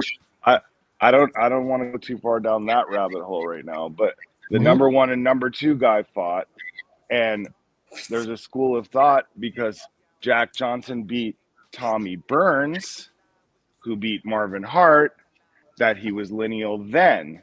Then the other people who go by, you have to be undisputed to start a new line, they give it to Jack Johnson when he beat Jeffries. That's where the whole thing, the discrepancy comes from. If you go on Cyber Boxing Zone, they go and they're, the self-proclaimed guardians of lineal, right? The Cyber Boxing Zone website. They go by when Tommy Burns beat Marvin Hart and Jack Johnson beat Tommy Burns. They say that's why Jack Johnson's lineal. I personally prefer, and it's just a personal preference, it's not black and white. There's no set rule. I personally prefer when the line is broken, a new undisputed champion starts a new line. That's my belief. But anybody can believe whatever they want. I like how they did it when you get the number 1 and 2 guy.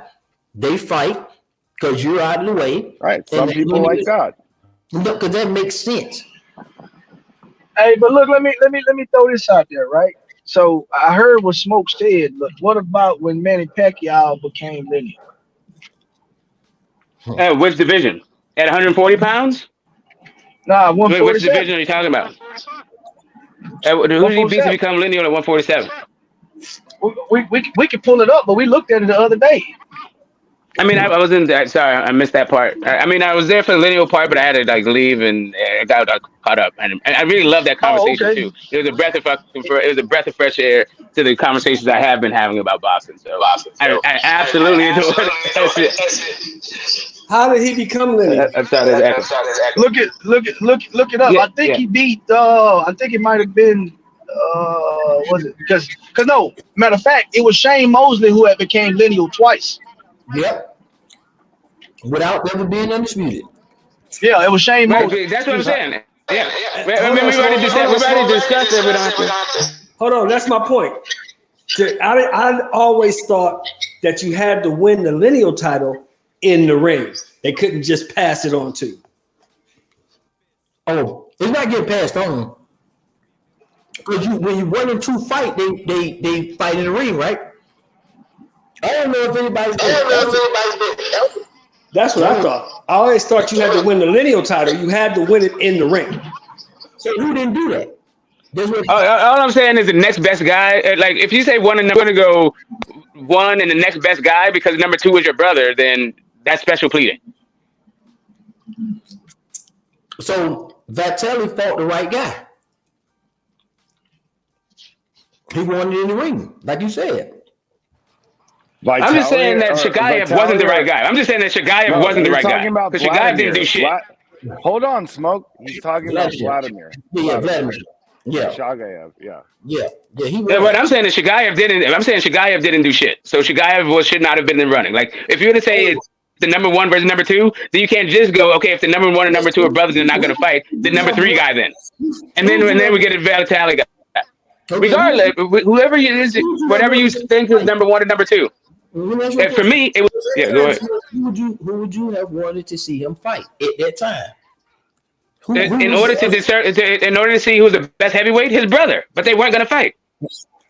Okay. Yeah, but the best example of this is why Smoke shit don't make no sense because Shane Mosley became lineal twice, and he didn't fucking he wasn't even number 1 at no point. Damn near. That's your problem, not mine. You're the one saying that you guys can be lineal to be ranked as all this stuff. That's an issue for you, not for me. No, but you said 1 and 2 though. Hold up a second. No, again, I'm doing an internal critique of your position. You are saying that a lineal is number 1 versus number 2. And you're also saying that Black did not have some special. I'm not saying that. You're telling me my position, but you're getting it wrong. Okay, awesome. I'm telling you, when Vladimir fought number 3 because number 2 didn't want to fight him for whatever reasons, then that to me established the new linealship. Is what I'm saying. You can't penalize me because number 2 don't want to fight me. That's what I'm saying. Okay, awesome. Like I saying that lineal can be established by the number 1 fighting the number 2, some ranking system. What I am saying to you, and then you're saying not only is that a new thing, but you're going to go another step when it comes to Vladimir Klitschko, because since the number 1 and number 2 were related and they weren't going to fight each other, you're going to go to the next guy down the line. That is not only is number 1, number 2 as to what lineal is supposed to be, now you're going to make a special case for Vladimir Klitschko and Vitaly because they're related. No, I'm saying that I don't have a problem with the motherfucker fighting number 3 and they're giving him lineal for that because number 2 did not want to fight him. I don't have an issue with it. You don't have to. Yeah. You don't have to have an issue with it. Cool, All I'm telling you is that I'm not telling. That's fine. That's fine with it. What I'm saying is you won't acknowledge that is a departure from how they did it in the past. That is not how it was done in the past. It was really specific. Okay, go. This is not different how they done it in the past, bro. We can go through division, bro, and we can look at even more fucked up examples than the one you giving right now, bro. I'm telling you, we can. Yeah. Oh, but you I'm haven't telling done you, we can.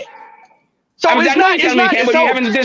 But it's an empty claim. If you tell me that you can light the fuck. Okay, you don't understand. You keep saying that it's hold on, smoke. You keep saying that it's a special circumstance. I'm telling you that's bullshit. It's not. I just told you Shane Mosley became lineal twice. That's fine, but I'm sure it had nothing to do with his brother. I'm sure it had nothing to do with number 1 and number 2. So you just telling me some stuff. You can tell me that you can light like paper with laser shooting out your eyes. That's cool that you claim that. Now demonstrate it. Okay, man. Somebody please go and see who Shane Mosley fought to become lineal twice, bro. I'm not at my computer right now, so I can't look it up. But we know it wasn't because he wouldn't fight his brother. We know that for a fact. Bro, it don't matter. But you're saying that people making special circumstances like the linealship is clean cut, and this is the way it's going all the time. You're not going But it isn't the way it's done all the time. That's what I'm saying to you is there was a way that it was done. There's a way that it was done. It changed. I don't know. Vladimir Klitschko was the change. If you want to talk about a bunch of people that happened after the change I'm talking about, that's cool. You can. But I don't know if because what I'm saying is what it became about was the Ring magazine. Ring magazine co-opted the whole idea of lineal. So maybe Sugar Shane Mosley got his thing from the new version, the new definition, where it was just fighting for the Ring magazine. I don't know. We can check it out. We can see. Changed.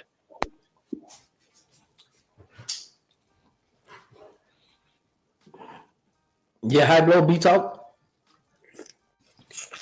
Yeah, I was saying in the back in the private chat, just while you guys were having a conversation there, that the discrepancy, and it's splitting hairs, dude. Like honestly, this is why boxing is not popular, because these little stupid discrepancies. However, the discrepancy is that there is no rule that says two brothers cannot fight each other.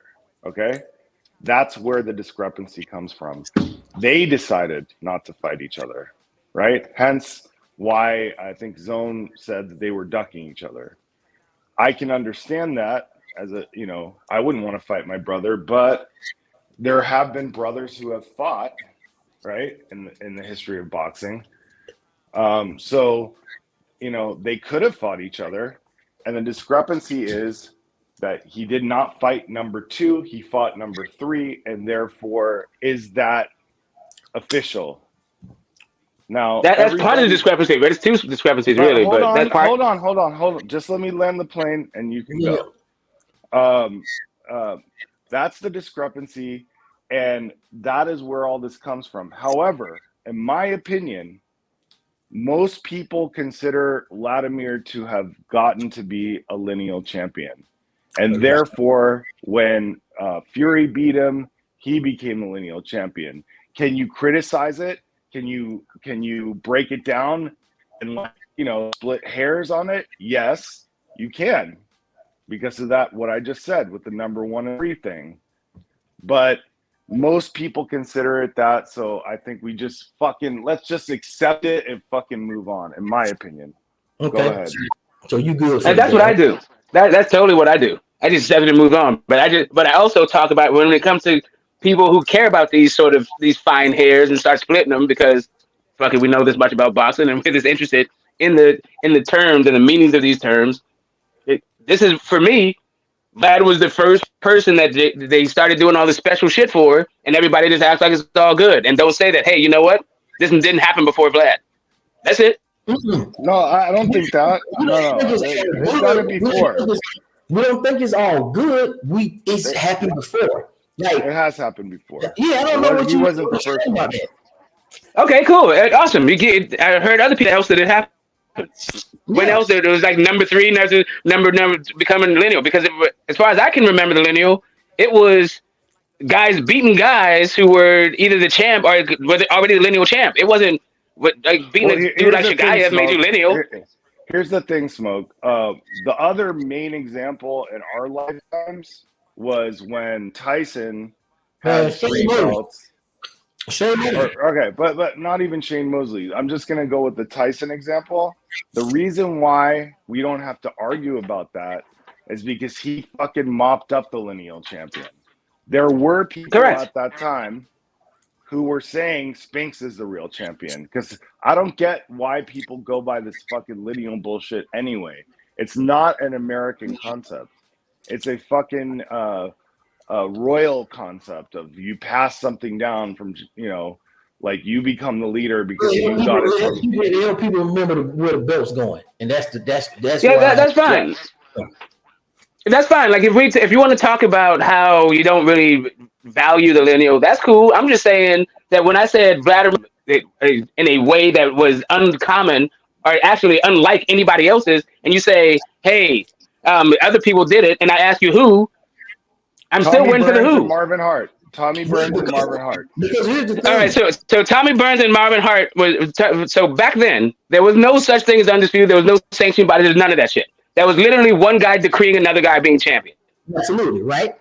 And then, right? So then the other part of it is that thing got cleared up when the guy who was declaring champions fought the guy who was considered the new champion. So really, with that, when it comes to the lineage, all of that confusion got cleared up because they fought. Hang on, it's not the discrepancy. That's not the. Let me finish. I'm going through my whole. Oh my God, go ahead. But there was no such thing. Address that point though. Okay, so right, but let me land it so you can land it the entire thing. Okay, all right. Because back then there was no such thing as multiple. Well, there weren't multiple recognized champions. There was one recognized champion, even though you had all these different people going out with champions. You had the color title. True, you had the color title. Well, you had the color title that was also out there. And even though they had other concepts of champions, there was one recognized champion, and that was a designated person. And he retired. So when you had a situation where we had two recognized champions, now that's when Undisputed became valued, and that's when the lineal became another thing. Got introduced to another thing. But can we address one point at a time? You're kind of go ahead. muddying the waters. I mean, I need to make the entire thing. I'm not muddying the waters. I'm making the entire case so you can understand. Your shit is muddy, man. You all over the place. You really are muddy. Let me just say right now. Okay. Just to clarify, and then you can talk as long as you want. I'm gonna jump. Yeah, go ahead. Go ahead. Okay. No, go ahead. Like we don't jump off anything. Like don't just say something and then fucking run away. Like the seagull style. Oh damn. Okay, shit on us and then fly away. Then. So the thing is, okay, with Marvin Hart, when Jeffries retired, right? He was undefeated. He was lineal, according to most people, right? There was a discrepancy because there was another title out there, which we know was the black title. I don't want to call it the color because I just don't like using that term, but you know what I'm talking about, right? Yeah.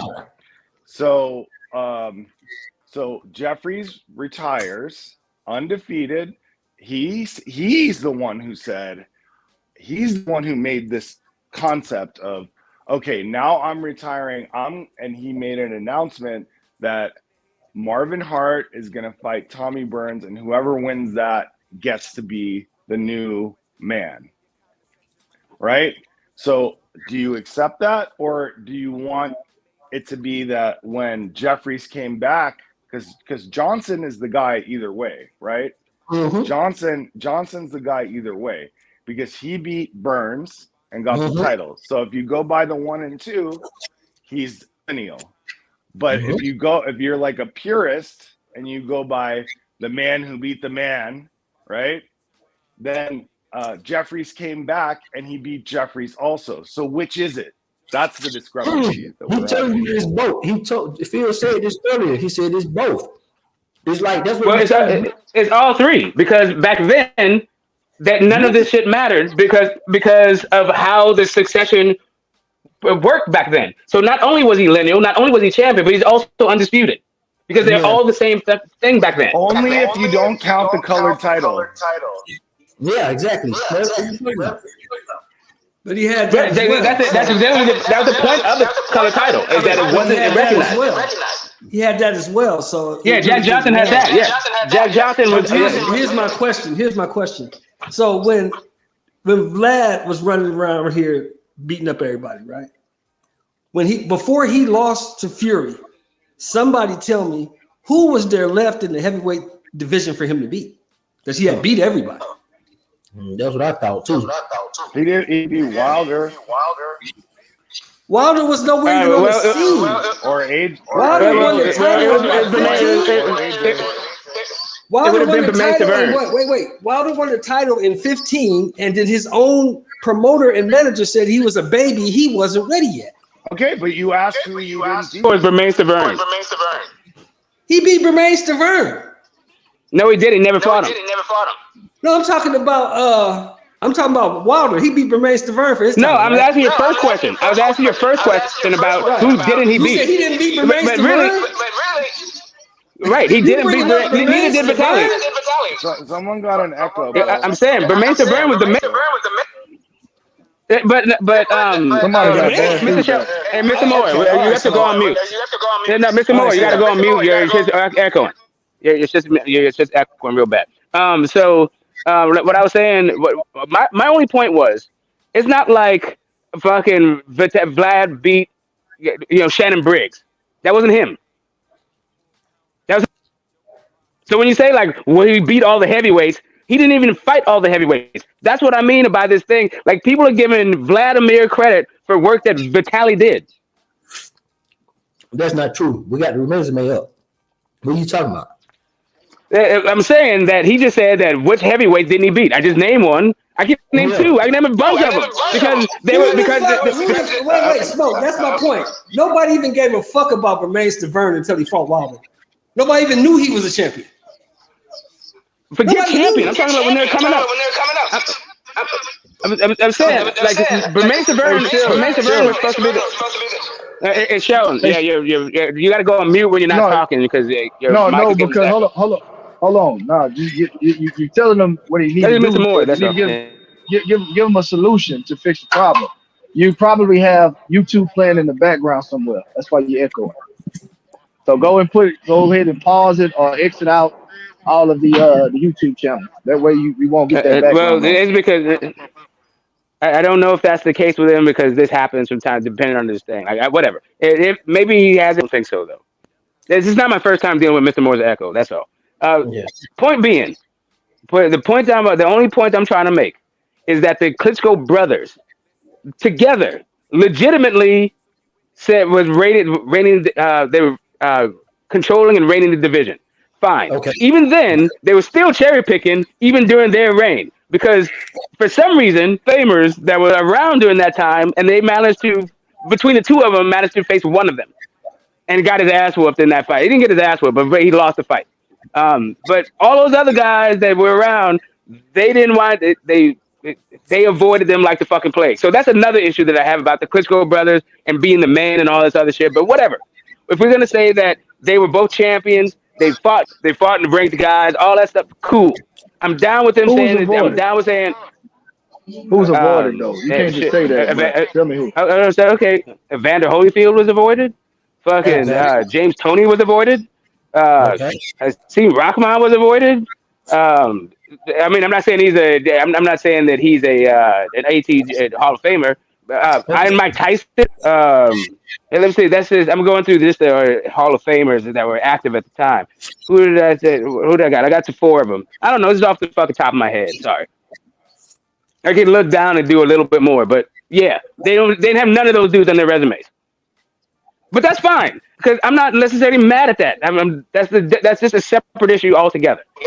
All I'm saying is the number 3 is that guy becoming the lineal. That's some new shit, and I'm fine with it. I'm not like I'm not. It doesn't keep me up at night. I just keep it in my mind that the shit that I grew up with changed at a certain point.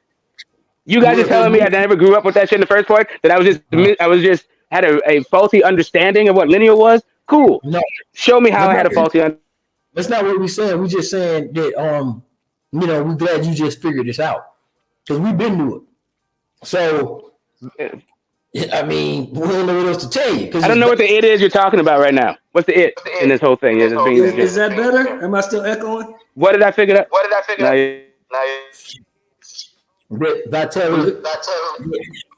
Tyson Fury is lineal. I already know that he's lineal. I already said hi. I was the one who said he got lineal off of fighting Shagayev. I am the one that's telling you guys that lineal means Ring Magazine now. You guys just don't accept it. No, I got it. I got how you arrived to your information. I'm just saying before it did that, I always thought this way. But I'm glad that the Ring Magazine it gave you a different perspective. That's all. But you recognize Tyson Fury as lineal, so obviously you're in agreement with the process. No, I am. What the process is, the meanings of terms change over time.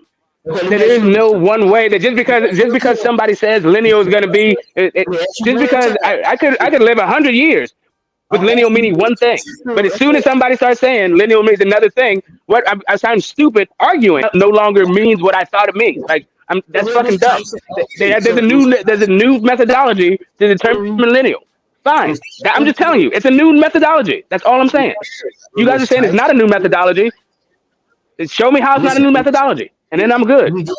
We good with that. We just asking you, is Tyson Fury lineal? You already said yeah, so we good. You arrive at the same point that we arrived at.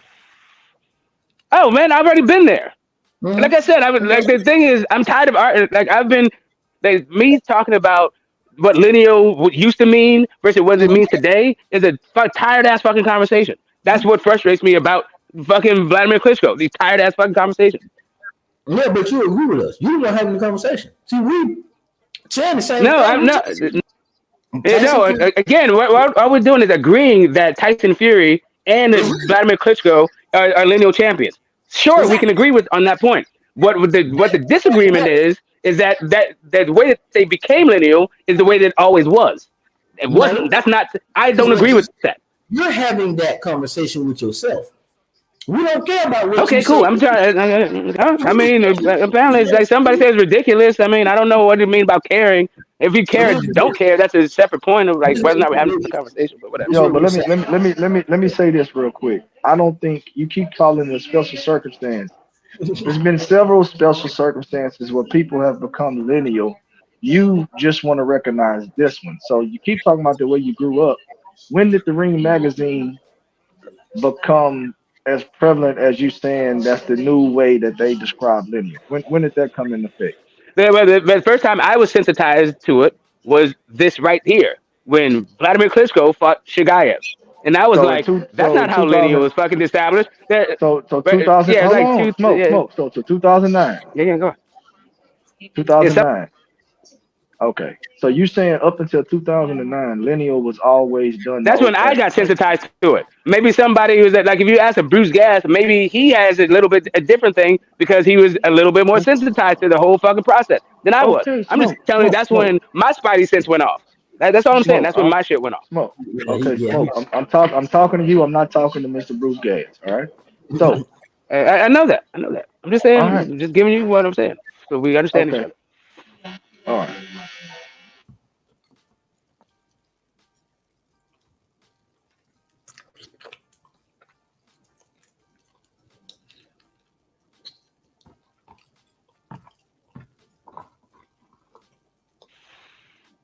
It could definitely was the time when I'm like, what the fuck are people talking about? This is some new shit. So you arrive at the same point as us anyway at the end of the day. Well, yeah, I was never disagreeing. Like I already said that when we were having the conversation the other day about it, and when we were talking about whether or not Shannon Briggs should have been lineal. I'd already said I grew up gay men a certain thing. I grew up with 2 genders, not as 26 genders. Like whether or not I'd fucking however they arrived to all these fucking genders is how they arrived at it. But that's what gender means today. It didn't. That's not how I grew up. I grew up gender was male or female. That's it.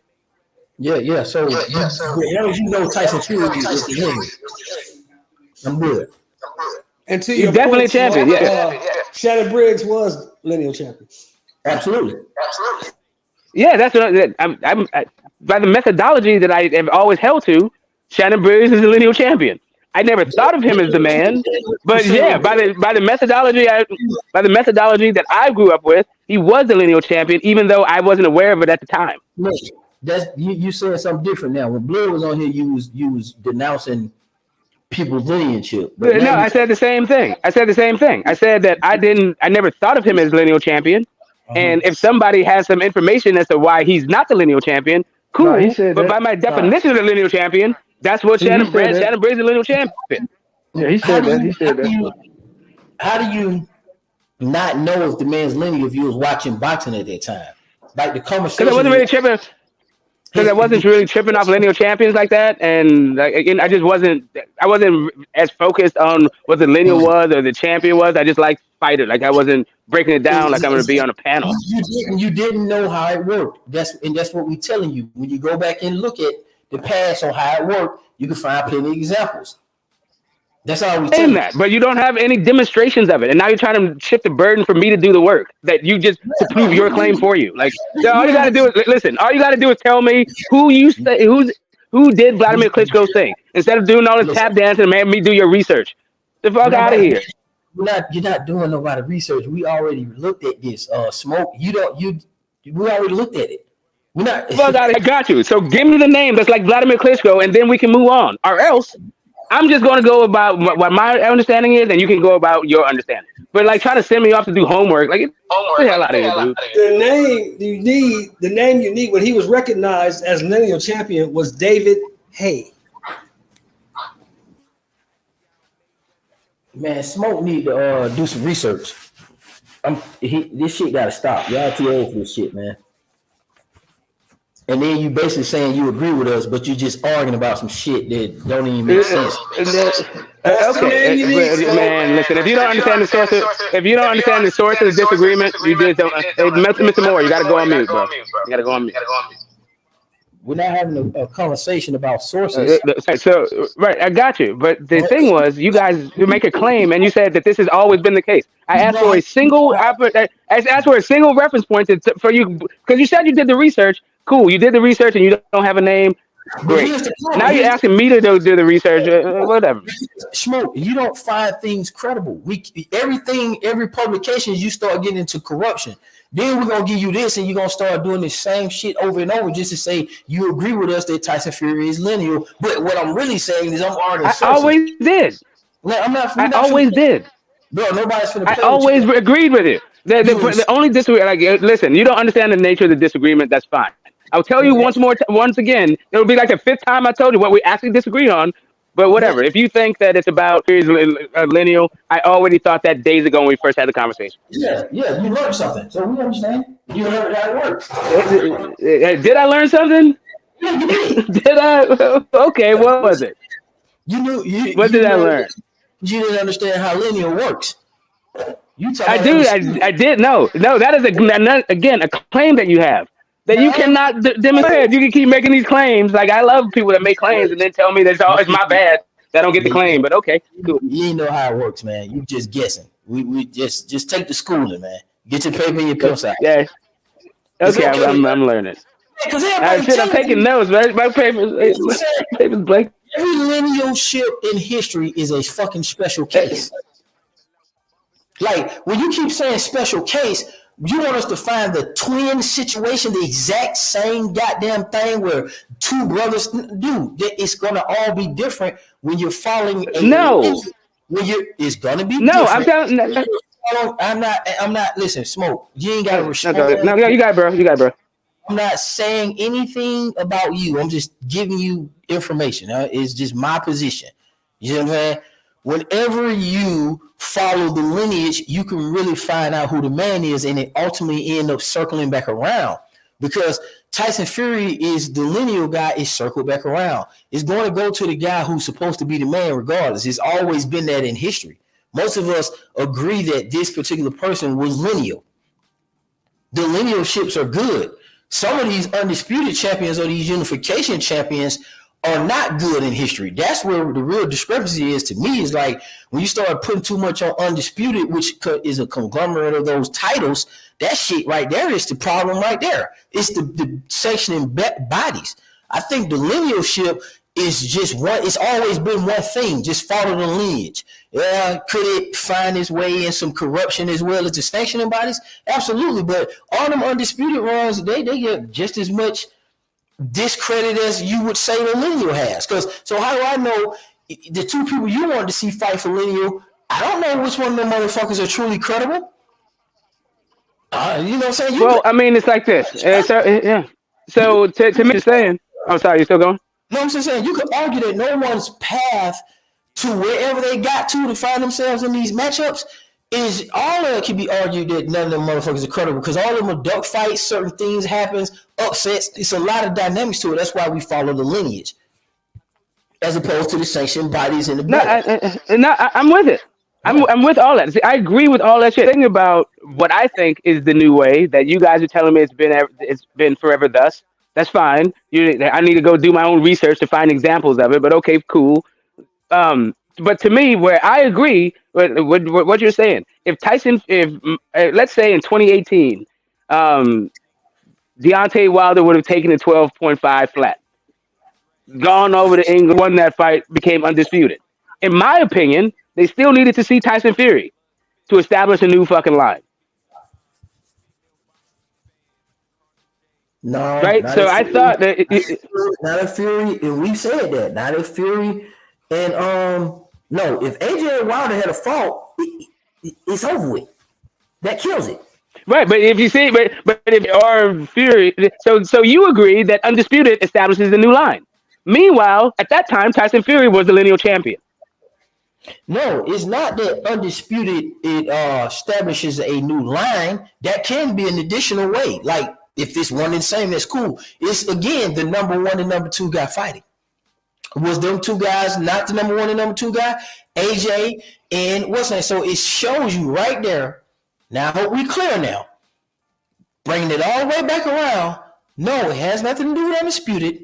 It has something to do with the number one and number two guy establishing themselves. We keep getting back to this, but everything that has Undisputed kind of in it has something to do with the number one and number two. But the number one and the two lineal don't always have something to do with Undisputed. That's where the breakdown is at. You just said. Oh, that seems. No, we agree there. Oh, you said, hey, man, because we don't got to get examples. We can just keep talking. Oh, man, so you're telling me that Undisputed is a part of it. Okay, yes, it is, because them two motherfuckers just happen to have all the belts. But that is the number one and number two guy first. Okay, that's fine. But if it worked, you said paperwork trap. You said Wilder had you said dropped the WBC belt, right? Had Wilder dropped the WBC belt, and the WBC belt, they dropped it, and he said, "Okay, you still gonna fight Anthony Joshua for his 3 titles? The fucking linealship still would have been on the fucking line without the WBC belt." Now if we get on here and say, "No, I don't think so," then we full of shit today. So. We know that if Deontay Wilder and AJ would have fought, no matter what the fuck belts was involved, there was going to be a lineal champion that day. You and the whole let me just say this real quick, bro. When Oscar De La Hoya and Shane Mosley fought the second time, the Ring magazine was on the line as well as the lineal. They were 2 totally separate things that were listed on the line along with the WBA and the WBC. Absolutely. So it's not one. It's not one and the same. It's not one and the same. Okay, I'm telling you. What I'm saying is, in today's today's boxing world, it may very well be, and it may be just because of what you just said, but because I don't know that. We don't know if the Ring magazine would have been on the line. I think. Hold up a second. I think the Ring magazine. Okay, hold up a second. Yeah, I think the Ring magazine would have. Holy crap! If I could get through this whole time. I'm just saying, you I think let's make sure we don't know. None of us do because they didn't fight. None of us do. They didn't fight. So if I can get through my thoughts, you don't know either. What I'm going, I can say we don't know. Fine, we don't know. Sorry, but I was just trying to speak for myself. We don't know if the Ring magazine would have been on the line if AJ fought Wilder. Maybe it would have been on the line. I think it would have been on the line because the Ring magazine belt was taken from Tyson Fury because of inactivity. So perhaps it would have been on the line. Perhaps it would have been online. But what about when he came back into the ring in 2018? He called himself the lineal champion. He had a whole suit made out of it, and people said that he was the lineal champion. Correct? So I don't. So, right. So in 2018, the lineal champion Tyson Fury was still fighting. So in 2018. Tyson Fury, Deontay Wilder, they would have been undisputed, but the lineal champion was still there. Are they just going to take the lineal champion away from him, from ratings? Or do you have to beat the guy? No, because lineal used to be the man that beat the man. It don't. Okay, man, y'all taking that way too ridiculous. Like, okay, so first of all, there has to be an establishment of a man. Like, 2 niggas don't come in as the man, or do they? So to establish this whole man who beat the man shit that y'all like to claim, somewhere it has to establish that there's a fucking man in the beginning with. And that's what the lineal does every time. It's self-correct. So if Tyson Fury hadn't got on this shit, because see, it's a counter on that lineage. See, that lineage is the one that's going to keep you on your toes because it really will strip you of your shit. See, the other sanctioning bodies, they can play around. The Ring magazine can play around. All that shit. But that lineage, that shit expires and it moves the fuck on because that's what pushes boxing. You're right. It is the man who beat the man. But once we reestablish who the fucking man is first, it has to be some furniture move. We got to establish who the fuck is the man first. That part is uncomfortable because it's a whole bunch of maybe pretenders. And maybe you don't like the fact that there's 10 pretenders out there and some bullshit going on, and then out of that, one person establishes themselves. Okay, cool. Is it sexy? Absolutely not. Is it Mike Tyson? Is it this? No, I get it. It's kind of lame. But the guy still established himself and then went on to destroy a lot of credible other heavyweights.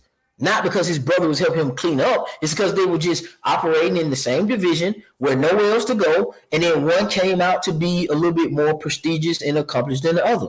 And that is the guy who's the fucking lineal champion. That's why he's lineal. That's fine. All I'm saying is that is from the man beating the man. If the man is active and you are the number two, then sure, he took a hiatus. He came back. Nobody beat him in the ring. The guys who came up when they got to eat in his absence, to collect all the trinkets or whatever. That's cool. They're undisputed, but they haven't beat the man. The man that beat the man, that we all agree the man. The guy that beat him was Tyson Fury, not AJ, not Wilder. Yeah, we go. Yeah, you understand that. So if they would have fought in 2018, in my opinion, in order to establish that whole thing about the man beating the man, it would have been tight. They still would have to see Tyson Fury in the same way that Tyson needed to see Michael Simoy, that Ali needed to see Frazier. And Tyson beat Fury. Tyson beat Wilder twice. No, I'm just saying. I'm just saying that's fine. Yeah, I was just talking about hypothetical. I wasn't talking about what actually happened. I was saying if that happened in 2018 to discuss the concept of lineal. Yeah, I know what happened in real life, but I'm talking about in real life. Here. You know what they say the lineal champion is? Man, guess who the lineal champion is? Usyk. Who's the lineal champion? Usyk. How? What from who? Based on who? What happened? The shit changed? I think because Tyson Fury gave up this fucking Ring magazine belt, and then they fought for it. The AJ. Hold on, what? I said when I think Tyson Fury, I believe, relinquished the Ring magazine title, and then Ring magazine put the. Believe or no? We need the facts. Smoke, you be bullshitting. Give us the facts. We don't want to hear nothing you say about your opinion because you full of shit. Give us the facts. I'm talking about my opinion. Like what? Just give us the facts. We don't want to hear nothing about you believe. Goddamn, you want me to do something? I'm on my phone, man. Jesus Christ. I'm just trying to have a conversation with you. Like, okay, if you want me to like get into a thing, then I can't have the kind of conversation you want to have. So I'm telling you, I'm not in a position to have the conversation you want to have then. Because I'm not going to sit here and like I can't do it on my phone. And so we'll talk about some boxing, but you want me to make sure I do the research on it. I said when I'm sure of something, I tell you I'm sure of it. When I'm not so sure of it, I say I believe this to be the case, and then you can do your own research so that we can have the conversation. But if you're not trying to have that kind of conversation, then I'm not sitting in front of my computer to tell you I know everything that I'm saying to you is for certain. Okay, so you're guessing. Go ahead. I hear the story. I said I think. I think this is what the case is, and you can correct me if I'm wrong. Okay, let's go. Let's guess. I'll correct you now. You're wrong.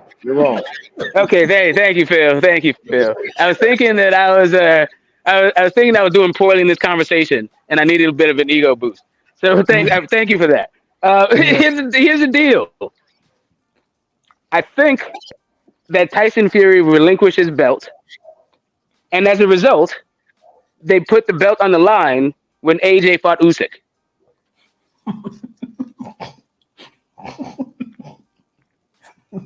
Yeah, but the ring. You can correct me if I'm wrong. Hold on. The ring is what I've been telling you. The ring and the lineal are not connected, bro. That's what I just told you. You keep saying that. When Oscar De La, I'm going to tell you. You asked for an example. When Oscar De La Hoya and Shane Mosley fought the second time, they had the lineal on the line as well as the Ring magazine belt, bro. Two separate things. I keep telling you that. You the one that keeps saying they changed the definition that is fine. and they made the ring ring belt when they made the ring. Hold on, You let tell me me. finish, bro. Let me finish. No, Let me you keep finish. telling me that. I Let me understand. finish. No, Let you me don't finish. understand Let me what I'm finish. saying. Oh my You don't God, understand man. what I'm saying. All right, man. Yeah, All right, hold bro. on. You ain't gonna let me finish? Smoke, no, You gonna because let you me told finish? me, yep, you said, cool, let him correct you. You said, Let Phil me said finish, bro. wrong. Yeah, Phil Okay, said correct. you said that the Ring magazine is now the new lineal champion, and I'm telling you that's not I'm the not case. talking. I haven't said it.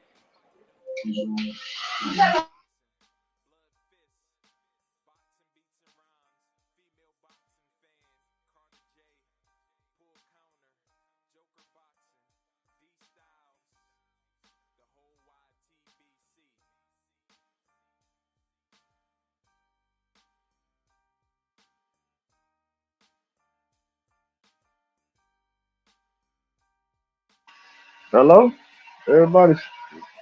I can't hear nobody saying that now. What's going on? No, go ahead. Can you hear me? Oh yeah, Nah, this smoke not sound not. like smoke is saying something. His first name wasn't. No, But anyway, Smoke when was right. Shagayev fought fucking Oh, Vitaly, see, he's I mean Vladimir, oh, that was a. Let me hold if on. I can get this out. It's very simple. No, hold on, Whenever the number, the slow only down. place. Smoke. Yeah, go ahead. You got Goddamn, it. I'm trying to tell you that Yeah, nobody heard you for a second. We was last thing everybody heard because they said they couldn't hear you was yeah. Phil was doing the corrections as you asked, but I guess you was finna make a point and we was waiting on you. Go ahead. We didn't hear it. You muted out. Go ahead. Right. Right. So I was saying, I didn't say to now that they're synonymous. Now, I wasn't talking about they were synonymous when Oscar De La Hoya fought him. And as a matter of fact, I don't know if like I can do some research and see what we can have a different discussion about that thing. But I wasn't talking about in every case that's the way it is. I'm saying that right now people are the way that people look at lineal. It is the Ring magazine belt. That wasn't part of it before the Vladimir Klitschko Shagayev I'd fight. like to chime in If on I can that get it, if if possible. I got you. Can I? Cool. Okay. I don't understand. Anyway, so whenever you say, and it's proven by the fact you said the number one was fighting number three. Where was Vladimir Klitschko rated number one, and where was Shagayev ranked number three?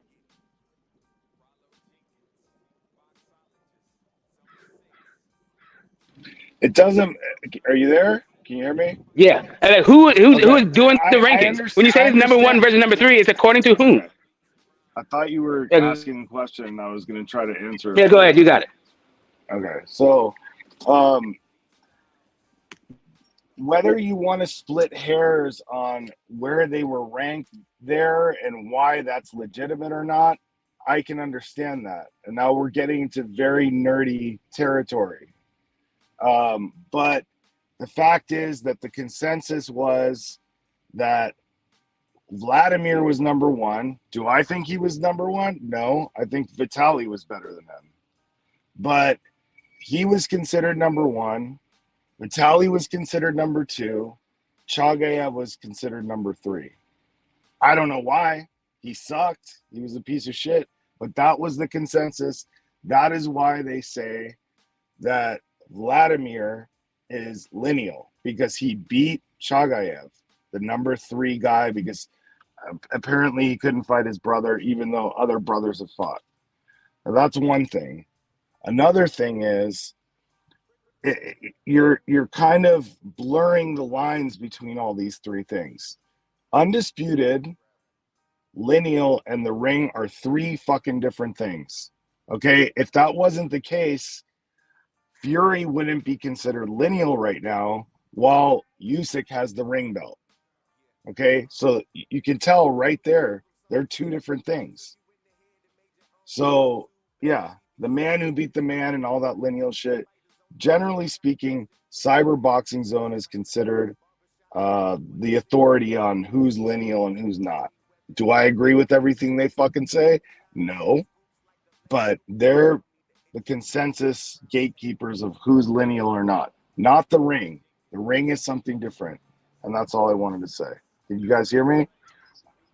Yeah, All this right. Very, consensus that very, you very, speak of very, is a very well consensus of said. people who have Very heard well. of transnational boxing and they're smelling their old farts. What consensus amongst whom? They're an alternative to ring, and that's all they've ever been. Uh-oh. What Okay, I'm so talking about, like when they say you like telling me another fans, guys, source. lineal champion. When I a told you. fan says he's a lineal champion, that's what they're talking about. They are talking about some dude that had the Ring magazine. They're not talking about some dude that beat the man because they're not tuning in to transnational ranking boards. Smoke, I told you. I said every source that we name you gonna contest, so it's a waste of time. These folks. No, I'm telling you, it's a waste of time, man. No, it's because you guys are okay. Because for some reason you guys keep marginalizing the source that I bring in order to say that your source is more relevant. I'm not the same way you're dunking on my source. I'm dunking on yours, right? No, but you want me to ignore the fact that the transnational ranking boards, whatever the fuck they are, like they didn't even exist when all this shit was fucking happening. That's the first part of this thing. But hold that damn. Only one fucking hater at a time, please. Can I get through this? What are you talking about? I'm just saying, just on the prospect. That's on the prospect. But me getting my thought out. Hold on. I'm getting my thought out. That's what I'm talking about. The hater getting my thought out. Can I just get this out? And then you can jump all over it again. All I'm saying to you is the time when number 1 to number 3 became the lineal champion with some ring mag, and I'm in conversation with all these fucking people who tell me, and just what Zone said, and what we all say. Vladimir Klitschko is the lineal champion. Then Tyson Fury beat him. But then a discrepancy comes along where you say, well, even though Tyson Fury was active in fighting in 2018, if AJ and Wilder had fought then and got all the trinkets, new lineal without fighting Tyson Fury. That's where I am in this conversation right now. I don't know what the hell it is you guys are on with it. Like, let's talk about the difference between with the real lineal and Ring magazine. I know the difference between real lineal and magazine. That's not what people are talking about though when they talk about lineal. Hold on. Nobody's tuning in the transnational ranking board, and I like them. They're cool. They're alternative to the fucking ring, but that's what they are. An alternative to the ring. Transnational, dude. Whatever the TR, BR, whatever those initials stand for. You said they're the gatekeepers for lineal. Wrong. I said the Cyber Boxing Zone is the gatekeepers of who considers. Oh, you said Cyber Boxing Zone. Sorry, my bad. Cyber Boxing Zone. You don't even know what you're talking about, man. You just blurting out stuff. I tried to stop you and correct that. Before you went on a fucking. Cool. My bad. Cyber Boxing Zone. The point still stands. Smoke. That's what we know. You fucking don't. No, the point doesn't change because it's Cyber Boxing Zone. That doesn't upend my whole argument. Like, what the hell, bro? I'm trying to hear you, but you got this. What are you guys on? This get it out. Just calm the fuck down. We're not going anywhere. Why you in stop interrupting? Okay, hold up. Hold up. Said that because of repeated comments. Okay, when Phil was constantly interrupted, he did the same thing because that's what happens when you get constantly interrupted. I gotta give you some. Bro, why you talking about me, bro? I ain't interrupting nobody, bro. The fuck? This is what I'm saying. Hold up, man. Hold on. Let me say this shit, bro. This is what I'm saying right here. I said when you were when you're being interrupted. I said when you're being interrupted. Okay. So you did the same thing. When I'm being interrupted, I need to calm down. Bro, okay. I got you, bro. I got you. Jesus Christ, I can't get riled up when I'm getting interrupted. Okay, bro. I got you. But let me say this real quick. Nobody said that. So when Fury, if Deontay Wilder and Anthony Joshua would have fought while Tyson Fury was retired, then the new linealship would have been established because the current lineal champion is retired.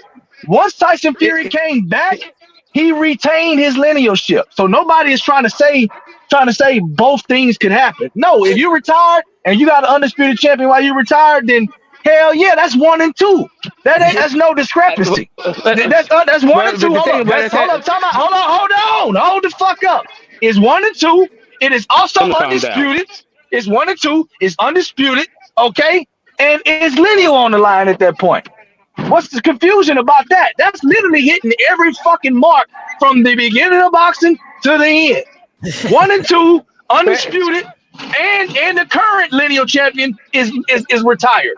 That's when a new linealship would have been established. That's what niggas are saying. The problem is right now put out in the hypothetical, Fury wasn't retired. He was already fighting in 2018. Like I said, he was fighting. And if he would have fought while he was retired, nigga, I just said that. I said, but they didn't. Okay, right. But goddamn. Zone said when he's still fighting. Zone is the one that repeated. Zone is the one who said that he's still fighting. If those two guys fought each other, a new lineage would have been established. That's where the discrepancy is. Not whether or not Tyson, if he fought while Tyson Fury was retired. That's your issue. I agree with you. But that's not what Zone is saying. That's what I'm saying. Shut the hell up, man. That's what I'm saying. That is what Zone is said, saying, bro. I said if Tyson Fury was still fighting, Tyson Fury still. This is the whole hypothetical. Tyson Fury is fighting in 2018, and those two guys fight in 2018. I told you. Who is it? And Smoke. I told you from the beginning. I'm not doing a hypothetical. You keep trying to listen. Oh my God. Okay. All right. All right. Never mind. Let's start over. Let's start over. I'm gonna say it again. We already agree that Tyson Fury is lineal. It doesn't matter what you think about that, right? You can have your opinion about a path. You're just stuck on one path. We understand that, yes, once Undisputed is established, we're saying what you're saying, dog. Look, I told you. I know we don't disagree on who is lineal. And we don't agree. The only thing we disagree on is whether or not it was whether or not Vlad was a special case. That's it. Don't disagree on anything, Smoke. You're talking about okay, well then, okay. Okay, go ahead, man. See, listen. You're the one talking about special conditions. We just saying we don't see it that way because lineal, if you've been following lineal, then we know every situation is damn near fucking different. That's why it's lineal. Now, Undisputed got a certain path. It's a fixed end path. You collect all belts, motherfucker, you become Undisputed, right? Simple as that. You collect all the belts, you become Undisputed. It's the same thing over and over. And if you're saying we agree, that's one way to establish. But 1 and 2 also is a way to establish it. That's what we saying both are true. You're just saying you like more so of the Undisputed package when it happens. Okay, we like that when it happens too. Like what Terrence Crawford did. Terrence Crawford, Undisputed, established linealship. We're not fighting y'all against that. We agree. Okay, that's I'm saying I think we agree on most of it. I'm just talking about the area where we disagree is for some reason it's supposed to be fact based, and I'm not seeing the facts behind the disagreement on your end. Your disagreement doesn't seem to be supported by facts, even though you say that it is. That's all. Yeah, I know. Okay, so you're telling me go find out and facts out for myself, so that's cool. Okay, I got you. So let me ask this question right here. Okay, right. I got it, right? So you keep on throwing out this special circumstance shit. All right. So when Shane Mosley fought Oscar De La Hoya the first time, he became lineal, right? He wasn't number 2. He wasn't number 2.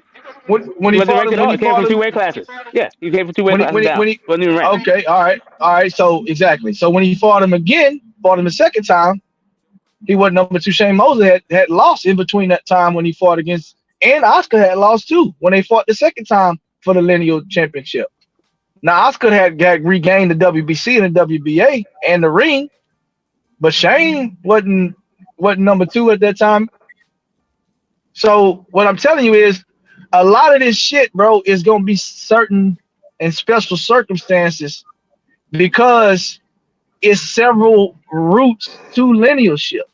Is no concrete way to get the lineal title, bro. Like, obviously, the clear-cut way is 1 and 2 because that goes back all the way to the beginning of time before it was even belts, right? Okay. Then you have the route of somebody becoming Undisputed. Obviously, that's another very clean-cut route, okay?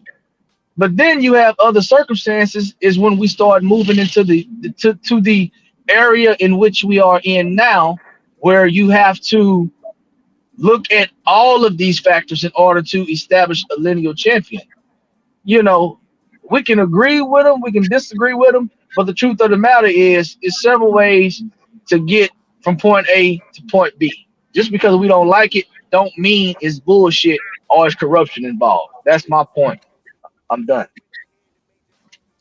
No, I don't believe that one leads to the other. I'm just talking about really it comes down to it. Number 1 and number 2 is old. It's an old tried and true tradition. Not mad at it. Just talking about who decides who number 1 and number 2 is. That's really it. And that thing has changed over time. That's what the one thing that's missing from the conversation, saying that your guy was number 3. Okay, so how do we? That's a good one then. Okay, then let's switch gears to that. That's so. What's on the line? How do you decide? Just take the station and buy this out. This is Smoke opinion. How do you decide who's number 1 and number 2? So, for instance, let's point to a real example. In 168 division, we got some people up there, some good work. And tell me, how do you determine who's number 1 between, Benavidez, maybe Morel, or you can just give me an example, whatever you got. So how do you determine who's at 160 at 168 pounds? How do you determine who's the best at 168? That's one example. The same way. The methodology is the same, and then I'll just apply it specifically to the division. Gotcha. Right. Oh damn! I got one bar. Like plugging my phone. Give me 1 second. Okay. Running out of juice. Smoke talking in circles. Yeah, man. Yeah, just because technology hasn't caught up to me yet. Yeah. A lot of stuff ain't caught up to you yet, including this damn lineal ship. That's why we got to take you to school. Oh, now he fell off. So his shit died. Man, look, bro. This is the thing right here, man. I think it would have been. This is the thing. Obviously, Tyson Fury is lineal now. He was lineal when he retired. He came back. He hadn't been defeated, so nobody's beat him. So guess what? He retains his linealship, bro. There's no, I think the main thing is people have a problem with Vladimir Klitschko being lineal after they have been on ice for 4 years. Yeah, what the fuck they want? That shit was on. It was on ice for 4 years. That's what I don't understand. What did they? I'm trying to figure out what did they want, Phil? They wanted the 2 brothers to fight each other, or what did they want? Because Lennox Lewis is gone. I'm trying to figure out how is it. Once he, because he closed that. Bro, Lennox Lewis was gone. Look, this is the thing. After Lennox was retired for 4 years, niggas kind of knew he wasn't never coming back. Like, it's not like when Big George came back 10 years later. It's not the same thing. Yeah. Because he had fucked his money off. Nah, man, Lennox been rich as fuck for a long time. You see what I'm saying? So, like, yeah, I mean, he living down there in Jamaica, big mansion. Yeah, Lennox was good. He I have no reason to come back. I don't. Yeah, he got his shit and got on up the fuck about it, didn't he? Yeah, what I'm saying. He bro, once he say, look, bro, and this is the thing. Vitali, when he retired, he had said, hey, look, the only reason I will come out of retirement is to fight Lennox. So Lennox said, I ain't never coming back. Guess what he did? He retired. Yeah, he did. Yeah. He retired, bro. He's like, oh, well, shit, dude. Hey, what I'm sticking around for, I'm not finna fight my brother. Lennox ain't never coming back. Yeah, it's time for me to shut it down, man. I'm gonna go ahead and chill. I'm gonna be a politician. You know what I'm saying? And that's what he did. I don't see the problem. And Chris Bird fought both brothers, right? So he already had said that really the nigga Vladimir really thumping harder than Vitali. Uh-huh. He just said that Vitali just was a more precise puncher. He said, but just on brute power, he was like, man, the Vladimir really shit really heavy on your face. You know what I'm saying? Yeah, that's a direct quote for him. I put my own words in there, but he said that he thinks Vladimir was a harder puncher. But man, I digress, man, and it is what it is, man. With this lineal topic, bro, it's a lot of different avenues to get to that thing, man. And Smoke no better than that shit. Smoke just and it was on ice for 4 years. The man was a unified champion. The man literally held on to the titles for over a decade, and then he finally lost. And guess what? The right motherfucker is lineal right now. That's what people missing. Yeah, Tyson Fury is the man. So when it transferred from Klitschko to Fury, it's not like that bitch transferred from Klitschko to fucking Bermain Severn, and the Bermain Severn still got it, and we know he ain't trash. Nah, when it transferred to Fury, the right motherfucker got the lineal ship, bro. And look, when I bring up Mayweather and Pacquiao, you brought up Shane Mosley, but niggas ain't gonna dispute that. I want to hear any nigga get on here and denounce Pacquiao's lineal ship. I would think you might have some niggas try it, but ain't nobody definitely gonna denounce his Floyd shit. So why would you do it now? Y'all know it's different avenues and paths. Come on, man. Y'all know Pacquiao and Mayweather ain't never been undisputed. Them two motherfuckers don't been lineal several goddamn times. Damn one of them motherfuckers ain't never been undisputed. These motherfuckers got 8 and 4 lineal championships under their shit. Come on now. That goes to show you that has nothing to do with undisputed. Like Floyd already told us the game. Bro. Yeah, exactly, dog. And then really, man, that's what people don't understand about what Floyd was doing with them belts. Floyd always leaned on the lineal ship. Exactly. But that's why he didn't worry about the belts. Exactly. He was always like, I'm lineal. I ain't never been beat. So when I come back, I mean, I get it, Crawford lineal now, but really, I mean, nigga, when I come back. Yeah. I can make my claims to this. You know what I'm saying? I can. It'll be a topic of conversation without a doubt, right? Floyd come back, he back. Yeah, that should be. Cause he just that's how it go. I don't understand what the problem is. Yeah, Floyd to be saying, you know, I'm the true lineal champion. It's just like the conversation, the Jack Johnson conversation we just had. It's no different. When Jeffries and when Jeffries and them fought, bro, he was the lineal champion. When really a real linealship had really been reestablished because he was retired, right or wrong. You're right. That's but right. But soon as he got back, he was like, nah, nigga, I'm lineal. I mean, he said nigga, but you know what I'm saying? Like, I'm lineal. So he probably did. Back then.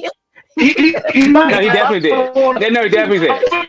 No, he definitely did that. I don't put it on that man. Yeah, I don't want to put it on that man personally, but it feel real about it. Yeah, Jeff is still breaking up for you guys. Did it feel break up for you guys or not? That's just me. Nah, you good. Nah, you good. Nah, you good. You said, man, Jeffrey came back and said, nigga, lineal. Nigga, you crazy. Jack Johnson. All the West wives after that, man. You never said that shit, man. But Jack put them paws on that motherfucker.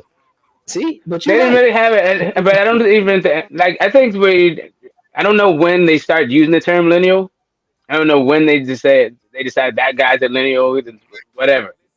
Maybe it predates. Maybe it came after that fight. Do me a favor, and this is what I need you to talk. Hey, hold me down for 30 minutes, feeling smoke, and I'm gonna slide back in. I don't want to cut it. Go ahead. Cool. Yeah, I was saying I don't know when they did when they started using the term lineal. I guess I could take a couple of 3 days to work that out. Because maybe none of it. I don't think when Jack Johnson and Jeffries like mixed it up, any of these terms were in use. It was just the champion, the real champion versus a different champion. I don't even know when would they start talking about undisputed. I don't know when they started using these terms. I would think when they in the 2-belt era, but maybe they started doing it before then.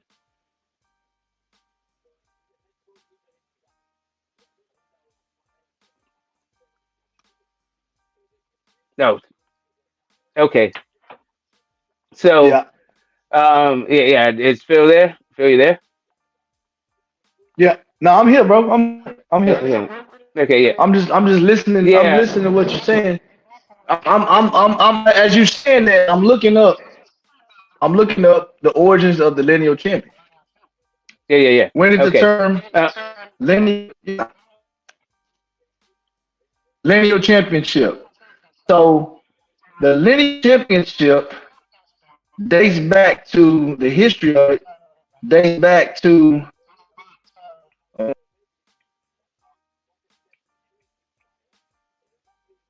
I'm going to tell you.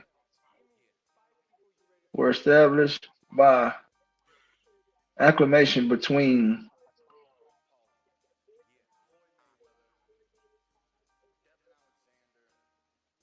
So in combat sports, for champions are decided by a challenge lineal championship of weight class is the world championship. This is kind of going through the definition of it, right?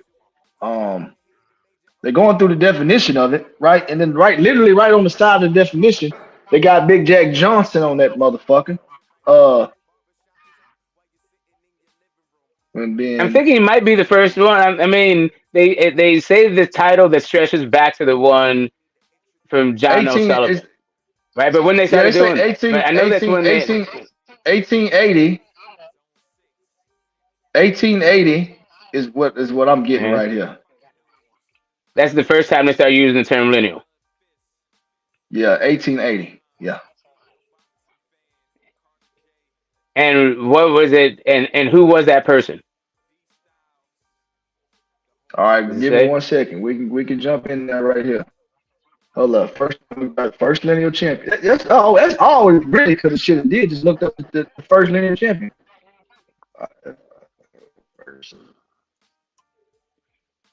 I mean, no, that's going to tell you who the first one was, not when they First, first started using the term.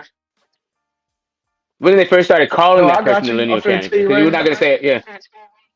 Okay, so all right, so look, all right, let's just hypothetically say, right? Let's just say the term came out in 1880, right? Okay.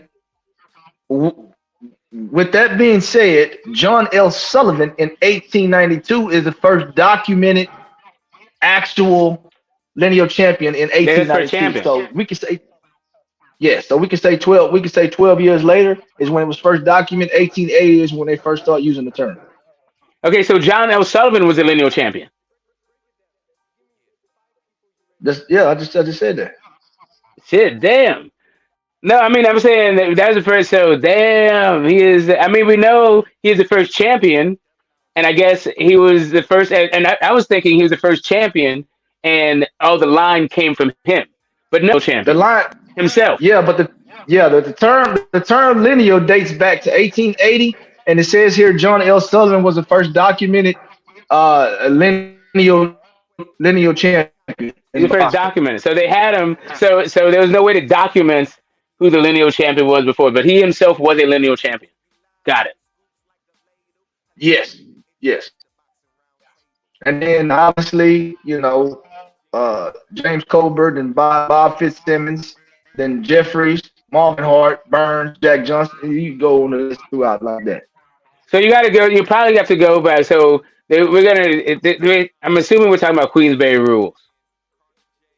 I guess that's what the whole thing's about. Is like 1880. So it's gonna be a Queens. So you have to figure out from John O'Sullivan who did he get his title from? How did he get his title? Or when they started documenting how did you go about becoming the lineal champion? This is the man that beat the Hold on, man. we can hold up, Jay. Yeah, let's take it out, right?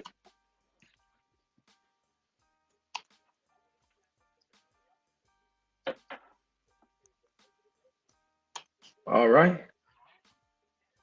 This internet a motherfucker, man. Mm-hmm. So,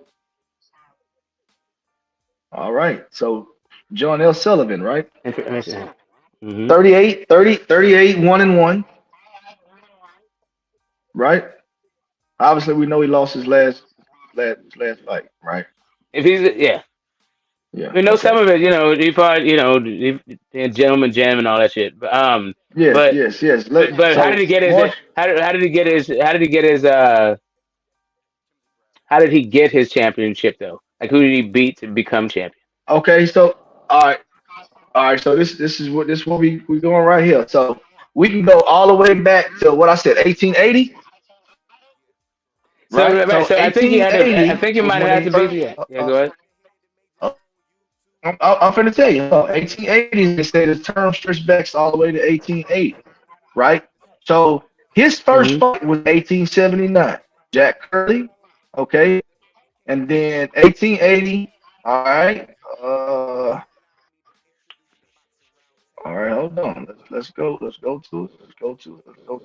Boom, boom, boom. All right, so This Jimmy is where Elliott. Haplo is. All right. Jimmy. All right, Jimmy Elliott was a former heavyweight champion of America, right? That's when he fought fought against John L. Sullivan in 1882, right? And then we can scroll up all the way to, let's scroll up to when he became lineal, which was in 1890. They said in 1892, correct? All right. So in 1892, hold up, no, it was 18. Let me go back to that other shit. He was born when he started fighting. You said in 18. Well, you said in 1880, and he started fighting in 1879. Yeah, 1879. Yes. So the term, so basically, he established the linealship by being the man. So when they say 18, when it goes all the way back to the term 1880,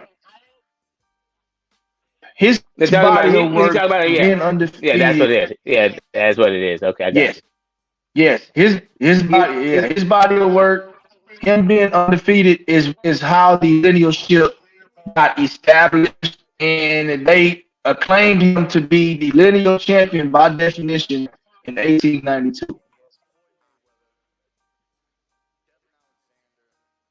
And then that's where the lineage breaks off, and then obviously you go into Colbert, right? And then Bob Fitzsimmons, and that's when it starts transferring out. So literally, the linealship stretches to him specifically. So when he started fighting in 1879, the term lineal came 1 year later in 1880.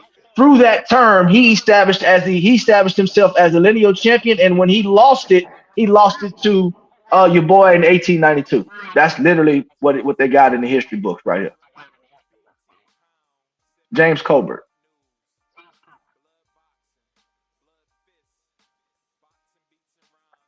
All right, we'll go with This is that. why But this is why he's now, he's the godfather. This is why he's the godfather of boxing. well, it's also why it would make sense that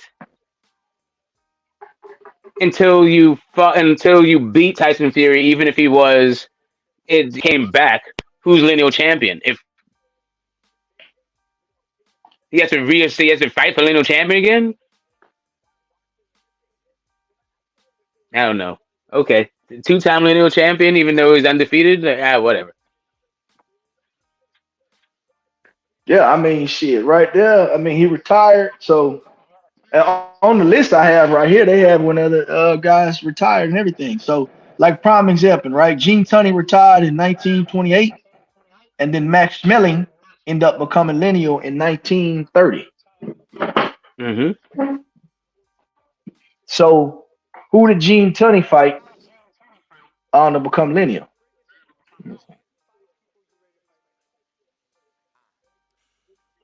Gene Tunney beat who was the light heavy in 19. What you say in 1920? So it's been 1919. 19.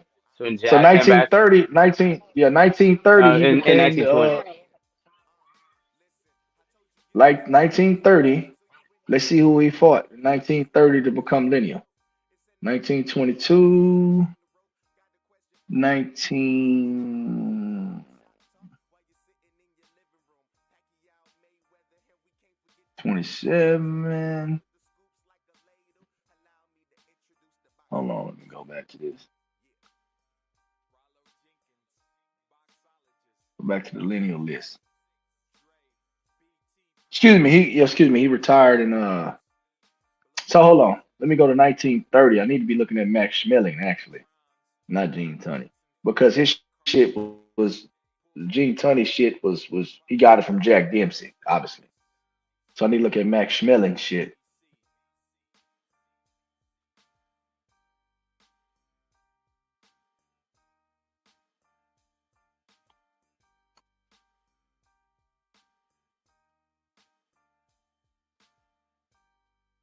All right, Max Schmeling, 1930. So Max Schmeling beat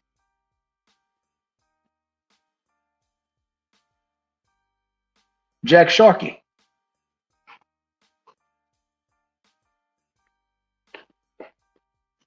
Yeah, Yankee Stadium. Schmeling Sharkey for undisputed. Yep, it says the National Boxing Association heavyweight vacant title and the the New York something sack And you said this world for heavyweight undisputed. title. Okay. Oh, sorry. You said this first undisputed. This was Or this was you said the lineal. Oh, this is for lineal. this for lineal, yeah.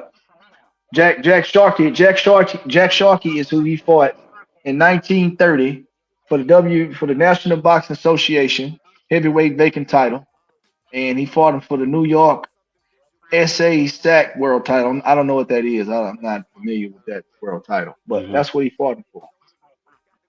Yeah. The New York title turned into WBA. Well, one of the New York ones, and I think that was that Yeah, one. the National Boxing Association, the national the NBA, the NBA, I think that's what turned into the WBA actually. I think they might. I think they But actually yeah, merged, and both of them are, and both things are yeah, correct.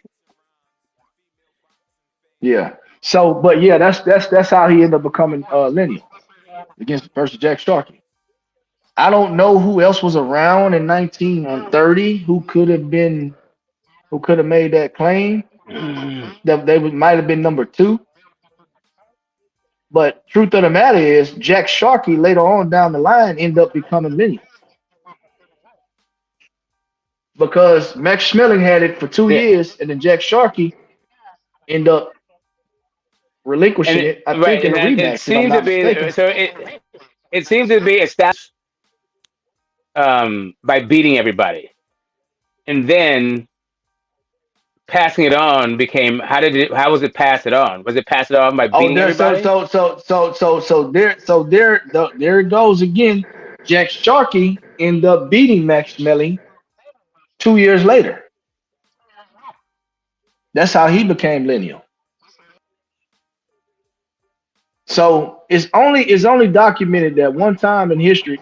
Well, not one time, but it might be more than one time. Jeffries retired, right, and then Marvin Hart became lineal, Mm-hmm. right? Okay, so you got a Mm-hmm. retirement there. I don't think anybody had a problem saying Marvin Hart was probably the best in the world, either him or Tommy Burns, right? Right. That's because as Haplo was saying earlier, um, John L. Sullivan decreed that whoever won that would get the title. Okay, so all right, a Hypo did say that, right? So okay, cool. So when Marvin Hart and Tommy Burns fought, that's when it transferred over to Tommy Burns, right? Yes. Marvin Hart relinquished it or lost it to Tommy Burns, right? And then Tommy Mm-hmm. Burns fought Jack Johnson. And we know he Right. damn near held that shit for almost a decade, right? Okay. And then Mm-hmm. Jess Willard came in and he beat Jack Johnson, right? And Mm-hmm. then Willard But got there's a beat by Jack but Gibson. also wait a minute. But Jeffries came back. Yeah, Jeffers You came skipped back. over Jim Jeffers. When Jeffers came back, that was in what? Well, 19 what? Jeffries gave it to Burns, but he retired. He retired undefeated, and Jeffries decreed it to Burns. Yeah, that's what I'm saying, and we know Jack Johnson beat Burns. Yeah, but then Jeffries came back and Yeah, was but talking about the once you real once you champion. So they had a whole thing. but once you say I relinquish my linealship, then you can't come back and make claims to it again. That's unfair. You can't be like, Well, all right, hey, but look, that's what they did. Tommy Burns, like Tommy Burns, you're the lineal. You know what I'm saying? You're the lineal, and They said it then wasn't about you come back and they're saying Jack. Yeah, they're saying Jack Johnson was yellow, and the real champion was Jeffries. I mean, they can say whatever they want, but the truth of the matter is, Jeffries.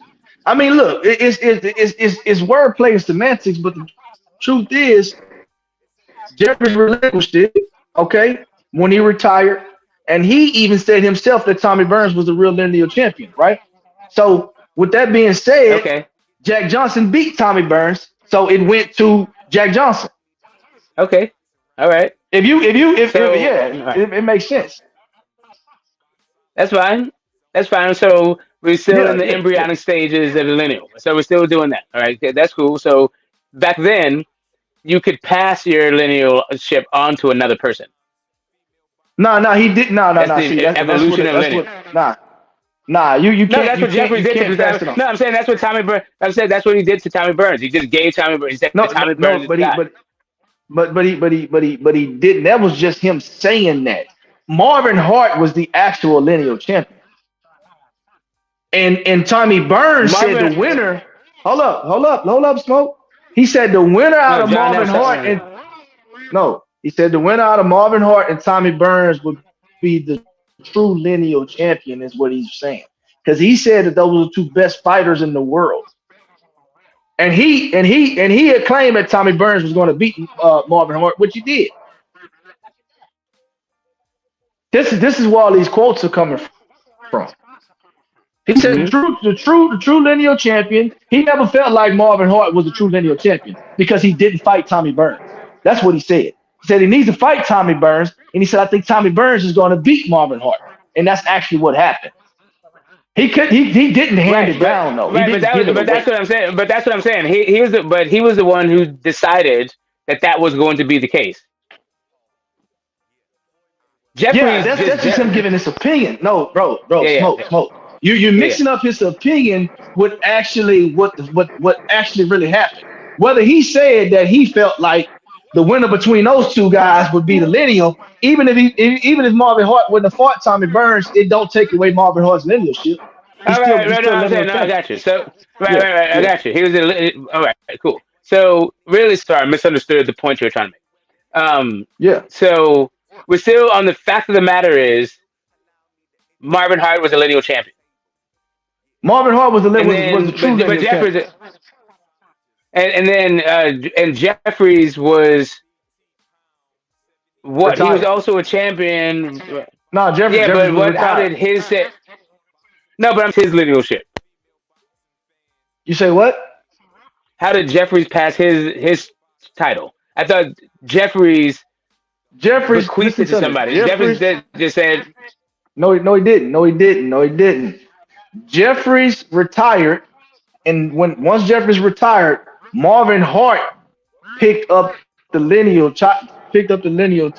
Yeah, how? Jeffries came in and said, "Hey, I don't know how they're going to. I don't know how Marvin Hart is the lineal champion. He still needs to beat Tommy Burns." Is what he said. That's just all him. That's what he's saying. Basically, he didn't agree. Okay, wait. So you're saying Jeffries, not John? You said John O'Sullivan earlier, so you meant Jeffries. Okay, I got you. No, I didn't say John. I've been saying Jeffries the whole time. No, maybe just misheard. Maybe I misheard. Okay, so I heard. Yeah. Yes, sir. I heard John O'Sullivan. Yeah. So this is Jeffries. Jeffries himself didn't understand how Marvin Hart was champion. Yeah, Jeffries' claim was, "Hey, I understand Marvin Hart is the lineal champion, but to me, he has to beat Tommy Burns because I feel like Tommy Burns is going to beat him." How did Marvin Hart become lineal? I'm running out of my box rec allowance right now. Hold on. Look at it. Hold on. Wait. Hold on. Wait. Okay. Marvin Hart H. Hold on. Let's read the article behind these fucking things.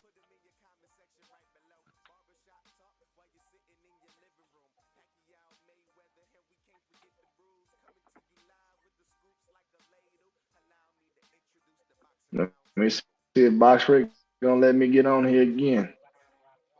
Okay, they let me pull up Marvin Hart. All right. So Marvin Hart became lineal in 1906. All right. So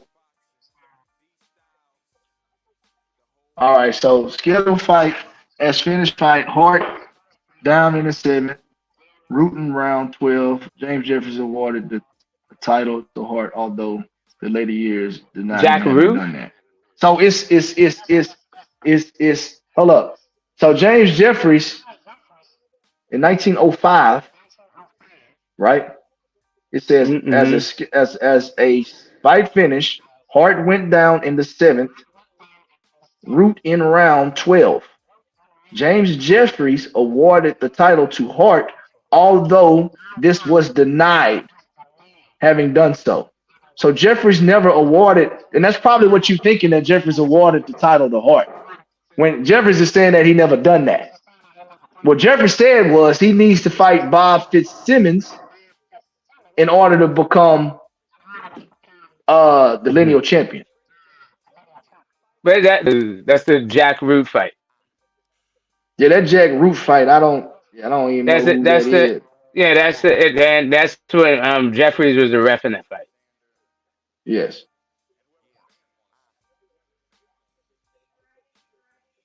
But how is it?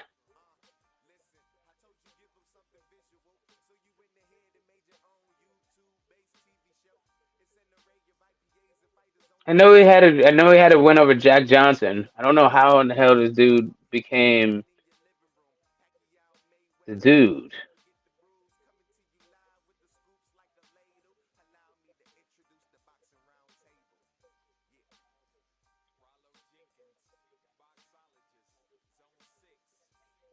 There's a the thing that you read in Boxback. Do they have the wiki on it or what? Do they have like a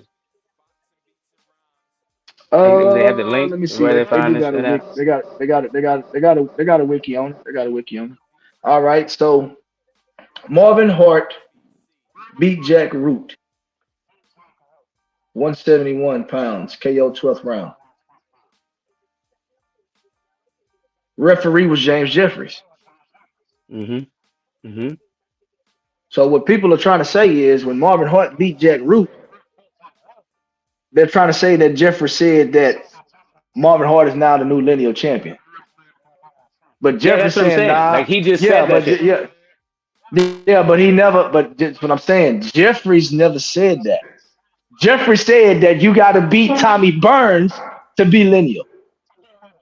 This is where No, the but I'm history gets saying kind of that I'm fucked just up. saying that. But I'm just saying. But Marvin Hart was the lineal champion. I'm just saying the reason why he was the lineal champion is because Jim Jeffries said he was a lineal champion, and then said some other shit. But he's like, I don't know No, how that but this is what. became the. Hold up, smoke. You're not listening. Jeffries saying he never said that.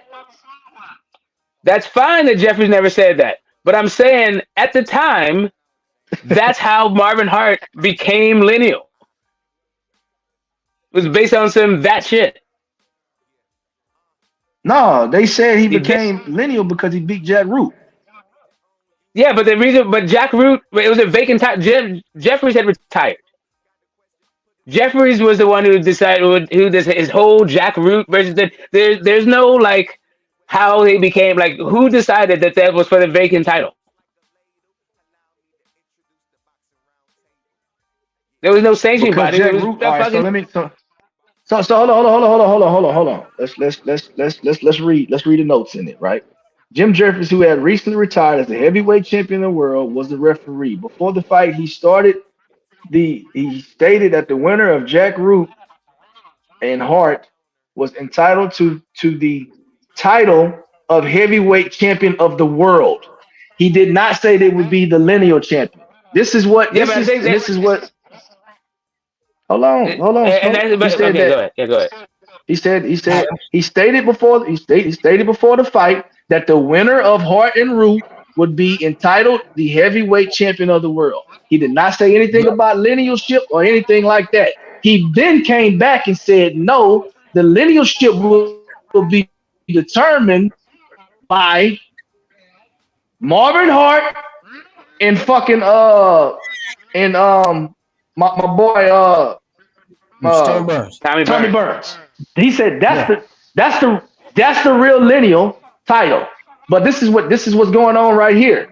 What boxing did was they said, okay, Marvin Hart is world champion, okay, which because they only had one title at the time. He's a world champion. So we're boxing. We're going to grant you the linealship. That shit had nothing to do with Jeffrey. Exactly. Okay, wait, hold up a second. Wait, here we It go. had nothing to do with 4 Jeffrey. days after the fight. Okay, so here, 4 days after the fight, Jim Jeffries is quoted saying, "I do not wish the public to get the." Before the fight, he says the winner is going to be the vacant title world. He's going to be the champion of the world. After that, he says, "I do not wish the public to get the idea that I'm trying to make Marvin the champion. I'm doing nothing of the sort. It is not for me to say who shall be champion. It may well be, however, for the public to consider Hart champion pro tem, put him on probation. This would stir up the now slumbering army of heavyweights and it result in a number of hard-fought battles, which would eventually establish the right of Hart or some other man to be the champion honors beyond the question of a doubt." That's what he was saying afterwards. But the question really is, how did Marvin Hart become lineal? Right? Because remember, this is all the answer to. Hold on. I got you. Let me. Just hear me out. This is about how Marvin Hart was decided. How was Marvin Hart ever considered lineal? That's what was the question we're trying to answer. Okay, bro. This is what I'm telling you, bro. Because people want to talk about what the fuck Jeffrey said. Fuck what Jeffrey said. It was for the vacant title, and Marvin Hart, at the time when he got the title, the writer said that he's lineal because it was only one fucking champion at the time, and they said, "Hey, is nobody else out here to fight? Then guess what? You need to get Marvin Hart and Marvin Hart fought. I forgot who he fucking fought, but yeah, and that's how he became lineal, bro. Jack Root, yeah, he fought Jack Root. So the answer is Marvin Hart. So the answer is the newspapers. The newspapers are the one that decided. No, so the answer. Hold up. The answers is this right here. Is more than one way to skin a cat. The undisputed champion actually fought and became the lineal champion. That's what we've been talking about. It's more than one way to get a lineal. Okay, I mean I understand that. The only question okay, so what's confusing about that? No, we only answering one question. How did Marvin Hart become lineal? That's it, bro.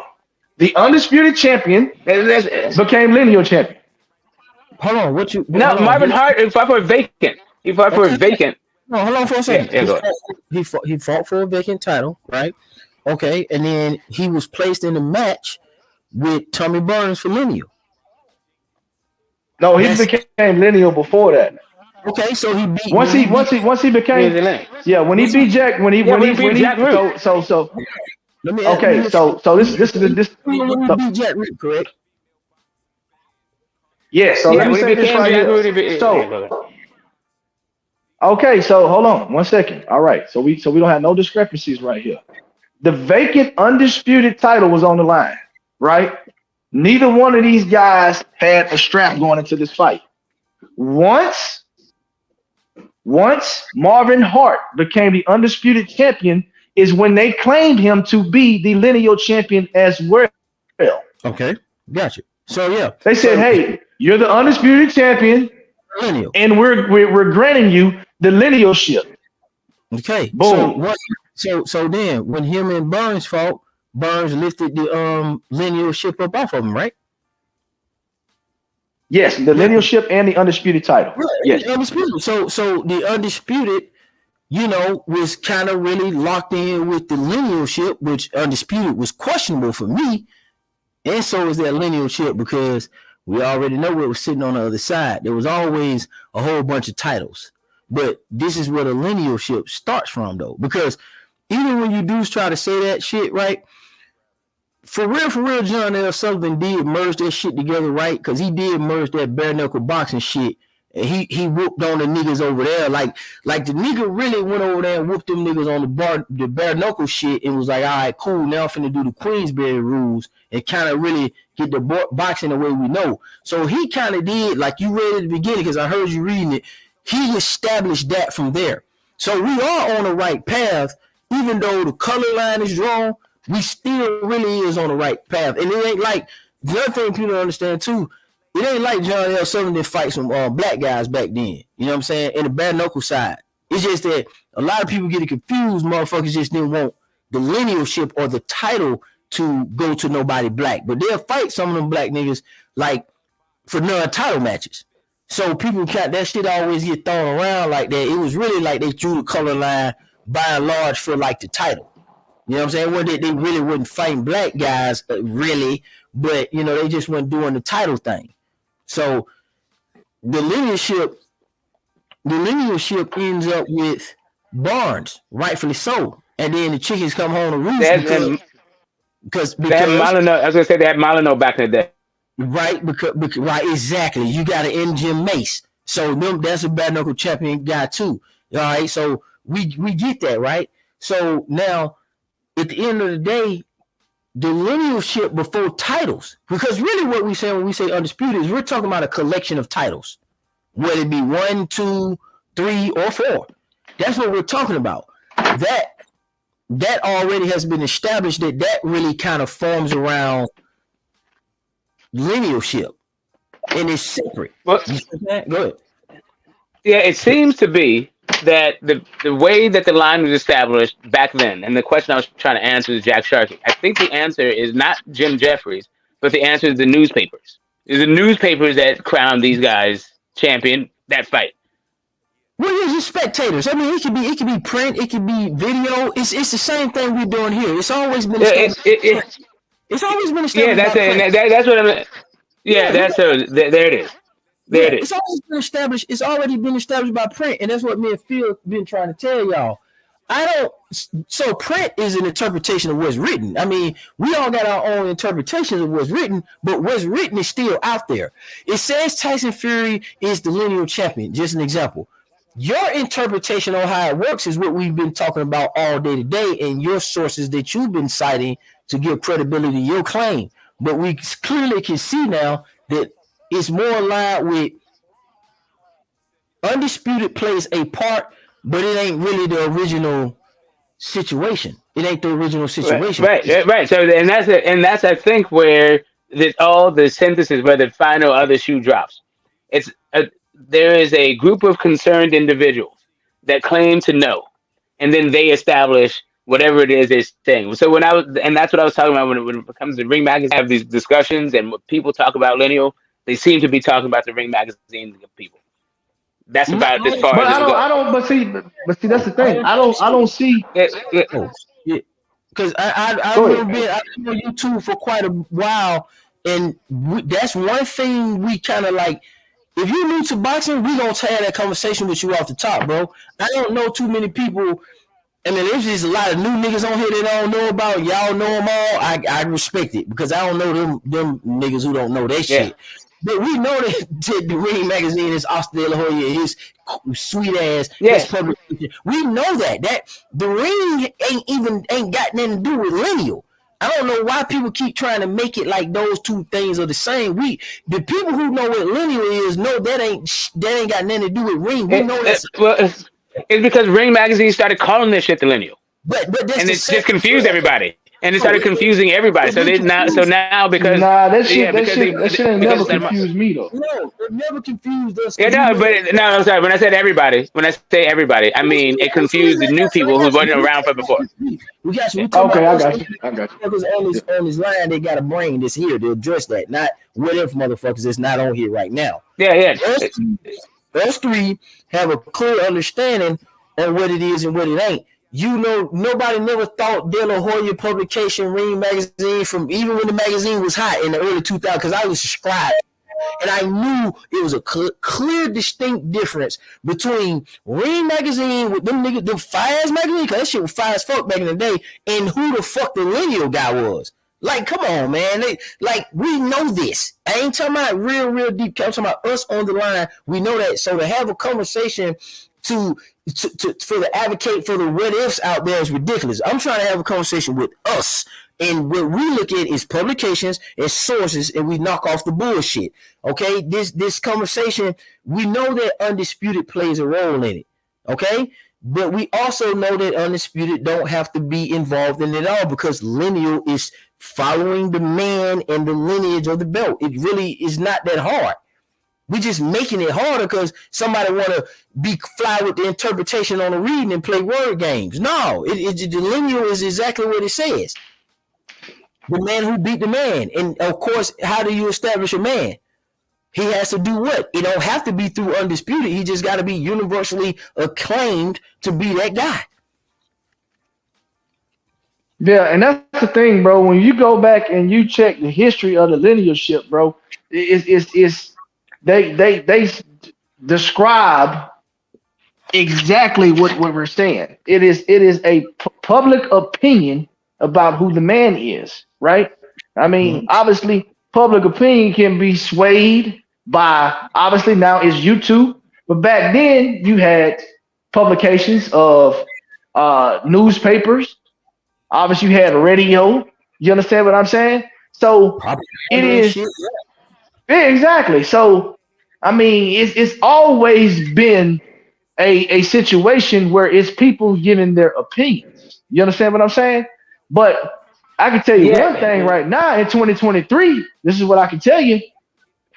Tyson Fury, ain't nobody fucking with Tyson Fury. So I mean, that is what it is. So the linealship is in the right hand.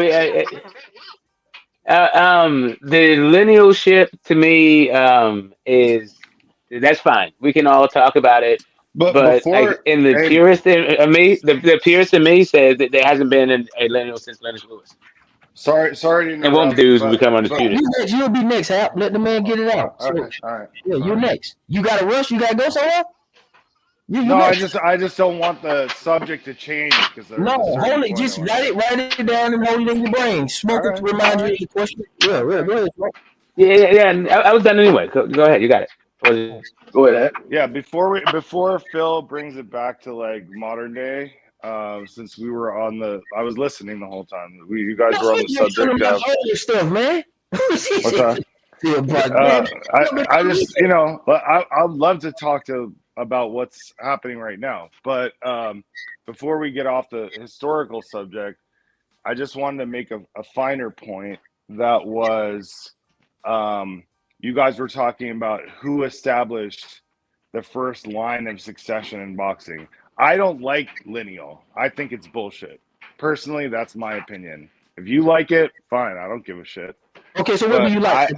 Keep going, but tell us you gotta tell us. Okay, so what is the alternative? But the point I wanted to make was that the line did not start initially with John L. Sullivan. It was Fig in the 1600s. No, I'm not. You're not finna do that. You're not finna be cute. Yeah. No, you're not. And then Brockton. I'm a cook. Soon as you get done, go ahead. Okay, all right. But can I say what I have to say? Yeah, I say you're done. All right. But here's why I don't like the whole concept of lineal. Fig never passed on the line. So then he had a student, Jack Brockton, who created the first rules of boxing, right?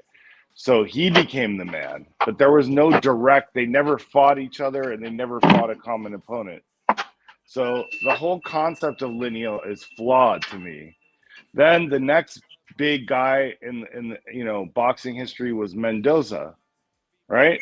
Mendoza never fought anyone who fought Fig or Brockton. So the whole concept of lineal to me was flawed from the beginning, and I think it was proliferated to this generation of boxing fans to aggrandize Floyd Mayweather. And that's just my opinion, and I'm going to stick to it.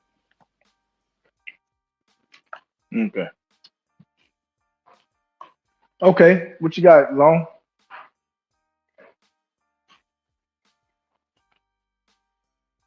Zone, I think you own it. It's hard to argue with facts, bro. Zone's on mute. What you got, Zone? Okay. You good?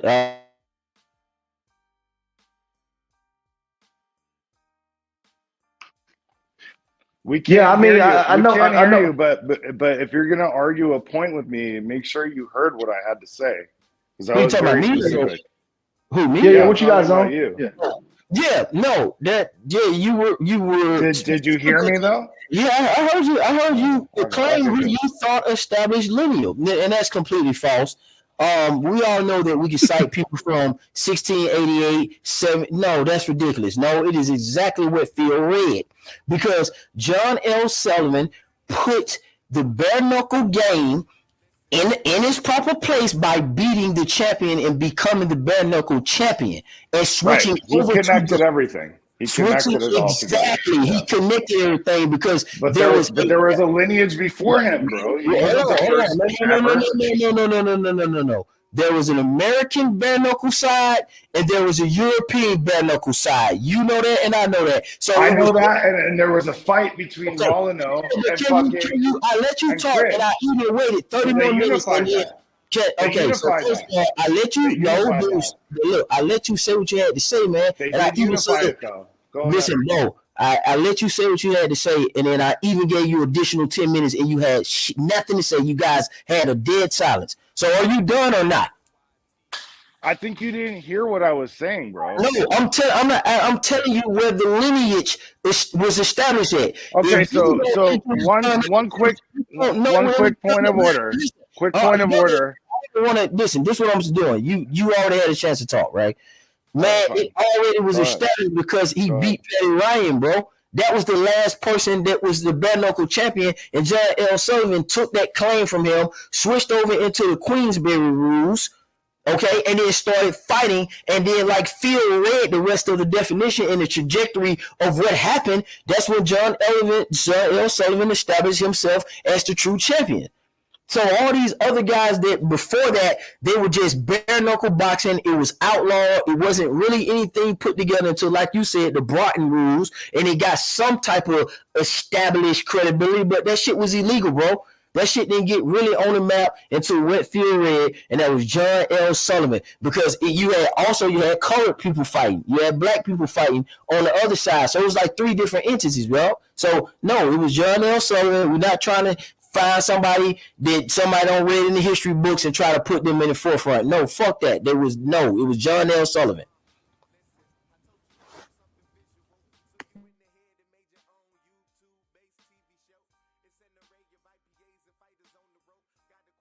Man, it's no different than when they merged the American League and the National Football League. It was two different leagues, and you know, they merged them. That's what ended up making the NFL, because people were saying that, hey, this is the real league over here, and people saying, nah, this is the real league over here. And again, same kind of situation with blacks and whites not playing together. All this other kind of shit. This sports shit is really intertwined a whole lot more than people realize. You understand what I'm saying? And that's just a prime example of whenever you merge the two leagues, just like John L. Sullivan merged the two different entities, and that's when the lineage got established. They was playing football. We just looked it up earlier when we talked about the NFL and the Philadelphia Eagles. They only got one NFL championship under the NFL banner, but if you want to go back farther than that, they got three. I believe it's the American League, I want to say. So it just is what it is, bro. Salute. What's going on, Zone? What's going on, fellas? What's up? Same old shit, different day, bro. Just listen to the conversation. All right, because I can tell you exactly what happened for a second. I got this pulled up. I'm just telling you, man. Listen, so it was Jim Mace and like the 1860s, because I already built the presentation on this shit. Then that English championship was dissolved and outlawed because England said hell no. So anybody boxing on the English side of bare knuckle boxing, they pretty much dissolved that shit. England was like, hell no, y'all can't be doing that. So you can't do that when a country scrapped the entire sport. That just kills that right there. Ain't no, well, he didn't fight him because no, they outlawed the shit, bro. It wasn't a thing. You couldn't even do it. So then John L. Sullivan went over there and fought Patty Ryan. We already established this, the United States champion that merged into the world championship. And then your boy ended up fighting your guy Dominique McCaffrey and won the inaugural world heavyweight title under the Marcus of Queensberry rules. So you got a series of events that took place. You got John L. Sullivan establish himself as the bare knuckle champion, then said, okay, I got that glory. I'm going to dump out and I'm going to start fighting under these new set of rules, okay, which is the Marcus of Queensberry rules. And I'm already lineal. Now they're going to give me an inaugural world title to complement my lineage, bro. That shit is separate things. Lineage was already established. And Facts. it started with John L. Sullivan. That's just what it is. Facts. Do you mind if I respond to that respectfully? Go ahead, man. Go ahead. All right. Okay. So there's a lot of nuance in what you're saying. You're not wrong. If the only point I was trying to make was that if you're talking about Queensberry boxing, that was established by John L. Sullivan, and he was the connector between bare knuckle boxing and Queensberry rules. Now, look, this stuff doesn't come up that much, and I know it's fucking nerdy as shit, but I'm just gonna make a couple little points to counter some of what you were saying. For instance, you were saying there was a separate championship between America and the UK. That is true, but however, there were points in time where they unified that. Okay, for instance, Molyneux versus Cribb.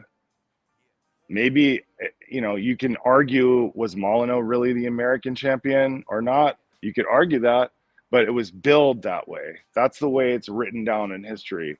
Molyneux was the American champion, Cribb was the English champion, and they fought each other, and what happened, happened. Okay?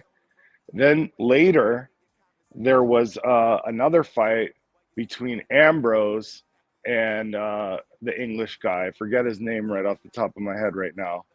And they unified the championship between America and England.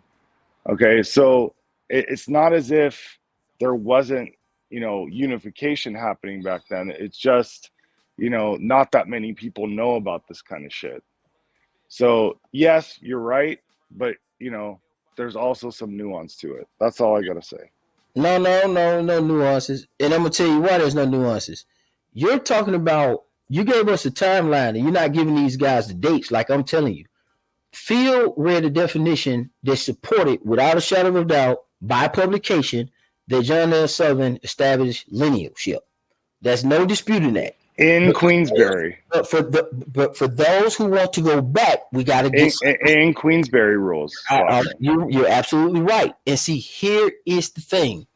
Are we boxing fans of bare knuckle? Are we talking about bare knuckle lineageship? Or is we talking about Tyson Fury? Unless the conversation changed when I left, I don't know. We're not talking about the bare knuckle boxing league, are we? We're talking about the boxing game right now under the wet rules, the Marcus of Queensberry rules. So that's what we're talking about. We're talking about Tyson Fury, Mike Tyson, all these historical greats under wet rules, the Marcus of Queensberry rules, which right. John L. Sullivan started off and got the inaugural title to get this whole belt shit and this lineage shit established. People really sleep on the motherfucker, but the motherfucker really did a lot of stuff for boxing, and he whooped on all them bare knuckle niggas coming into it. So it's not like they can say, oh, this nigga wasn't tough, this nigga soft, he went to the soft. No, he whooped their ass and then came back, and what you described was in 1810 and shit. We're more closer to 1880, bro. We talking about when this man John L. Sullivan started his run. We're not talking about but he wasn't around when he went boxing when Melanu and Cribb got into it in 1810. Right. Bro. That was exactly, and that's not under That's not under Queensberry though. That was exactly my point. But that's not under Queensberry though. Hold on. Just let me say it. No, I'm saying it's not under Queensberry though. You talking about bare knuckle boxing. Right. I'm talking about bare knuckle boxing. Tyson Fury is under the Queensberry rules. The whole conversation, and every week we get on here is around Marcus of Queensberry rules. You guys keep trying to take us back to fucking bare knuckle boxing, man. We're not there. It's just that I studied that shit and I know what I'm talking about. No, so, this ain't a showcase to see how. I'm not trying to showcase anything. I was trying to. Okay, so you gotta make this bare knuckle shit tie into the leadership then. Let me hear that. Relax, bro. Relax. No, I'm asking you a question. You a boxing fan? Tell us how. I can fucking get a word out, bro. You finna have the floor. You finna have a complete floor, and I bet you go dead after 5 minutes and bow out. Watch this. I'll tell you when I'm done, bro. It's not even. But I know how you're gonna do. So, this is my question. When you talking about bare knuckle boxing, since you're finna go there. Can you just tell us how does that tie into what the fuck we're talking about under the Marquess of Queensberry rules and established linealship with John L. Sullivan. That's all. Go ahead, you got it. Okay, so the only point I came back on because I'm in the middle of my fucking day and I'm working. But I came back on to make a specific point of nuance. When you guys were talking about how did linealship get established, that is the Marquess of Queensberry linealship. Okay? And first of all, linealship to me doesn't mean shit because all the lines have been broken over and over and over again. So the only reason why we are talking about fucking linealship right now is because that's the only fucking thread Floyd Mayweather has to fucking stand on. Never fucking became undisputed. He did win some lineal titles, but those were all broken fucking lines. And my point was to make specifically, not for you, because I already know you know, and all the other people on the panel know, but the people who are listening may not know that Bare Knuckle was the original, the London Prize Ring Rules boxing, where John L. Sullivan got his original title, and then he crossed over to the Queensberry rules. Actually, one thing that a lot of people don't know about him is that he actually preferred the Queensberry rules, but he was much better at the London Prize Ring rules.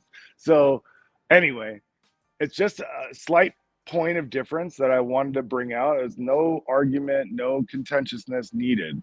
But boxing existed in, under the Brockton rules, et cetera, way before John L. Sullivan was even born. So there were champions, there were unifications, there were things like that, and people need to be aware of that. And that's the only reason I came on and said, I'm not trying to nerd up your conversation, and that's it. I'm done.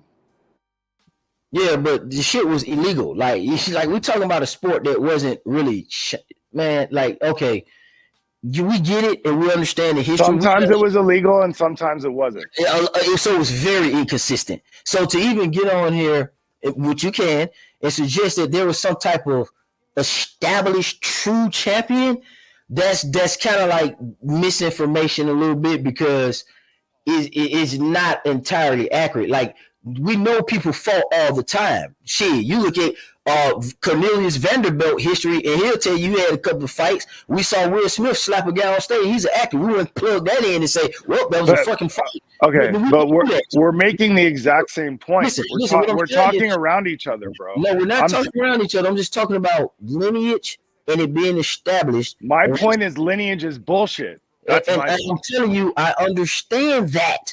And I'm telling you, because there's a big misinterpretation on what lineage is, I can understand why y'all keep talking about this bullshit, or if you had an opinion. But it's not. It's always been here. People just choosing to look at other shit. Like, y'all want to look at belts and all four of the belts coming together somehow makes it cooler. And that's the person. No, it doesn't. Floyd Mayweather, you brought up Floyd Mayweather. Floyd Mayweather is a person who showed you that the sanctioning bodies don't mean shit when it comes to establishing who's the man. And it's fucked up because all the sanctioning bodies sucked his dick. So he was right. And he threw this belt away, threw that belt down, and no one contested whether Floyd was actually the man. We wanted some motherfuckers for him to fight, but that's because he kept putting the belts back out there. But if Floyd had collected all the belts for real, the result still would have been the same, brother. It just would have been a different type of shuffle of people. Because at the end of the day, the sanctioning bodies are not all the way credible, and y'all keep trying to say merging that together, and it starts from undisputed. How the fuck can it start from something that's extremely corruptible and subjective with for sanctioning bodies? Well, prime example, Zab Judah, right? Zab Judah, right? He retained his belt after he retained one of his straps after he lost. Lost right? to Valdemir, yeah. Right? So there you go. Like, you can lose and still retain the trinket, right? So, I mean, really, if you can do shit like that, bro, like, I'm in, and I've already said this, I've already established this yesterday, but what Zone just said, that's exactly how I feel about it. I said it the other day when I broke the shit down. To me, the linealship, to me, personally, I hold that above the sanctioning bodies who is extremely corruptible, bro. Like, I just do. I mean, because like he just broke it down. The question is just how do you get a consensus? because everybody has a different idea, right? So like Undisputed is something that today's boxing fan values very high, like a lot more than they value lineal. Yeah, I mean, exactly. when I No, say I today's get it. boxing I fan, I'm get it. saying the majority of boxing fans, right? No, I And don't have a problem with that. I disagree because we just came out of Mayweather and Pacquiao. Hold on, no. We just started hitting the hotbed of Undisputed. Now I seen plenty of goddamn videos where motherfuckers was telling me that Lineal was better than Undisputed. I don't ask this question. I ask this shit once a year to make sure everybody up to date on their fucking thought process. Now that's bullshit. Because we were sitting here operating, having legacy debates, conversation around Andre Ward, who was never undisputed, who just won a tournament and was lineal. We was having conversation around Bernard Hopkins, who ain't been undisputed since middleweight and been doing his thing. Floyd and Pacquiao are the biggest primary examples. Come on now, let's not. And Klitschko, we mainly talking about lineal. Like, no, but that's between us. That was between us. I was just talking about today's boxing fan. And what I meant by today's boxing fan, I mean like the casuals and fanboys, not the hardcore dieter. Talking about today's like general fucking people, like general public. Yeah, I'm not. I got you. Yeah, that's all I meant by what I'm saying. Smoke, I'm not even disputing you at all. Like I don't even know what the. I'm just telling you that how can that's not true. People was just accepting the shit out of belts don't mean a goddamn thing. We're not finna play that game. Yeah, they do. Okay, I mean, I'm saying people are still there also. Okay. But there's only a couple of guys that get to be like belts are not worth anything. When all of this is about your marketability, we were just talking about Floyd Mayweather. It was a lot of You're just talking about. No, we got a lot. Yeah, but the other thing is there's other people who totally need the belt, like Devin Haney. Like Devin Haney, nobody's gonna fight Devin Haney. If not, he wouldn't be making money at all if it wasn't for belt. We've named multiple examples. There's been undisputed. We definitely know that. But we've had a drought for undisputed champions. We just went through that. We did. Okay? Yeah, we did. Okay. Yeah. So we understand. I'm talking about today's boxing fan. I'm just talking about today's boxing fan. I'm talking about us on the line, man. I got it. God damn. Oh, okay. So us on the line. All right. Okay, cool.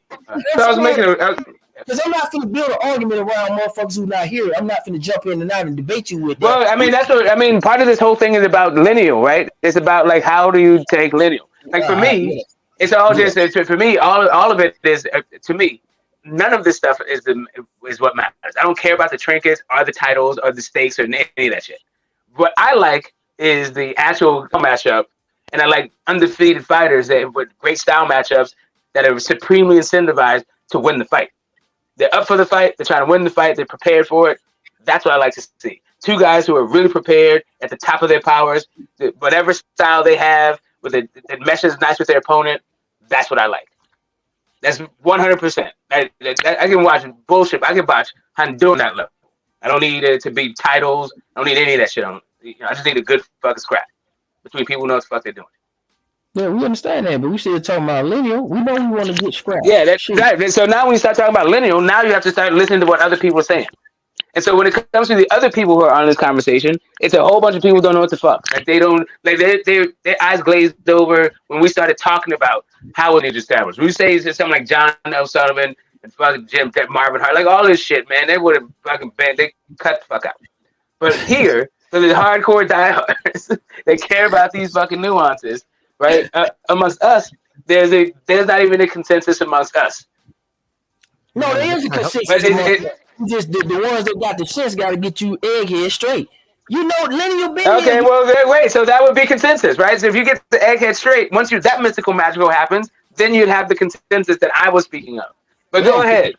Because there can be a consensus among most people and still a dissenting opinion, which I have, and my opinion is lineal is not more significant than undisputed, and I can, I think you're in great company. I disagree. Okay, but you can disagree. That's fine. I'm gonna tell you. I'm gonna tell you why. Go ahead. I know you just said. Okay, but can I tell you why I disagree with the consensus? Go ahead with the lineal. Okay, why not lineal? So, the reason why is, okay, let's say there is a direct lineage, right? Let's say we're talking about, all right, for instance, let me think. When like Corbett beat Sullivan, Okay. Jeffries beat Corbett. Like those guys fought each other. But as soon as you have a situation like with Cribb, where he never fought not Cribb, Fig, who never fought anyone who fought Brockton, there is no lineage connection there. And that is the beginning of boxing. So the idea that there's a lineage that can be passed on is fine as long as everybody fights each other in succession, right? But that doesn't always happen. Marciano retires. Where does the lineage go? That rarely ever happens. Okay, and then you were saying something about the sanctioning bodies. Okay, yeah, the sanctioning bodies suck, and there's a lot of fucking problems with it. But that is the standard right now for Undisputed to get those 4 sanctioning body belts. So I'm with that, and it's more clear to me to go by that than it is to go by, oh, well, was Zab Judah really the man when Floyd Mayweather beat him because he just lost to Baldemir? How did he really become lineal? And, Ricky Hatton had no title when he fought Pacquiao, bro. So, and Spinks had no title when he fought Tyson. That's why I love Mike Tyson, because he cleaned it up and made it very clear. I am the man. So let me say this right here. So you mentioned was Floyd was Zab? No, Zab wasn't the man because he lost to Baltimore, right? so we know he wasn't the man, right? Baltimore was the man at that particular time because you know why? Zab Judah was undisputed and Zab Judah was lineal, correct? Yes. Okay, so Baltimore lost to who? Zab Judah. Okay. So no. Baltimore didn't lose to Zab Judah. He lost to Floyd. Lost to Floyd Mayweather. Guess what? Floyd Mayweather picked up 3 of the titles, and guess what he picked up in the meantime? Lineal. So that to me, that right there, with that being said, is first and foremost, Floyd probably should have been undisputed, right? But because of the way the sanctioning bodies work, he wasn't able to capture that, right? But you know what he could capture? He could capture that lineal. And guess what? He should have been fucking undisputed. But you know what? Sanctioning bodies didn't allow it. So, look, bro, at the end of the day, fuck them sanctioning bodies. Lineal is much easier to follow because you see who beating who. And guess what? Whenever they have a break in the line, they got a break in the line, which when people don't understand, hold up. Hold up. 1 second. I'm finna land the plane. Go ahead. Which when you have a break, I want to respond though. Which when you have a break in the line in the heavyweight division, we just looked it up, bro. It ain't really many breaks in the fucking line, bro. It's not. You talking about some shit that went all the way back to 1892, and they have had like what 3 breaks in the heavyweight line, bro. That's pretty goddamn good over 100 years, I'd say. I don't know about anybody else. What you say? Yeah, pretty good. That's pretty good. You fall in three breaks in the line. 3 breaks in the line, bro. 3. Yeah, good. All right. So we just spent 3 hours talking about lineal and fucking what the nuances of fucking lineal is. So I don't know how you can fucking sit there and say that it's so clear cut that lineal is superior. It's not. And to me, it is. To me, to you, that's okay. No, but it's documented that it is. You can have your own opinion. For me, when you cook, go ahead. I got some questions for you. I'm gonna go after you. Okay. Yeah, for sure. You just said like there's only been a few breaks in the line of heavyweight boxing. Okay, that's true. That is true. But look, with each one of those breaks, there's a discrepancy of how the line got reestablished each time it was broken. Jeffries, in your opinion, in my opinion, yes, this is all my opinion. All right. Okay, so I'm not going to keep on saying in my opinion, but this is all my opinion. So when Jeffries retires and Hart and Jack Ruth fight for the title, okay, some people think that's where the line got reestablished. Other people that are pure lineal people, like really the man who beat the man shit, right? They would say that it became a line again when Jack Johnson beat Jeffries. Okay, there's a discrepancy again. Secondly, then you have Marciano. He retires. So where does the line get reestablished then? It gets reestablished by the guy becoming undisputed after him. Okay? The two titles that mattered at that point in time, I believe, if I'm not mistaken, were the New York State Athletic Commission and the NBA, right? So, you know, that's how it got reestablished then. Then you have Lennox Lewis. He fucking retires, right? So he retires, and now we have this whole conversation for 3 hours about, well, was it really, you know, according to Hoyle, that Vladimir got to reestablish the line by fighting Chagayev or not? Because Chagayev was number 3. Technically, he didn't fight his brother. There's no rule that says you can't fight your brother. There's no official rule that says that. Do I downgrade them for saying I don't want to fight my brother? No. But there's no official rule that says you can't fight your brother. Other brothers have fought, okay, in the history of boxing. They didn't want to do it. But does technically, if you want to be splitting hairs and have a technicality, you could say Vladimir isn't lineal. Now, I'm willing to go with the consensus that he is, right? And that Tyson Fury got it passed on him if you want to go by lineal. But to me, lineal is just flawed as fuck. It's so complicated. And that's just the heavyweight division. Other divisions have had many more breaks in the line, including when a division would get established and then they would stop doing it. So they would make a division and then no one really cared about it, so that it didn't continue, and then it would come back later. High flow, is lineal more flawed than the sanctioning body? That's my question. I think it's a better standard to go by the standard of the day. So, for instance, whenever the Police Gazette was in charge of, you know, sanctioning fights and championships, there at least you have a factual thing you can go by. You could say, what's his face? Shannon Briggs was the lineal champion at one point, but was he really the man, or was it the guy who had the titles? Or Spinks with Tyson, was he really the man or Tyson? Thank God fucking Tyson left No Doubt, and he cleaned that up for us, because we would have had this debate back then. So hold up. To answer your question about Shannon Briggs, absolutely he was the man, because he beat the man, right? That's literally what lineal means. Yeah. Michael Moore was Michael Moore not the man who beat Evander Holyfield, right? Who was the man before that, right? Okay. So well, we can follow. Don't conflate Evander Holyfield with Shannon Briggs, though. No, I'm not. I know what I'm doing is I'm going through the lineal shit. Evander Holyfield. Let's stay. Hold on. Hype.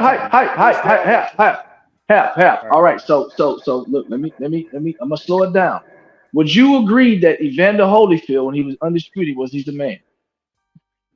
Absolutely. Okay. What about Michael Moore when he had all the titles? Yeah. When he beat Evander. Okay. So did Big George not beat Michael Moore? Yes. Okay. Did Shannon Briggs come in and beat Big George? Yes. So what's the problem? He was not the best. He was not the best. It don't matter, bro. It's the man. When you beat the man, bro, well, you gotta beat the man. You gotta beat the man. So you said Holyfield was the man. Right. To me, the man. Okay. You're the best. Yes. Okay. So you said, hold on. So you said Holyfield beat the man, right? So yes. Okay, so then Michael Moore came in and beat Holyfield. Douglas beat Tyson. Right, we got it. But let's keep going. Let's go. So okay, because you just okay. Yeah. All right. So then you got Michael Moore that came in and beat Holyfield, right? Who was claimed to be the man? No, he beat Foreman. He beat Foreman.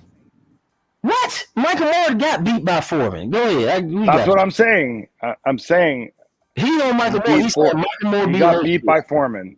That was Okay, what I meant. and so that is Foreman the man, like he's asking. Foreman's the man. Okay. Right? So when Foreman, okay. Yeah. All right, so Foreman's the man, all right, because he beat Michael Moore, right? Okay. Now, Shannon Briggs comes in and he beats the man. Yes, I know what you're getting at. So I'm saying, so because you don't think he is good as Holyfield or any of these other guys, we cannot say that he's not the man if he beat the man. Like you can't take that away. If they say I'm the man and I come in and I win, then guess what? I beat the man. So we can't deny that he beat the man, right? Right. Right. Okay, so if we can't deny that, then guess what?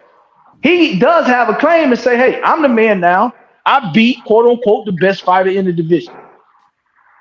That's where I have a fucking discrepancy with you on, you know. Yeah, because what you're doing is you're inflating your personal. So hold up 1 second. Let me finish. See this, and this is the problem. This is the problem that we run into. This is the problem that we're running into. We cannot give our own personal opinions about some shit that's in black and white. See, you're saying you don't think Shannon Briggs was the man because you don't like the way he fight. You don't like his skill. You don't think he was a man because you think other people could beat him. See, that's your own opinion. See, what I'm going on is, guess what? I know Big George knocked Michael Moore the fuck out. Okay? I ain't got to guess about none of that. And then I know Shannon Briggs went in there and beat Big George. Controversial, whatever you want to call it, it don't fucking matter. But he beat him. With that being said, then guess what? Shannon Briggs is the next in line to be the man. The succession passed on to him after Big George lost. That's Big George's fault. It's just Big George's fault. But go ahead. Give me your opinions about why you think Shannon Briggs wasn't the best fighter in the world. Okay. You gotta remember that I don't go by lineal. Right. I know. I got you. Okay, so yes, if you're talking about lineal, everything you said was 100% correct. Oh, you said okay, I got you. You're saying that I don't go by lineal. You saying you understand it and it does make sense to you. I can understand it and still disagree. Right, and that's what we're telling y'all is we understand that, but the facts of the matter is that all of them applies. So your man, look, if you saying that, I get it. You like how Terrence Crawford did it. Okay, I get it. I like when there's no doubt. Man, no doubt. No, I don't like how Terrence Crawford did it. I like how Mike Tyson did it. Okay, you like how Mike Tyson did it. Okay, gotcha. We'll do Mike Tyson, right? Mike Tyson went around and collected all the belts and plus lineal, right? But my question that I put in the chat earlier. Let's make sure we clear on what you're saying. So finish and then I'll tell you what my question is. That's the perfect situation on how you become undisputed. Is that the greatest way that you could think of in your head to become undisputed? Is how Mike Tyson? It's the cleanest example of what I can come up with, and I'll tell you why. Hold on. So now, and since you in this era and they close, I'm gonna give you another version of that. Okay, so how do you think Larry Holmes did it? How comparative to Mike Tyson? How do you see his run? Because his was different. Well, right? Yes, they're very different. Okay, this is why I try to jump in, and I don't mean to interrupt you guys, but like I want to stick to point by point. Okay, so we're talking about Mike Tyson.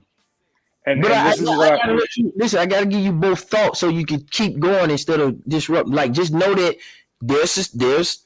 I understand. No, right? Yeah, there's no because that's we know you like Mike Tyson and why, and you finna describe it. You already established that you like that way. We get it. We know why. But I want to hear you speak to there's the way. A specific point I want to make about right. that. But I want to hear more about before we move on to Larry Holmes. I got you, but I really want to hear that. So you can tell me about Mike Tyson all you want, but I want to hear. I promise we'll get to. I promise we'll get to Larry Holmes. Just real quick on Tyson. The reason why I like the way he did it, right? He was going by the standard of his time. At that time, you needed 3 belts to be quote unquote undisputed. And the question that I put in the chat earlier is, okay, so you had Mike Tyson with the 3 belts, and you had Spinks, and you guys were, pretty young at that time. I don't know if you remember, but there were people claiming that Spinks was the real champion. Okay, and the reason I liked the way he did it was because he mopped up Spinks, right? And got that clear. There's no doubt he beat the shit out of fucking Michael Spinks. Okay, but at the time before that fight, they were saying, oh, well, Michael Spinks is the lineal champion, which I think is bullshit. But anyway, he beat him, and he went on to be completely undisputed. Now, my question to you is, if there's a guy with the belts, let's just say fictional boxer X has all 4 belts, right? Like Mike Tyson had the 3 belts. And then there's a guy out here claiming he's a lineal champion. Is the guy with the belts undisputed? Because to me, the definition of the word undisputed is there is no dispute. That's what the word fucking means. So if there's a guy who's lineal out there, and can you really be undisputed? That's my question. All right, can I intervene real quick? Just real quick, right? So they said Michael Spinks was the man, right? Okay. Now, some people said that. Okay, all right. Some people said that. Now, this is the deal right here. Does anybody have a discrepancy that the Larry Holmes when he got it from Muhammad Ali? No, when he got the linealship, no. Pipe flow? If you're going by linealship, I have no argument with that whatsoever. Okay, all right. We're going by linealship, right? So, all right, you got Larry Holmes, right? Okay. And then Michael Spinks, right? And then you have Mike Tyson, who comes in, it's undisputed, right? And he beats Michael Spinks for it, right? Mm-hmm. But okay. Was he undisputed before he beat Spinks? Or they called him undisputed before he beat Spinks, but there was still a dispute because Spinks had the linealship. So my question that I'm asking you guys, and it's not like you have to get it right. I wanted your opinions. Like, was he undisputed before he beat Spinks, or was he undisputed after he beat Spinks? No, Mike Tyson was undisputed. Undisputed going by the sanctioning bodies, which you say aren't shit. Yeah, but see, again, I'm not mixing a salad with undisputed and lineal. I'm not doing that. Yeah.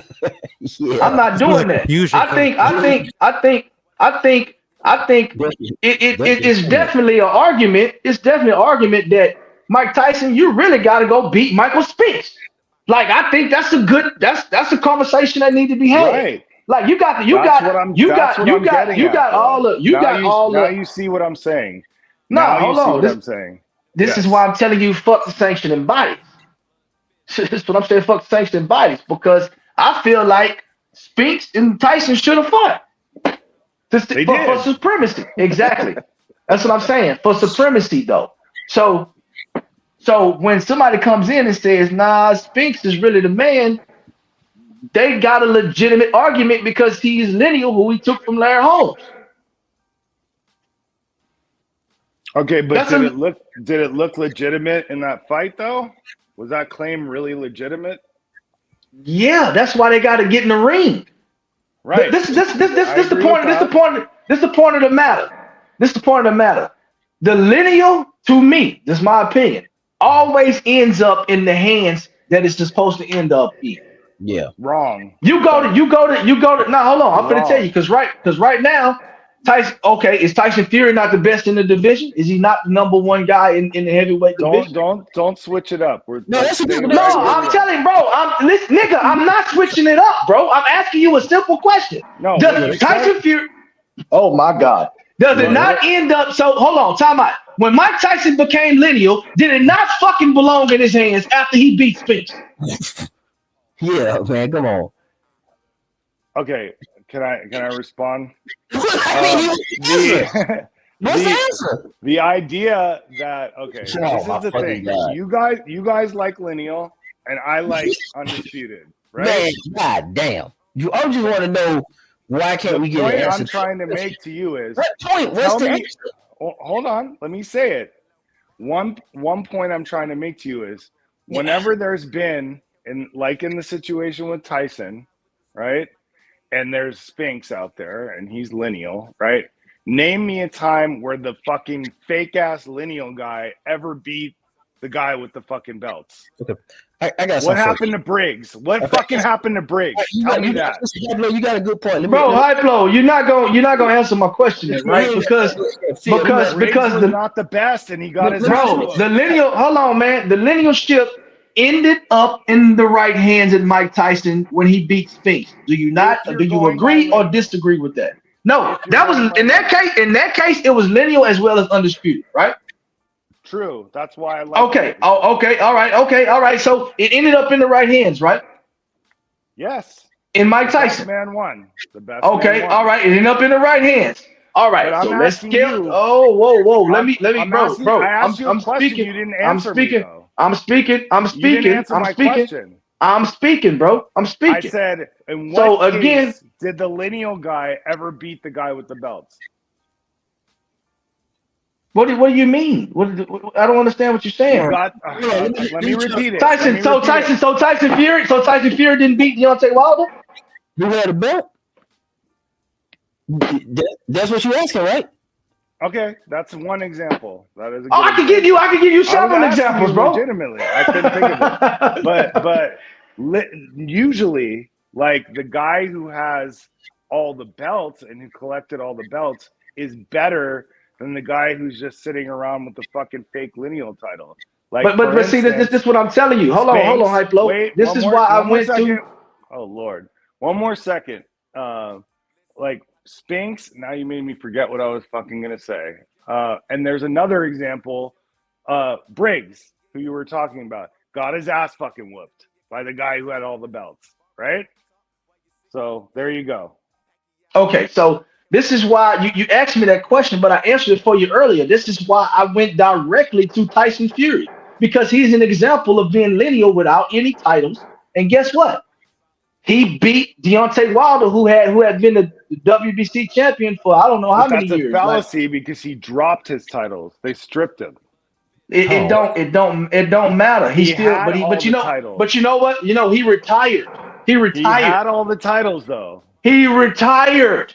So when you retire, that's what they do. You can't be retired and still be the WBC champion or the WBA or the IBF or none of that motherfucker. But he also won all the titles.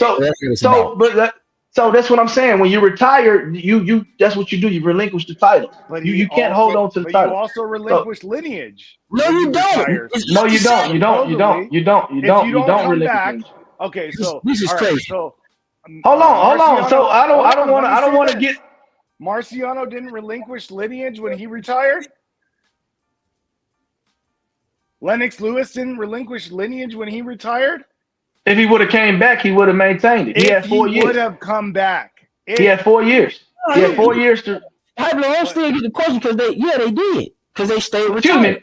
My bad. He had 5 years to come back if he had wanted to. No one told Big Sloppy Fury to fucking retire. So this is what the issue is. It's a knock on. So let me ask you this, because since you into titles, right? So I know you love legitimacy, right? So let me ask you a question about this. I just want your opinion. So, okay, I like clarity. So I know. Let's get some clarity. So y'all talking about this Mike Tyson run and shit, and how he got all these belts before he fought the lineal champion Spinks. How the fuck did Mike Tyson run become legitimate when most of the belts was dropped? It was vacant. They had come from nothing. So when Muhammad Ali got beat by Larry Holmes, everybody know that Larry Holmes was the guy, right? Everybody know that he was the legitimate champion. So what other belts would have made anybody else legitimate? There would have been none. Holmes was never undisputed, bro. Listen what I'm saying. If he beat the man, right, and he had the WBC belt, and he dropped the WBC belt, but he picked up the IBF, he's still lineal. How the fuck did Tyson getting the WBA and the WBC from Michael Weaver and Burbick, how was they legitimate champions when none of them actually beat Larry Holmes? They weren't legitimate champions. They were title holders. Okay, so when Mike Tyson merged all the belts, what did he become? That's my question to you. I'm asking. No, you the one said you know Mike Tyson. Don't try to talk about you asking those questions and shit. I was you said Tyson did it the right way. That's what you said. I did because okay. But see, here's question. Let me repeat the question. There's a nuance to this fucking. No, let me say my question. You're not gonna fucking walk me into a trap. Let me say my question, dude. So we won't get fucking off the rail. Let me get my question out. Let me get my question out, man. So we won't go off the fucking rails. And then we need you to answer that. Because I asked you 30 minutes ago, are we gonna get to Larry Holmes? And you said, I just have a hard time remembering. Larry Holmes. Keep changing the fucking point. No, because you keep talking about the same dumb point. We're talking about Larry Holmes. So what I'm asking you about Larry Holmes is, how the fuck, if he relinquished a belt that Tyson ended up getting, then how did he become undisputed if those belts weren't legitimate? I mean, is that even a real question? Yeah, it's a real fucking question. He went around and got all the belts and then beat the lineal champion. Therefore, he was undisputed. When he had the 3 belts, how was he undisputed? That's what my question is, bro. So all right, so let me answer the question. I'm gonna since you don't want to answer. I'm gonna answer. So hold on. Let me answer. I'm answering the question. One word, please. Bro, we letting you talk, bro. We letting you talk. So stop playing victim, bro. Chill out. They were saying he was undisputed at that time. Some people were calling. What do you think? What do you think? Hold on. Okay, I'm gonna have to get you off here. If you gonna talk about imaginary fucking people, I'm not finna have a conversation with you. I was there, bro.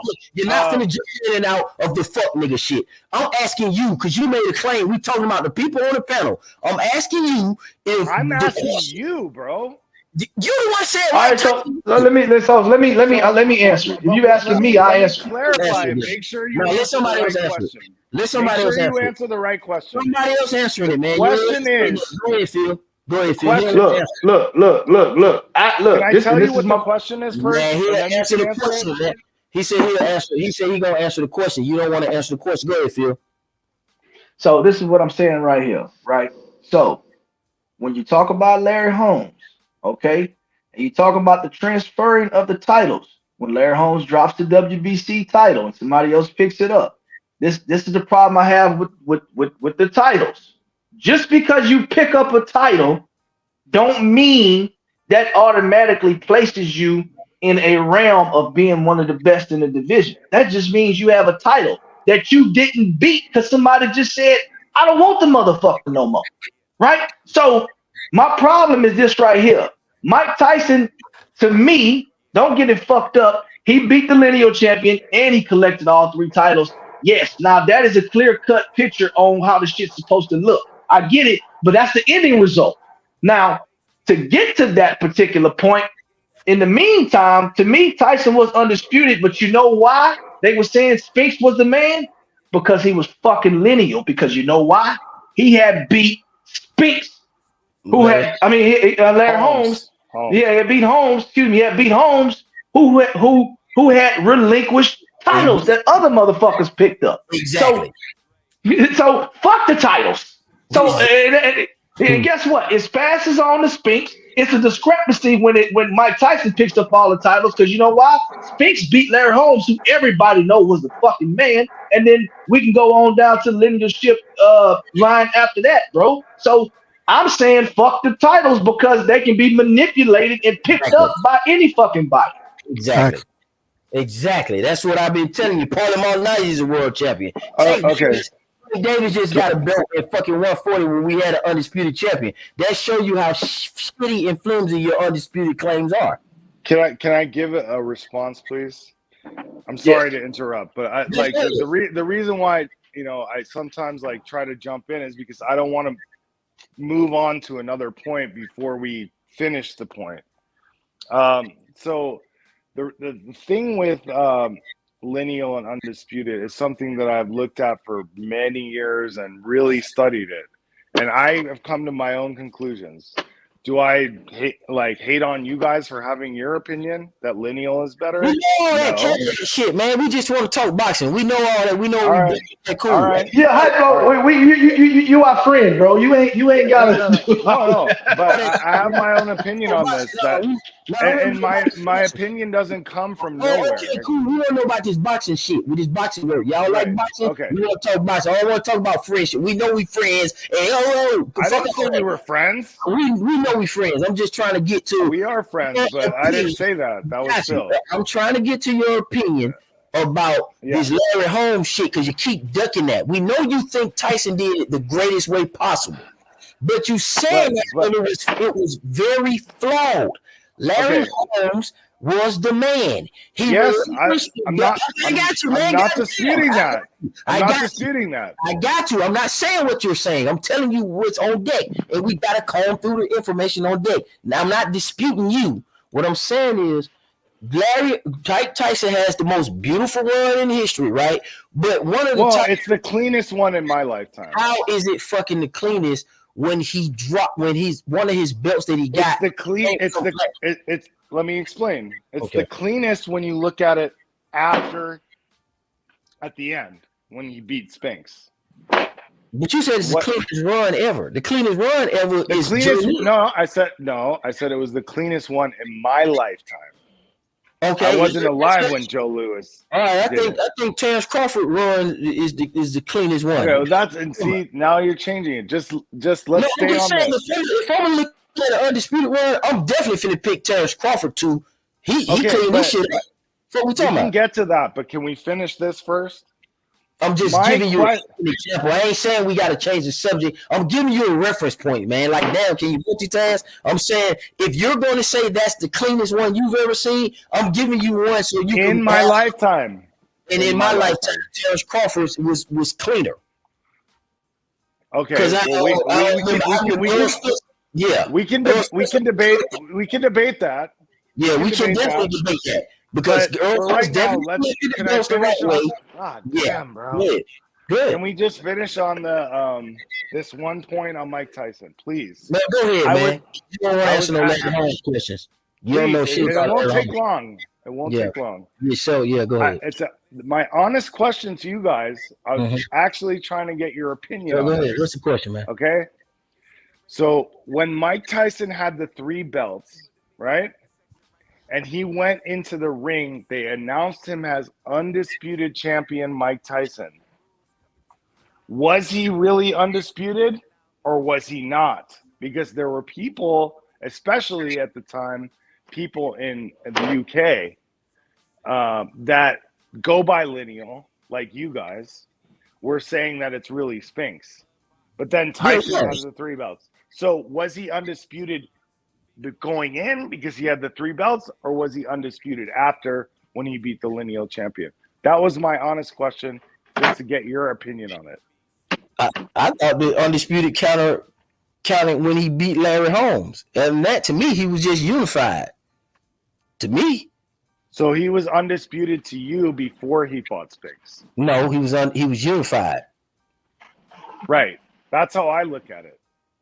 Yeah, because lineal, that's how important it is. So clearly you think lineal is important because you're not giving importance to it. It's not insignificant. Yes. I didn't say you said it was insignificant. I'm telling you that you clearly recognize that there's 2 paths. And by default, you're actually That's what I've been saying the whole time. Okay, so you've been saying what we've been saying the whole time. No, I thought you said lineal was bullshit. Shit crazy. Hold on. You said that. Look, we gotta deal with that, bro. Because y'all like to just move. Let's make sure let's clarify what I said. But say what you said. So clarify exactly what I said. What are you clarifying? I do not go by lineal because I think it's flawed. But it's what? It's flawed. That's what I said. Okay, it's flawed. It's bullshit. I've explained it a few times, but the reason why disputed to you, I'm not saying that lineal is insignificant. Okay, why was Tyson not undisputed to you then? That was my question to you guys. We just told you the answer, so we're asking you now. You won't answer your own question. We've answered it. We're saying it's separate. I gave you. I said fucking no. He was unified. You keep asking the same thing. I'm asking you. Finally. So look, a better question is this right here. I was trying to a better question is this for an hour, bro. A better question is this. Now you answered it. Let me ask you. Hold up. A better question is this right here. Do you think a fight for supremacy? Why was he not undisputed then, Hyplo? If undisputed is that was a question in my mind as a kid when I was watching the fight. Okay, what is the answer? What is your answer now as an adult? I don't know. I wanted your opinion, and you so how you saying something is bullshit, man? I'm not finna keep arguing with nobody. Hey, look. So this is a better question right here. Do you think a fight for supremacy was warranted between Mike Tyson and Spinks? Or do you think we should have just said, fuck it? Yes. Mike Tyson is okay. No. So lineal makes sense. It needed to happen for sure. Okay, so lineal didn't. So then you don't think lineal is bullshit? I've been saying it's not insignificant. What I'm saying is that it's flawed. I don't go by lineal as a fact. I'd rather see someone who fights and gets titles according to the paradigm of the day. So if someone's lineal, like, okay, then they retire. Rocky Marciano. Then what? Okay.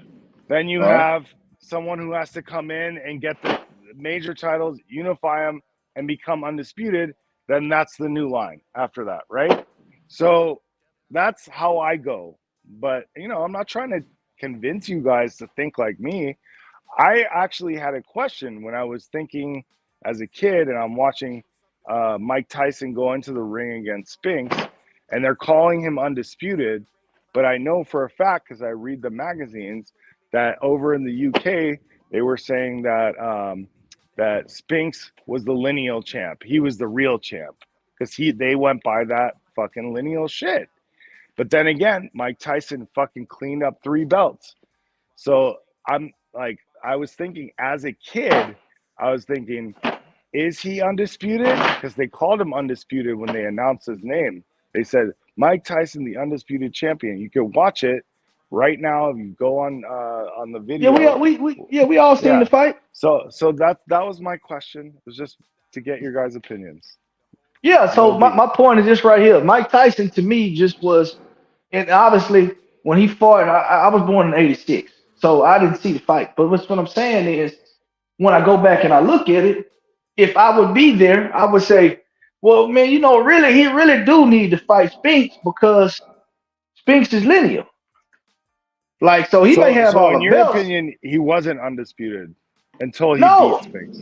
Okay, that's what I'm saying. That was all. I mean, look, it's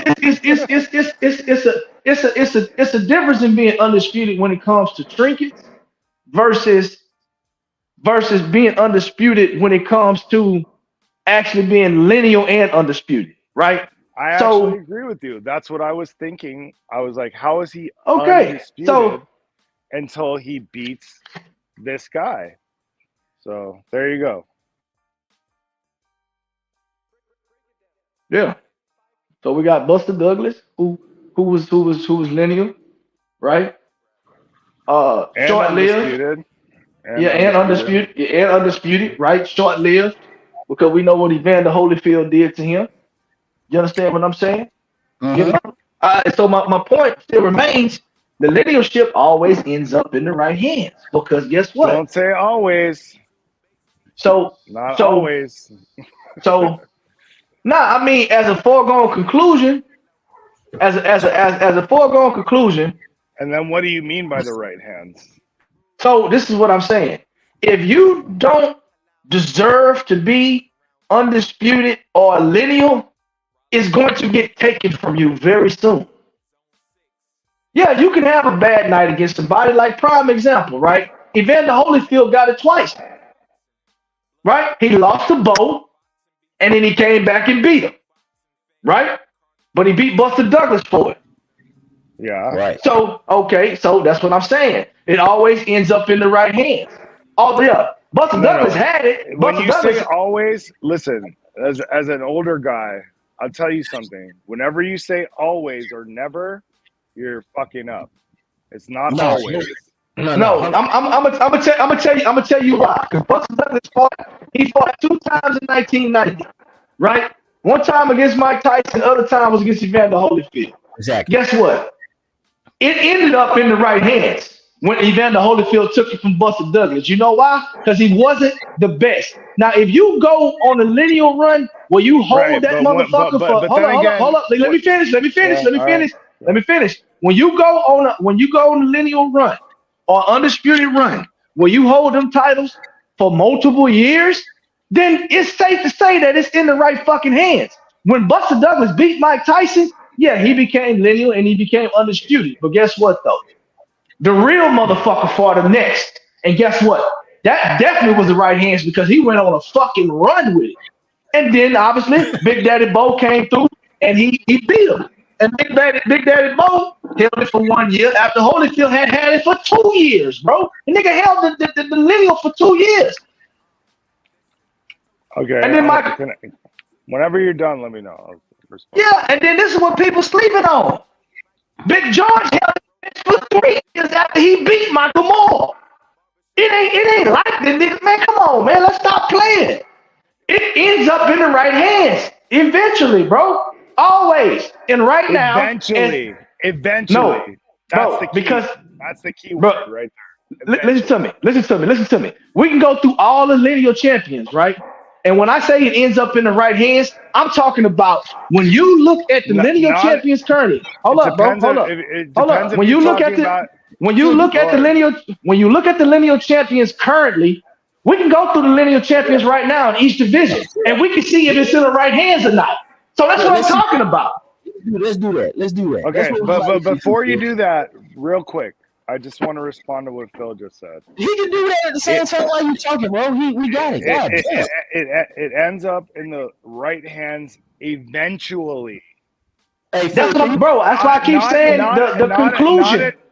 The conclusion. Phil, the conclusion. You want to put the list up on? Let me finish, please. Bro, I'm not interrupting you, Goofy. I'm asking Phil something. You can look, man. Damn, just talk. But at certain times, in individual points in time, it's not in the right hands. Okay, that's a lie. It depends at what time you're talking about. Okay, so let's talk about Jess Willard. Was it in the right hands then? Absolutely, because he beat Jack Johnson. What the fuck are you talking about? He wasn't shit though. Oh my fucking! This is the craziest shit I've heard. So he got destroyed. So even though he beat fucking Jack Johnson, you just fuck that. It don't matter. He shouldn't have had it. That was a good win. But all right, so fuck this. He was not the best. Yo, fuck this. I got the list. It's in the background zone if you want to pull it up, man.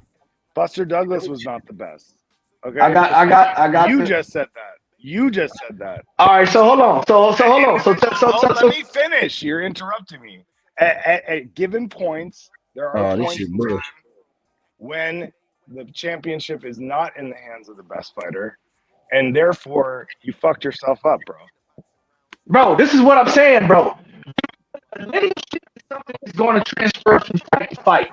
When you look at the division, bro, even if it transfers for a guy who you think is not the best, as soon as he fights the guy who may be the best, it transfers. No, but bro. When I say, bro, at a specific given moment, it's not necessarily in the hands of the right person. When I say it ends up, that means at the end, it ends up at the end in the right fucking hands. Tyson Fury, heavyweight. Does anybody have a fucking problem with Tyson Fury being the fucking lineal champion right now?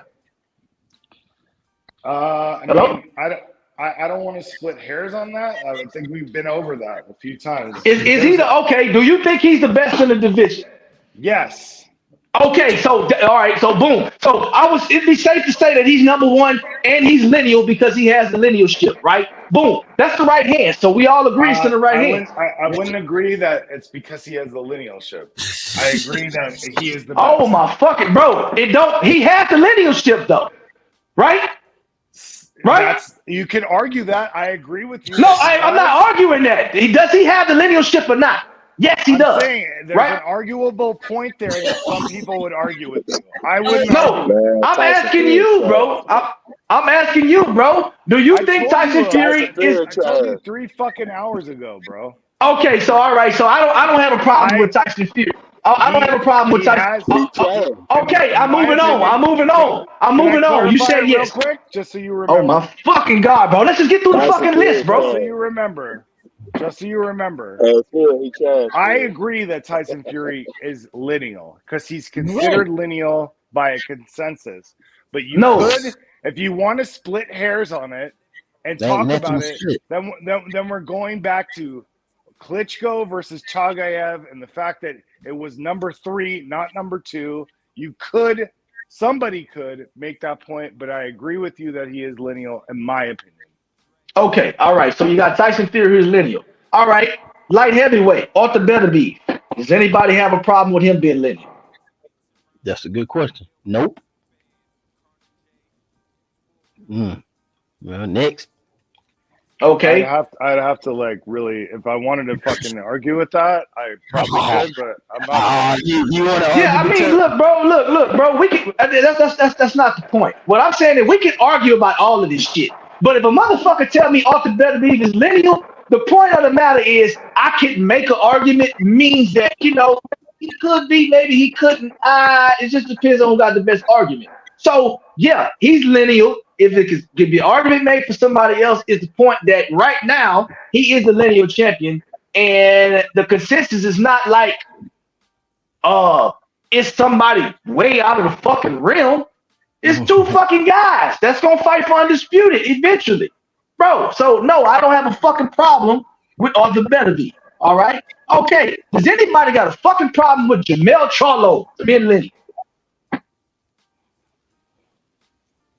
I don't go by fucking lineal, bro. I'm asking, bro. I'm asking. Because he's undisputed and lineal. I don't have a problem with him being undisputed. Okay, so he was undisputed he was undisputed and lineal. Do you have he was undisputed and lineal. Do you have a problem? That is a fact. Okay, do you have a problem? Do you, bro? Oh my! You know what, Zone, man? Hey, look, lineal can be argued. Lineal can be argued. I got shit to go do, bro. I can't, bro. The problem is this right here, bro. I'm asking you a simple fucking question, bro. Like, we can argue all this shit. I just said that shit, bro. I'm saying, does the lineal ship end up in the right hands? This motherfucker is undisputed. So if he's lineal as well, it's in the right fucking hands, bro. What the fuck, man? What in the fuck are we doing, bro? What the fuck are we doing? What the fuck are we doing? What the fuck are we doing here? What the fuck are we doing, bro? Devin fucking Haney at lightweight. Devin Haney at lightweight is lineal as well as undisputed. Does anybody have a fucking problem with that? Yeah, I don't understand. Where did Devin Haney's line come from? Yo, I'm done, bro. I'm not even finna get to the other names on here, bro. Because look, it's 1, 2, 3, 4, 5, 6, 7, 8, 9. It's 10 lineal champions right now within all the divisions. So it is some vacant lineal ships, right? Okay. So it is some vacant lineal ships, right? So broken lines.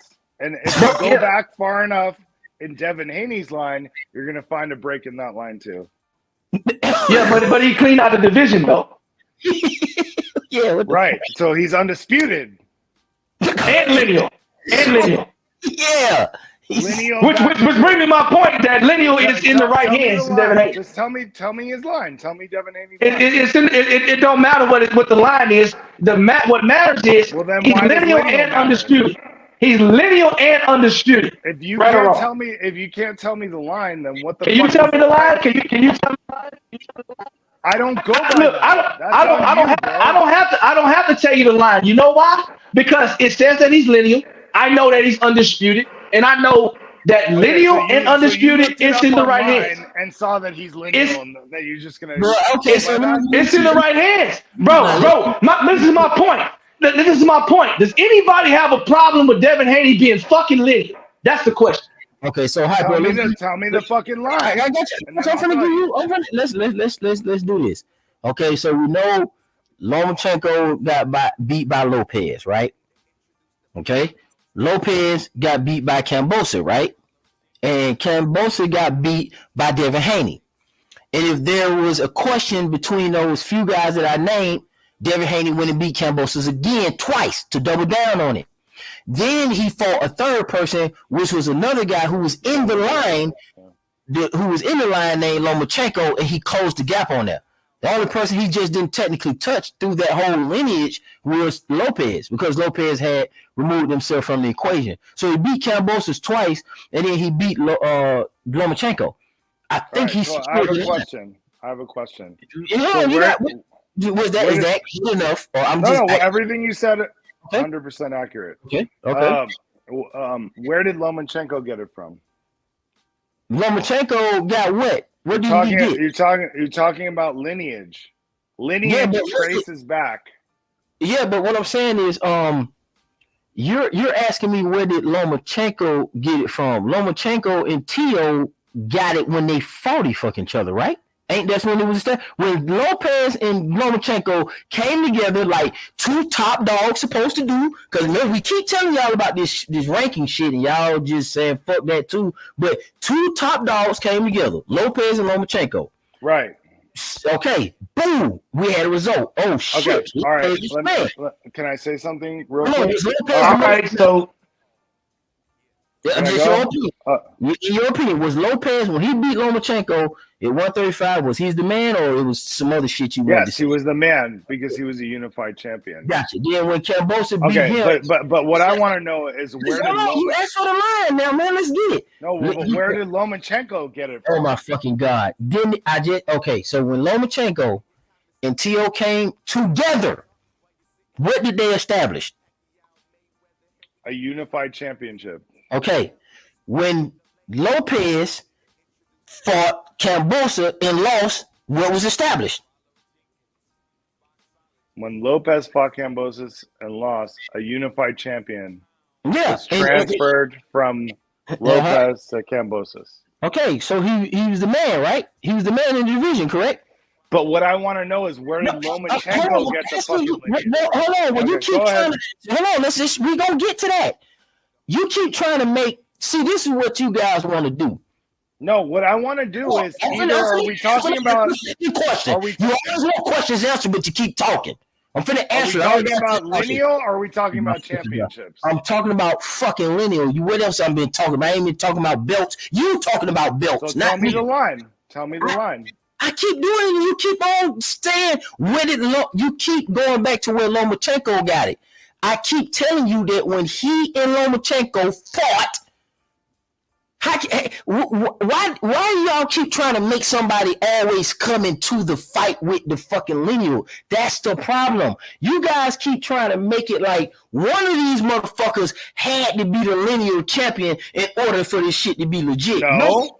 Okay. I don't go by lineal. Okay. So, if Lopez and Lomachenko fought, big fight, we was alive for it, there's not no old shit. Who did you consider to be you? I'm just talking about you. I don't care what you go by, just answer the question. When he beat Lomachenko, I'm in complete agreement with you that Lopez, when he beat Lomachenko, was the man in the division. Do not sauce it up, man. Hey, I got the list. I got the list right here, bro. We can cut all the bullshit right here. No, don't sauce nothing. I don't want to hear all. Just answer the question, man. I got the list, bro. In your opinion, was he the man in your opinion? Yes, I already said that, fucker. So if he's the man and we know that this shit traces to Devin Haney, that's where it came from. All right, so look. I got the list, bro. I got the list. We finna shut all this shit down. All right. Julio Cesar Chavez. All right.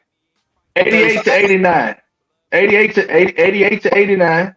Right. Okay. All right. Then Pernell Whitaker, it was when he vacated it. Then Pernell Whitaker picked it up in 1992. Okay. Anybody have a problem with Pernell? He vacated it. So there goes your lineal right there. Hold on, he's gonna tell you the next person. I'm asking a question. Okay. Nobody disagrees with Chavez though, right? No, nobody disagrees. No. All right. So Pernell Whitaker got it in 92. Okay, good. Does anybody have a problem with Pernell Whitaker? No? Okay. Floyd Mayweather Jr. picked it up after it had been vacant for 10 years. Does anybody have a problem with Floyd Mayweather Jr. picking it up in 2002? No. Okay, I didn't think so. What about Castillo? But you guys are talking about lineal, right? Yeah, it's lineal. It's lineal. So, it's lineal. Yes. It's lineal. Yeah. Okay. So let me ask you a question. When Chavez left the division, I think it was, he moved up. How does that line keep going? That's why lineal is bullshit, motherfucker. No, bro. The line don't keep going. Pernell Whitaker reestablished the line, and I know nobody got a fucking problem with that. All right, perfect. Oh my God, bro. High flow. It don't matter how you reestablish it. Do you think at any point in time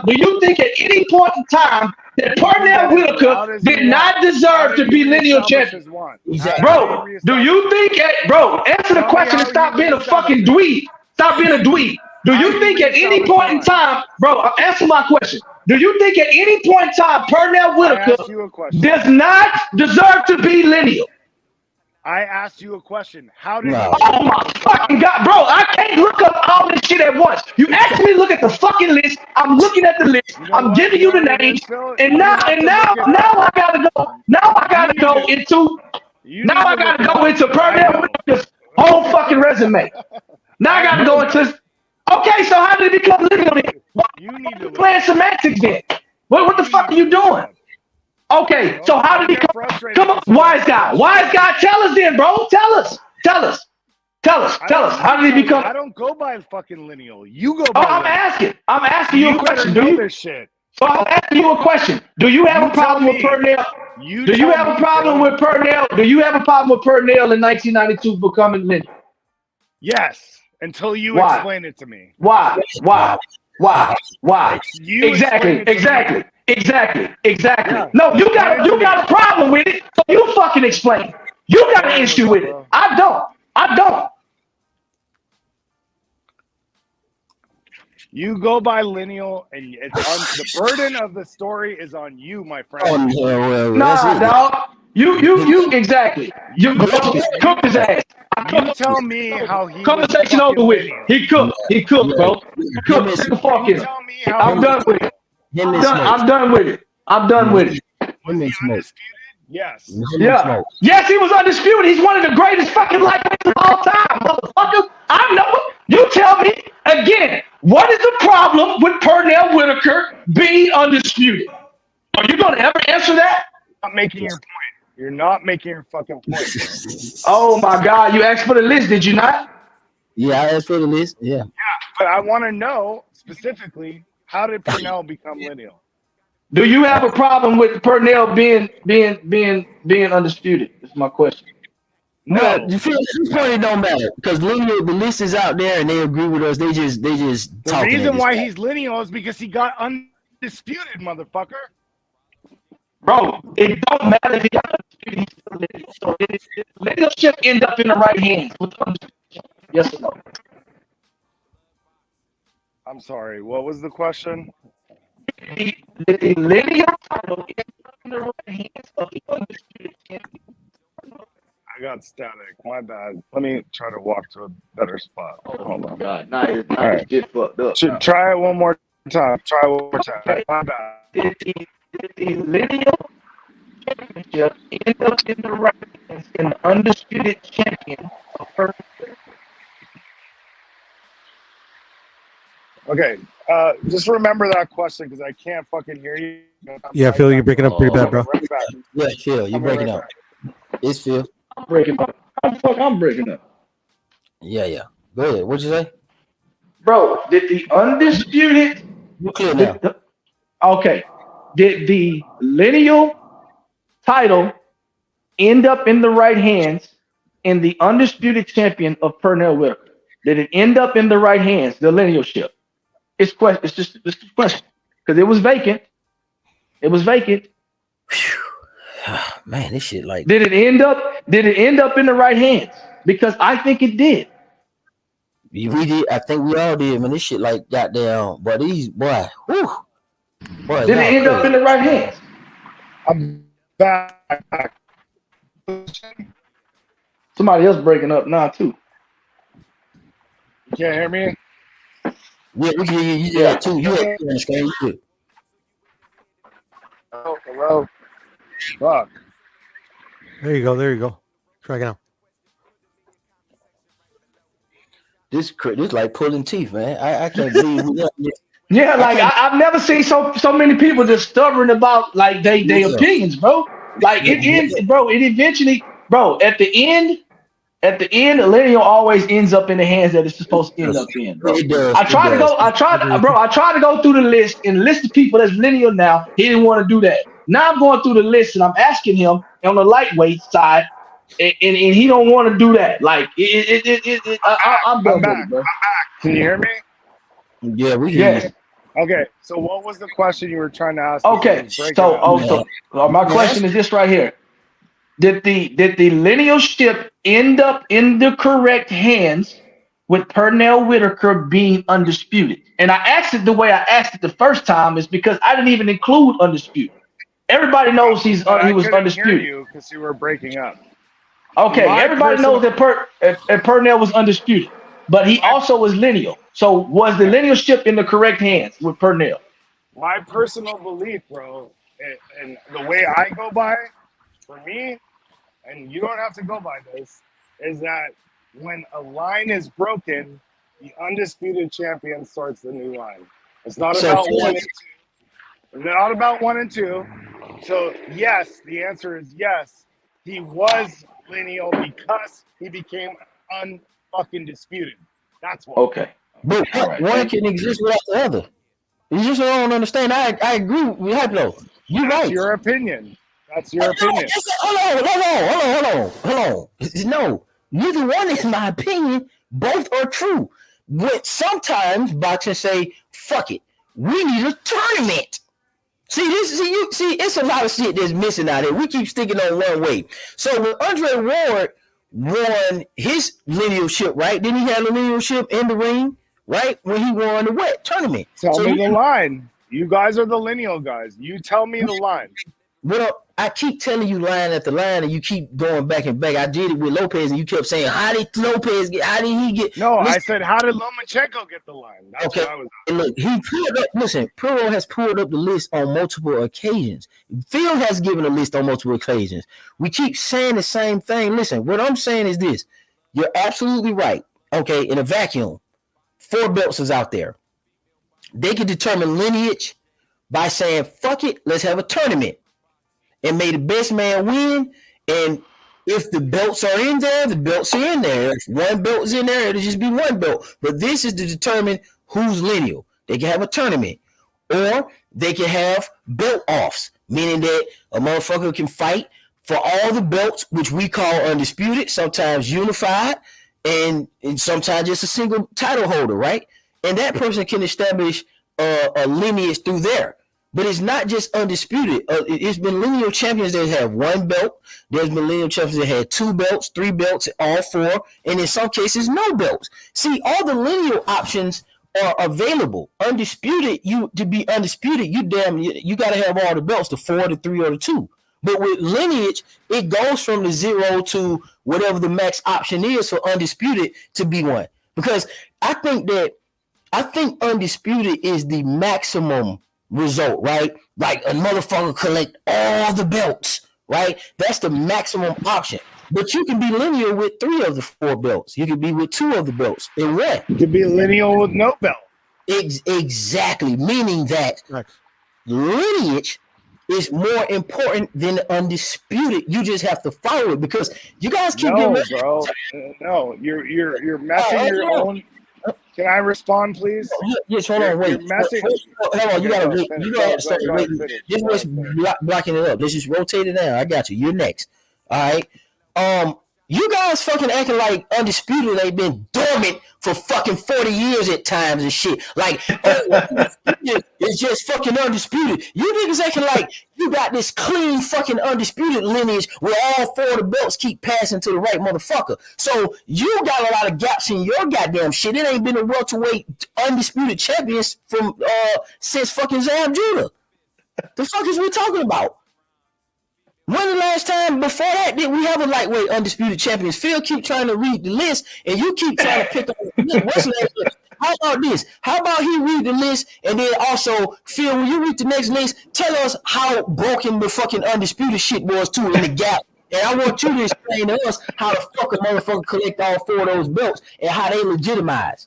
Because it's a lot of talk. Explain that. Bro, that's what I'm saying, bro.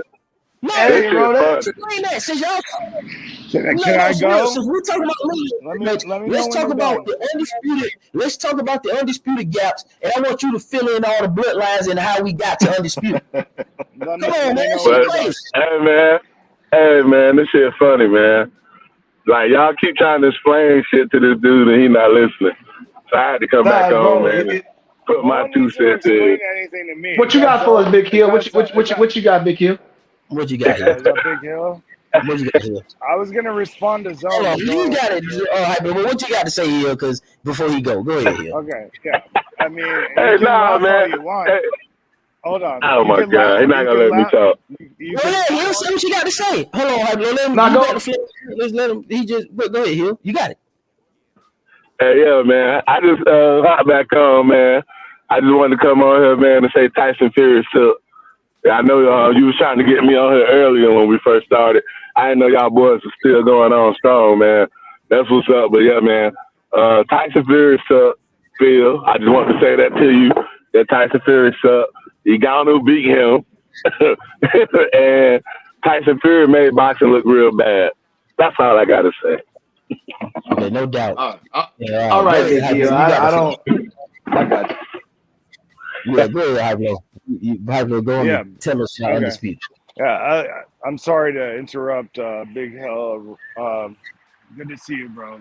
But I like to respond immediately because I don't want to forget what I'm fucking. Yeah, man, write it down next time. Okay. Yeah, you good? I'm putting it in the back every time. So, anyways, I feel like you destroyed your own point, Zone. You mess yourself up completely because I keep trying to make this one little point, right? There are breaks in the line, correct? For undisputed, correct. No, for lineal. But you go by undisputed though. Yeah, there are breaks in the lines for undisputed too. We can get to that. I'm talking about lineal. You guys are on this lineal bullshit. But your lineage is undisputed, so I'm going with what I'm trying to make it relate to you now. Undisputed is not a lineage. We'll get to that in a second. I know. I'm gonna do you like you doing us. I don't know. I don't know. You talking about? Hey, yo, this shit. Do I have the floor? Do I have the floor? Yeah, you got the simple question. There are breaks in the lines of lineage. Right? Undisputed, yes. Yeah. Okay. Yeah, because undisputed trucks. I'm focused on lineage right now. Yeah, okay? You like undisputed, so that's your way to determine lineage. I'm focused on what you guys like. Lineage. No, we focused on what you like. Undisputed. Motherfuckers, don't try to play games with me, dude. Stop trying to play games. And that's how you doing us. That's how you doing it. You doing us. No, I'm not playing games. I'm having an honest conversation with you. And I got honest questions. About undisputed. I have one question. Okay. Are there breaks in the lines of lineage or not? We know the answer. Undisputed. Yes. And undisputed. And undisputed. Okay, fine. No, just undisputed mainly. There's no breaks in lineage. Yeah, and undisputed. Both have breaks. I know that, but I'm asking you about lineage. Why are you deflecting? Why are you being like that, bro? I'm not deflecting. I'm just saying you said you go by all the belts. I go by the lineage. So I got to talk to you about belts because right now, I'm specifically talking about lineage. But you say you don't go by lineage. You say you don't go by lineage. You don't like lineage. I don't. But you go by lineage. Yeah, but you go by undisputed. So I want to talk about undisputed now. Okay, we can get to that. But I'm asking you about your point on lineage, right? So there's breaks in the lines of lineage. You don't have to answer. We all know there are. Okay. Rocky Marciano retired. Right. Period. Okay. So what is it? I think the point of contention is what is it that makes somebody that starts a new line? What is it? In my opinion, it's becoming undisputed because that's the only concrete metric we have to go by. If you go by 1 and 2, that's fine. You can do that. You can go by 1 and 2, but who determines who's 1 and 2? It's a gray area. If you get all the titles, whatever titles are available, let's pick a time. Like, let's so say, who determines? I'm not done yet. I'm not done yet. Who gets the title shot though? Who determines who? You can keep going. No, hold on, no. Let me ask you another. Let me hold up. No, because Buster Douglas was undisputed, right? Yes, he was. Yeah. Okay, all right. So that's your side of the argument, correct? Undisputed determines, right? That's right. Determines that if there's no lineal champion. No. I'm asking. No. Hold on. I'm not even talking about lineal champion. But getting all the titles to you. When Buster Douglas beat Mike Tyson, he got everything. Got you. No, I'm saying let's take the lineal off the table, right? Let's say he didn't get lineal, right? Let's just say that he just got. Let's just say he just got undisputed, right? Yes. Okay, so what are you saying with him becoming undisputed? No lineal. Well, if there's a lineal championship, this is the question I kept asking you guys earlier. No. Take lineal because you saying undisputed is the easiest way to determine a lineal. That's what you're saying. In this scenario, is there someone out there that they're calling lineal, or he's just it's just lineal. You saying lineal is bullshit, and you don't go by it. So if you say you don't go by it, that means it don't really. No, you did though. Words in my mouth. I said it's high flow. You said that, bro. I said I don't go by lineal. I think it's not as important as undisputed. I mean, you can go back. Go back in the stream, bro. I said it has some significance. Yeah, but you also said it was bullshit. So look, what I'm saying is this right here. It's bullshit. I got you. So if Buster Douglas is undisputed because he beat Mike Tyson. So he didn't say it's bullshit, right? He said it's bullshit. I said to me it's bullshit. Okay. All right. Okay. So let me ask you a question. But it does have some significance. All right. Okay. So let's get to the question, right? So Buster Douglas undisputed, which is the end all be all for you, right? I wouldn't. Okay, whatever you want to say, go. Yes. No. I'm asking you. Undisputed is the most important thing to me personally. Okay, and what does undisputed say for you? That this guy's the best fighter in the division, or what does it say? Or does it say he beat the guy who was the best guy in the division? What does it say? I'll explain it to you. He got all the titles that were relevant at that time. Just like if it was 1964 and he had the WBC, WBA, and then. I got you. So are you saying that qualifies him to be the best in the division? At that particular moment, he was the champion. I wouldn't say that makes him the best in the division, but he was the official champion, and no one can deny that. He was the official champion, right? So undisputed says that you are the champion in the division, but it doesn't say that you're the best in the division. Not necessarily, depending on. Oh, okay. See, now we're getting somewhere, right? And why doesn't it say that you're the best in the division? I'm not blind to nuance, bro. No. I'm asking you, but why does it? Well, why does it not say that you're the best in the division? Because titles can be manipulated. Like, what's your reason? There could be somebody else who's coming up that's younger, that's better than you, but you haven't fought them yet at that particular moment. That's why I keep saying, like you're saying, that the title ends up in the right hands eventually, but not. Yeah, I'm talking about at the end, right? I'm talking about at the end. I'm talking about everybody who's currently. When is the end? This is a timeline. When is the end? But right now, I just tried to give you every lineal champion that exists right now in 2023, and I wanted to see And I wanted to see if you had any problems with any of these guys being lineal. And I was telling you that I do. No, you wasn't though. You wasn't. You was like, explain this. Explain how he got it. Explain this. No, I was. Which guy? Okay. I was specifically asking, how did Do you have a problem? Do you have a problem with Pernell Whitaker? Become lineal? How do you have a problem? Do you have a problem with Pernell Whitaker? I love Pernell Whitaker, but how do you have a problem with being lineal? Do you have a problem with him being lineal? If you can explain it to me, then I will take bro, it. He was undisputed. We already said this, bro. Get off the fly shit, bro. You trying to tell Zone? That's why. No, that's you just agreed with. Do you my question? Do you have a problem? It ended up in the right hands in Pernell Whitaker. Do you have a problem with it, bro? You're too intelligent to be so fucking stupid. Just answer the question. But how? Bro, do you have a problem with Do you, bro? It's not. Bro, it's not. Bro, it's not the issue. You're proving my point, brother. Bro, so all right, so okay, whatever. Next question. Floyd Mayweather Jr., who was not fucking undisputed. Do you have a problem with Floyd Mayweather Jr.? Next. After it had been vacant for 10 fucking years.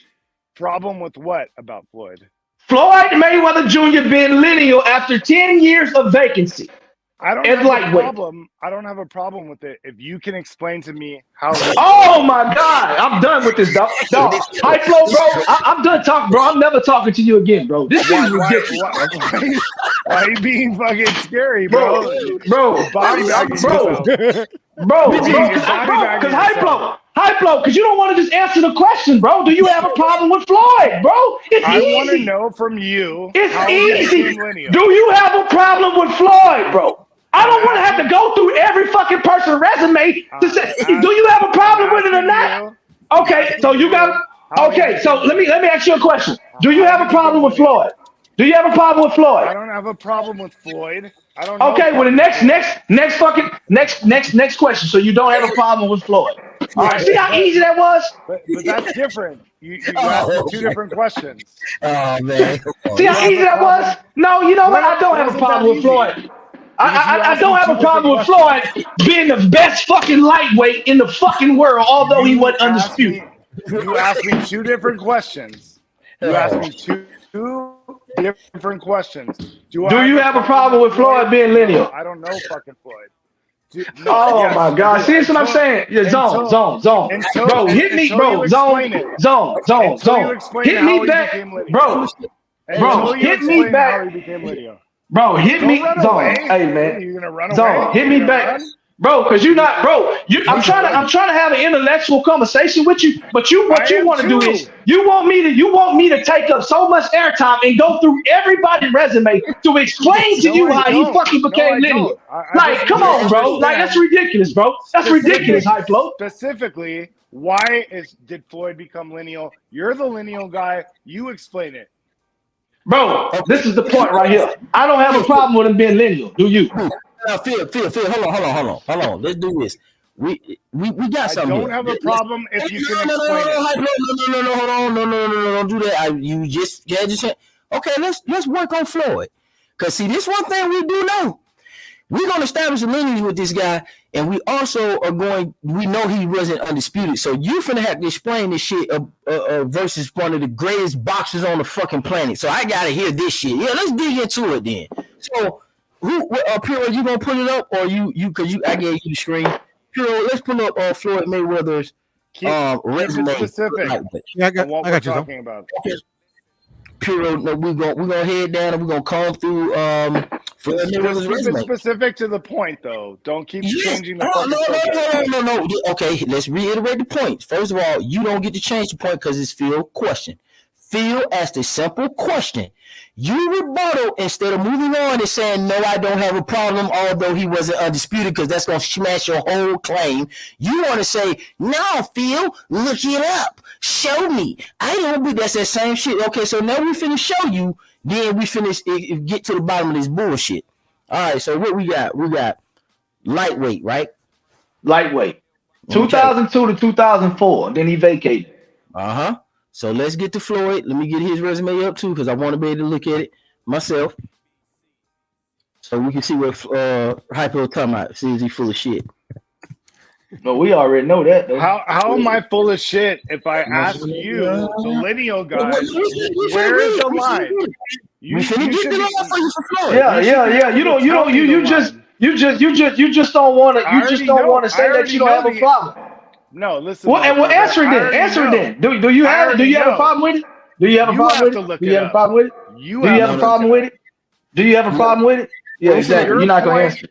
You on some fuck shit. You on some fuck shit. No, you on some fuck shit. Point, you look it up.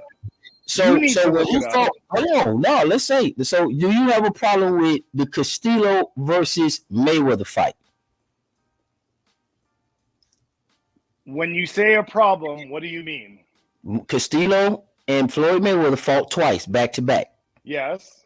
Okay, so that established what Phil is asking you about Floyd. Where did Castillo get the line from? What you mean? Where did he get the line from? You're talking about lineage. Okay, listen. It's the man who beat the man. I know where you want to go with this. We can do this one of two ways. Phil has done a great job in Puro. What they have done several times, because I've been watching them, they go all the way to the beginning, and we try to comb through each person. What's happening is you guys are stopping us in a person and then want us to go back again to tell you how we got here. So because now you're talking about lineage. He said, listen to what he said, bro. I could have sworn I heard this man say Pernell Whitaker was the lineal champion.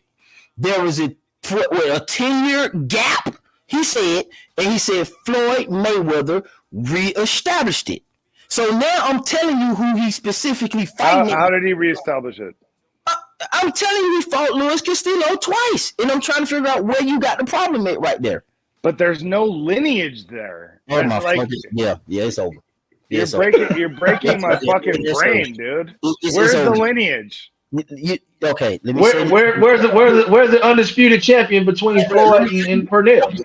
Let me slow this down. I'm gonna level with you. Okay, listen. This is what Phil said. This is how I process it. I ain't gonna say what you're doing. Phil did the right thing. He said, "Hey man, let me look up the list. Let's just go to lightweight. Let's get out of heavyweight."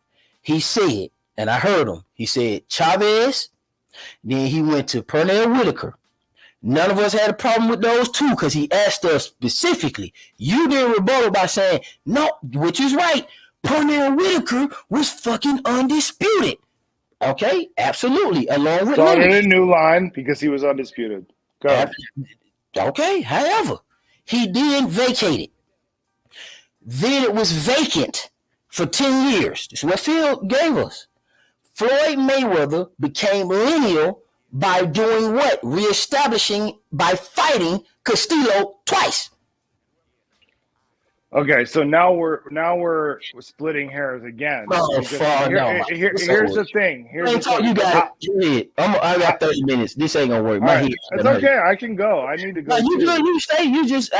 But how did he reestablish it? The burden of proof on lineal is on you guys, not me. What do they do in boxing? Okay, see, this is why I know you guys are How do they reestablish it? Is it 1 and 2 or is it undisputed? No, let me ask you. So all right. So who on here think that Castillo wasn't the number 2 fighter in the lightweight division at that time? He was the number 1 fighter in the division at the time. Yeah, but obviously Floyd beat him. So the second fight. Okay, yes, right. But at what point? Before they fought or after? Because before he was number 1. Okay, and Floyd beat him. So Floyd beat him. So that was a close fight. Okay, cool. Okay, so that was number 1 and 2 is established, right? So is that what you're going by? That's what. No, I'm asking though. Hold on. It's a simple question, bro. It's not what we going by. Castillo was number 1 in the division. Floyd fought him. Floyd beat him. So now we got a clear cut 1 and 2. Does anybody have a discrepancy with that? Not here. No. Not me. Okay. So all right, rematch. Boom.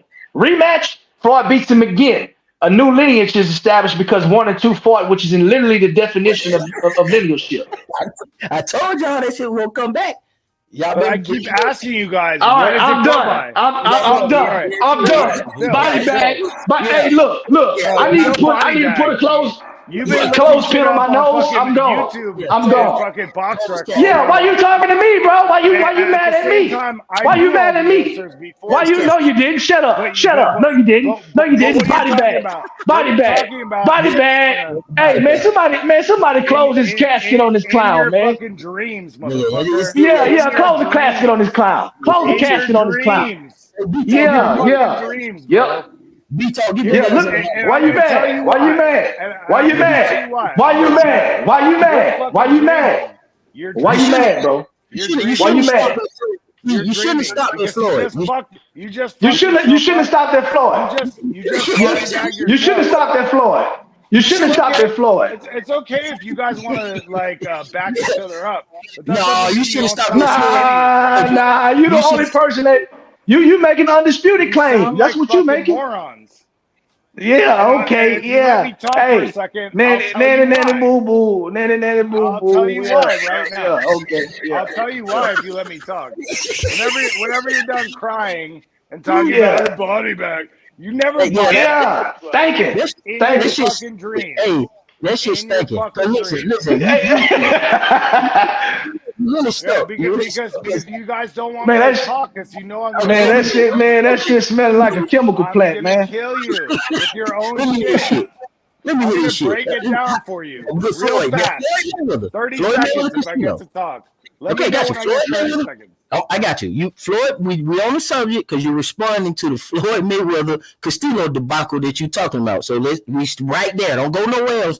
What's the problem with that one? Because he was definitely linear without undisputed. Bro, I have a point to make, and thank you for the floor. I will make the point. And by the way, Phil, you would never ever body. Oh my God, bro! Make the point, bro. Make the point. Make the point, bro.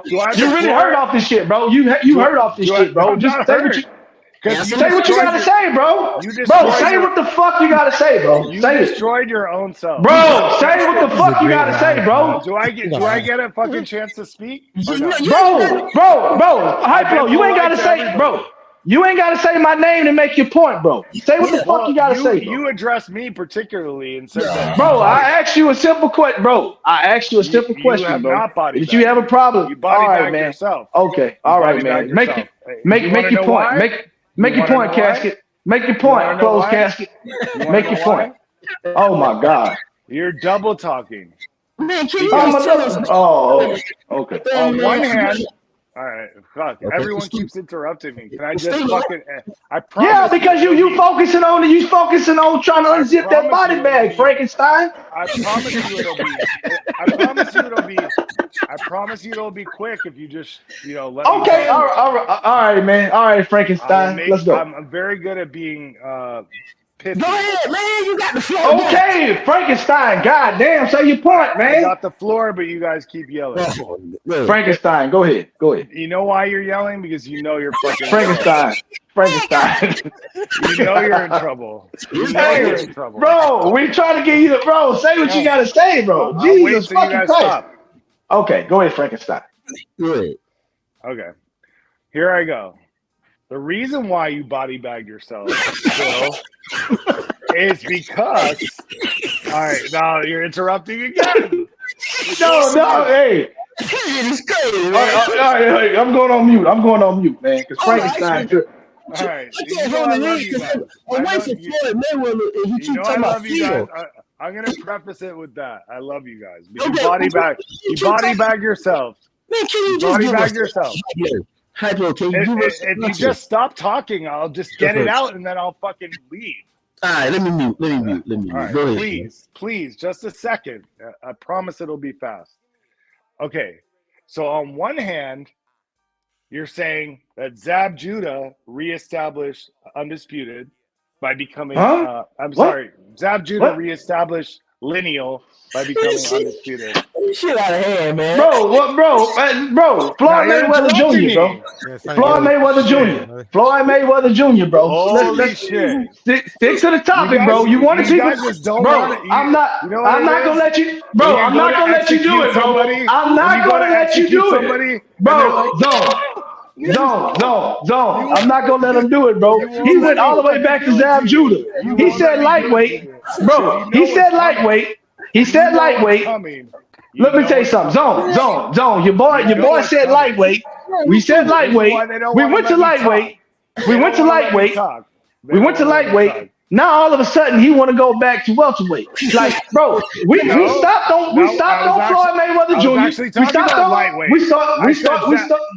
Motherfucker, I said fucking Pernell Whitaker. That's lightweight. No, you said Zab Judah. You said Zab Judah, bro. All right, go ahead. All right, let's start with Floyd. Let's start from the top. Please, okay. Give me 30 fucking seconds. Put a timer on. Okay, I promise you, I will shut up. So, all right, so is it Zab Judah or Pernell Whitaker? Which one? Who you talking about? Can I get 30 seconds real quick? Well, if you tell me if we're talking about Zab or Pernell, yeah, sure. Okay, so apologies. That was a mistake. Okay. I meant to say when you guys were talking about Pernell Whitaker, he reestablished the line by becoming what? Undisputed, right? Okay, all right. Because there was a broken line there. Right, okay. All these lines have been broken. Right. Then, when you're talking about Floyd, you said he established a line by fighting 1 and 2. And this whole fucking conversation, all day, fucking nerding out with you fuckers, I've been asking you, which one is it, motherfucker? Is it the undisputed? You reestablished by becoming undisputed? Or is it 1 and 2? You can't have it both ways. And when the burden is on you guys to tell me the lines, I know the fucking lines. I know where they're broken. But if you're talking about lineal and defending lineal, that's on you to defend that and tell me where the lines come from. Okay, so let me say this right here, right? So this is maybe you didn't hear this, but it has been established that I for sure and Kendall for sure, Zone 6, have said that it is more than one way to get to lineal within the division. Becoming undisputed is not the only way to obtain the linealship. Okay, you cannot have any titles and be lineal. Okay, so Yeah, bro, but obviously, hold up. Obviously, if you can have no titles and still become lineal, as Spinks and Tyson fought, and you even said that Tyson wasn't the real undisputed until he fought Spinks, which body bagged your argument. I didn't want to bring it up then. But hold on, let me finish, bro. Let me finish. Asking your opinion Let me finish. So when Spinks was lineal, okay, and Mike Tyson was undisputed, he had to fight against Spinks to end up becoming the lineal champion. And you said that fight absolutely needed to happen without a shadow of a doubt. So what I'm saying is, that means you even put emphasis on the linealship because you said it absolutely needed to happen. Right. So what I'm saying is this true. So okay. So what I'm saying is this right here. It is more than one way to skin a cat, bro. The linealship is not always going to be directly connected to undisputed. I think these things are two different entities. You do not have to have one without the other. And that's the whole point and premise of the entire conversation. A lot of people want to connect the two, but it's just cosign. Because he agrees with what I'm saying. We've been talking about this shit for 2 days.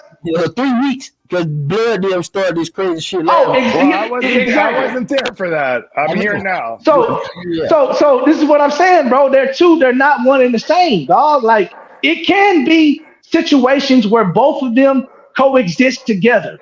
Pernell Whitaker obviously was one of those examples. Mike Tyson's is one of those examples. Devin fucking Haney is one of those examples, but you wouldn't let me get to that part of the list. So what I'm saying, bro, it is what it is, man. What you need to do is make sure you got your will and testament, everything good for your kids and your other relatives, because we finna send you off Viking style. We're gonna light an arrow, hit the boat with it, and you're gonna do what you're gonna do, man. Shit out here. I'm mummified. We need to mummify his ass. Now is it my turn? Yeah, no, it's not. It's not your turn. You're done. You're cool. No, it's not your turn because you're dead. You don't exist no more. When you're done, Let's see if When B you're talk. done, I'm gonna humiliate you. Oh man, now that boy phone dying. His phone Whose phone dying. dies on? His Whose phone dying like Can't hear me? his spirit has already died. You can't hear me? Nope. Nobody can hear you, Can't bro. hear me? Nope. No, Oh. B-Talk, what you got? No, we can't hear you. Why B-Talk, you you got answering, something? Bro, we can't. Huh? Y'all getting this Why you lineal answering, thing together or what? You say what? We Big get talk, big Y'all talk. get What it you got? together or What you got, big talk? What you got? I mean, obviously you don't Big have talk, to baby in the background, crying at High Flow funeral. Go ahead, man. Go ahead. Obviously you have to have the belts to be lineal because when Shannon Briggs beat George Foreman didn't have no titles, and George Foreman was lineal without titles. Yeah, I So never you can be said you lineal needed without the titles. I never said you needed a title to be lineal. I ain't say you did, man. I'm just saying you And don't. Phil, can I just respond to Phil real quick? Oh, okay, go ahead. Oh my God, that boy, man, he was obsessed with me. I know how it is, man. When you take an L, I've taken plenty of them. Yeah, Go Hey, ahead. Hyplo, I can smell you all the way over here, man. In Indiana, God damn, man, what the fuck is that? Stinking. The Three Stooges always stick together, bro. You guys be Oh, slapping man. each other, hitting each other. Man, come on, man. Yeah, he wasn't on the phone. He just got on the phone. He just got on the phone, man. Me and Zone been disagreeing all morning. The reason why you keep interrupting me is because you don't have to say, motherfucker. Man, you breaking up, Frankenstein. Yeah, you part of us too. What you mean Three Stooges? It's four of us. What are you talking about? You over here too, trying to act like you picking on you, man. Come on now, stop that nonsense. He talking about he ain't with us. I've been listening in this whole time. I've been listening at y'all this whole time. Appreciate the stuff, Puro. No, don't trip. Oh, Puro. No, you know what, man? Let me get my bad, man. You know what? Puro, what's your thoughts on this, bro? I mean, I agree with a little bit of everything that everybody says. I mean, Haplo makes some great points. Obviously, you do, Phil. And good job cooking, Haplo. He thinks he has my metaphorical scalp, but whatever. That's not here nor there. But at the end of the day, it's this is all based on somebody's opinion. That's the root of this. At the end of the day, the way we establish a new line in the lineal is by guidelines that are made on somebody else's opinion. It was at one point in time where the only opinion that mattered was the champion that retired. Like I think Zone alluded to it a little bit before when Rocky Marciano retired. They conferred with him who should be the next lineal champion, and he said that they should fight in a tournament, which they did. Hey, yo, can I make my closing statements, brother? Man, I think Puro was cooking on something. Go ahead, Puro. Go Sorry, ahead. Finish. I don't want to interrupt you. Yeah. I think Puro, was you done, Puro? Yeah, I was done. Go ahead. Oh, yeah, okay. That's good points, Puro. That's good points. I gotta make my closing statement. Hey, Hyplo, it'd probably be good if you make an opening statement. Why does anyone want to talk? Let him get it out so he can, Yeah, do let what me he's get trying it to do. out because I just need to go. Okay, go ahead. I just want to talk real fast. My point the entire time has been the same. How do you establish a new lineal? Because there have been breaks in every single fucking line. And Phil was contradicting himself. Don't please interrupt. Even though you want to congratulate yourself and say you body bag me, I find that fucking Bro, make your fucking point, bro. Jesus fucking Christ, make your point, bro. Stop talking. Okay, well, don't use me to make your point, bro. Just make your point. Now you're interrupting. Because you keep saying my name, bro. Like, just make your point. I'm saying your name, so you know who I'm talking about. Bro, okay, just make your point. Okay, but you don't need to interrupt. Bro, just make your point. I'm making my fucking point. You keep talking. Just make your point. You know what? When Smoke came on, everyone was talking in turn before that. All of a sudden, now everyone's fucking interrupting each other. Just listen, motherfucker. It's going to be quick. Just make your point. You're drawing it out, bro, every time you say something. Bro, just make your point. My point is, bro, you body bag your fucking self. And the reason why is you have a double standard. You said it just now when you did your little diatribe about, oh, well, there's more than one way to do this and that. That is a double standard. Either there's a rule or there's not a rule, okay? So when Whitaker becomes undisputed, he gets it because he became undisputed. I'm sorry. When Whitaker becomes lineal, he gets it because he's undisputed. But Floyd has never been undisputed, and he fought in divisions with broken lines. So how did he get it? So you have two different standards, bro. And that's on you. And when you're talking to me about lineal, I know where the lines came from and where they're broken. But if you're the one defending lineal, you need to be able to say, okay, this is where the line came from. If you're talking about Lomachenko, Tio, and all that, tell me where fucking Lomachenko got that from and why. I never said Lomachenko. Okay, I'm not done.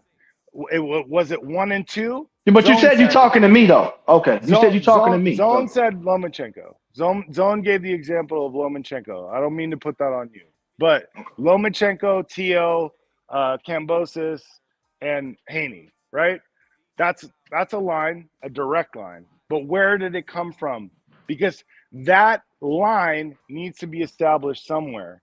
And if you don't have a real standard rule for that in your mind, mine is undisputed. Yours doesn't have to be undisputed. It could be 1 and 2, but keep a fucking standard and keep it. And I'm okay. done. So thank you. All right. So we looked up the definition for undisputed the other day, and it is no standard that you speak of. Undisputed literally is what I've been explaining. There are 2 different theories. There's 2 theories. Oh, whoa. So hold up. It's whoa. So it's 2 theories. So is it? That sounds like double to me. So 2. Right. Last time I checked, 2 means double. Okay. So whoa. Hyplo, you said you was done. You said you was done. You said you was done, right? You said you was done, right?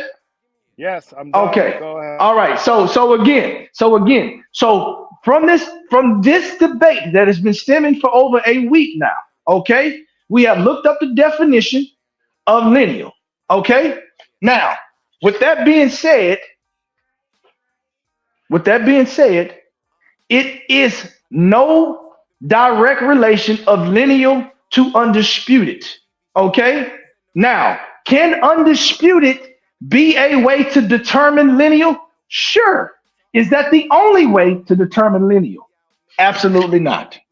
By definition, absolutely not. So it's not a double standard. What I am giving you is the reality of, guess what? Lineal can be established in several different ways. 1 fighting 2. It could be undisputed. And it can be other situations where these guys fight. And we can be, no, bro, it's not a double. I'm explaining to you how people have become undisputed. It's not a double standard. So what I'm saying is, you can be one can fight 2. One can fight 2. One can fight 2. Come on, let the man cook. Go ahead, bro. All right, go ahead, Phil. You got the floor. I don't know. Yeah, okay. Puro. Yeah. One can fight 2. Undisputed is another way to determine undisputed. To determine lineal. Also, you can fight in a tournament to determine lineal. Bro, it is several ways to determine lineal. Those are the facts. Now, because you want to go by one specific way, that's on you, bro. That's on you. But the truth of the matter is, your way is not stone cold facts in the way that it needs to be. You want to try to eliminate lineal because you think that manipulative belts means more. For me, it does not. I prefer the linealship because guess what? It always ends up in the right person's hands in the end. We wanted to go to the list to see if anybody had any problems or discrepancies with the current lineal champions. You didn't want to do that. So look, bro, at the end of the day, it is what it is, bro. And I'm gonna go ahead, man. You cooked Frankenstein, and it just is what it is, bro. It is what it is, man. Next topic at hand.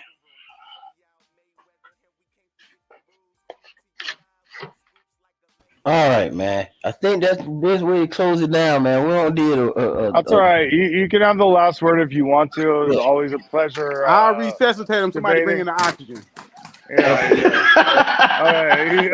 The Three Stooges. You guys like remind me of the Three Stooges slapping each other. Yeah, hey, bro. Hey, it's nothing more. It's nothing more embarrassing than High Flow to get body bagged by the guy who he thinks has the least amount of boxing history on the panel. But you know what, bro? When did I say that? Hey, when did I say that? Look, I didn't say you have man. the least amount of boxing knowledge. Look, that's what I'm saying. That's what I'm saying right here, bro. What I At the said end of is the day, you're contradicting yourself.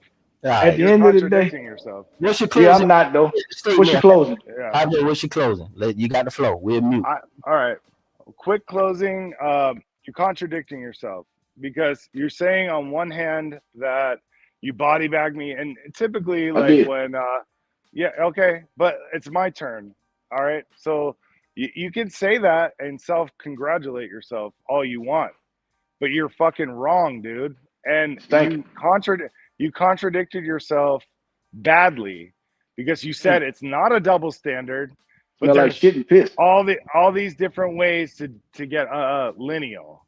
Lineal is a lineage. Let me finish, and then you can fucking talk all the shit you want and fucking slap yourself 5 all day long. Okay? Lineage is a line. It comes from one to the next, to the next, to the next. Once that line is broken, how do you reestablish it? If there's 2 ways to do that, that is a double standard. That is a double standard.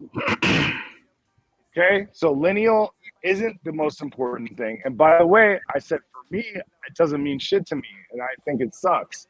However, I acknowledge also that it can be significant in certain situations. For instance, Spinks and Tyson. Okay? So which proves my point. Proves my point. All right, so so I'm gonna close out with this right here. Yeah. If we all fighting in the same division and we have a tournament and it is one clear winner, who would think that person who won the tournament isn't the best in the division? I mean, okay. So what if the person wins the tournament and there's a lineal championship on the side? What if that? What about that, bro? Give me. Hold on, that's a good question. Give me an example of when that was the case. Give me an example when they held the tournament. And the lineal champion was on the outskirts of that tournament. Ali. What's that? Give me. When Ali, when Frazier fought in that tournament, not Frazier, but when they fought in the tournament, and Frazier didn't participate in the tournament, right? What tournament was this? It was a tournament, but Frazier didn't participate in the tournament. Hold on, was Ali? You talking about the first one with Eddie Machen and all them shits in there with Frazier to determine a new line when Muhammad Ali was stripped? When he was stripped. Yeah, he was stripped. His case is different. He had a political, a real big situation. Oh, okay. Yeah, he was stripped. Like that was fucked up, you know. Okay. Like completely. We still considered him the man. That's why they had. But again, like Phil said, it ends up in the right hand because he came back and fought. Who was Leno at 168 when Who was Leno at 168 when Ward and them had that tournament? Who was Leno then? Y'all know? I don't know. Butte I know Butte. I knew Butte set out for that. Yeah, I know he might have been just ring and IBF, but I don't know if he was no lineal. Okay, I don't know who's lineal then. And then it didn't matter anyway because right after the tournament, Fox placed second and went back and beat Butte ass and ended up getting the IBF.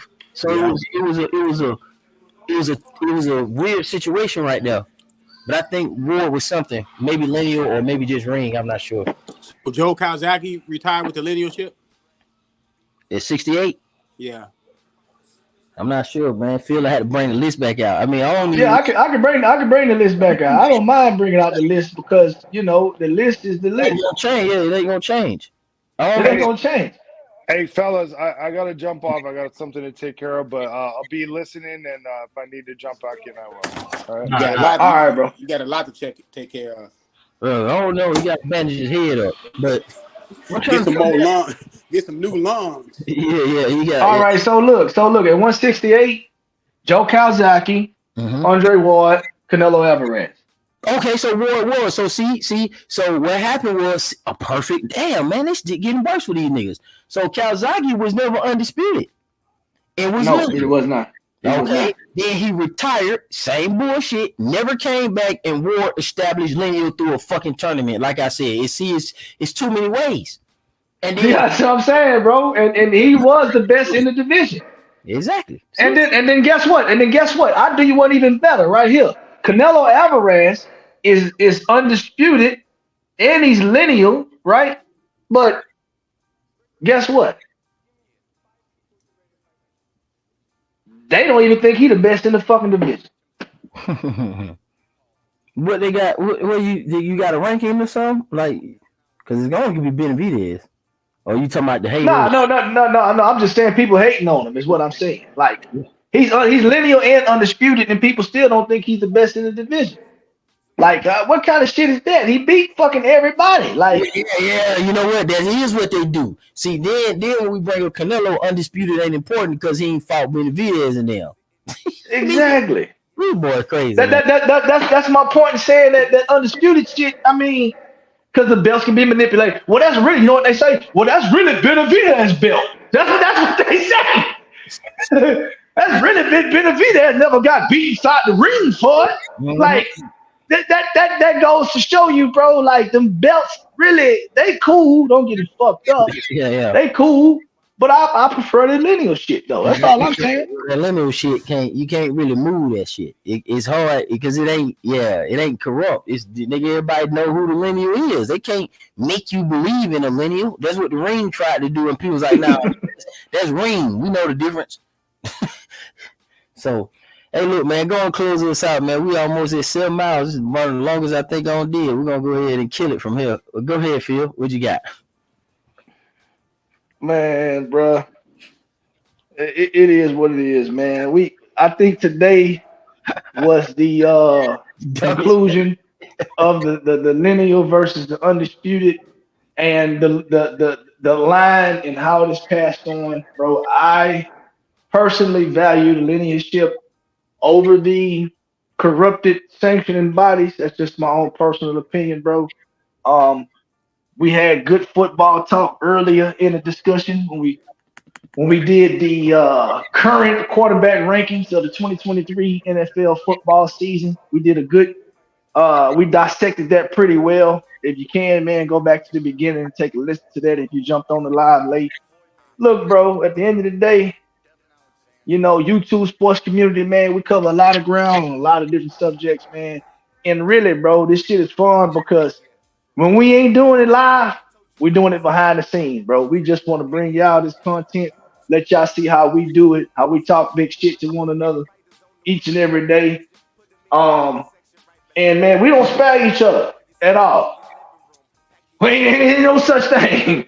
We're trying to get y'all the content and we don't spare each other. So a lot of people might think, you know, people get on here and they're caping, but man, what you see is what you get, bro, when the camera's rolling and when they not, bro. And it's authentic shit that we do behind the scenes because we all partners. So y'all keep tuning in, man. Y'all gonna keep on getting this good shit, man. Y'all know where to find me, man. The Fix Sports TV on YouTube, THA space sports space. You know what I'm saying? And yeah, it is what it is, man. Yeah. THA space FIX space sports space TV. And you can find me on IG THAA_FIX, man. Holla at me. There it is. But yep, that was a good one, man. I don't know what to say. I ain't gonna hold you guys up for the delay. We got we're on a 7 hour counter. That's kind of crazy there. I ain't think we was gonna be that long, but we riding on out for the last few and we gone. All right.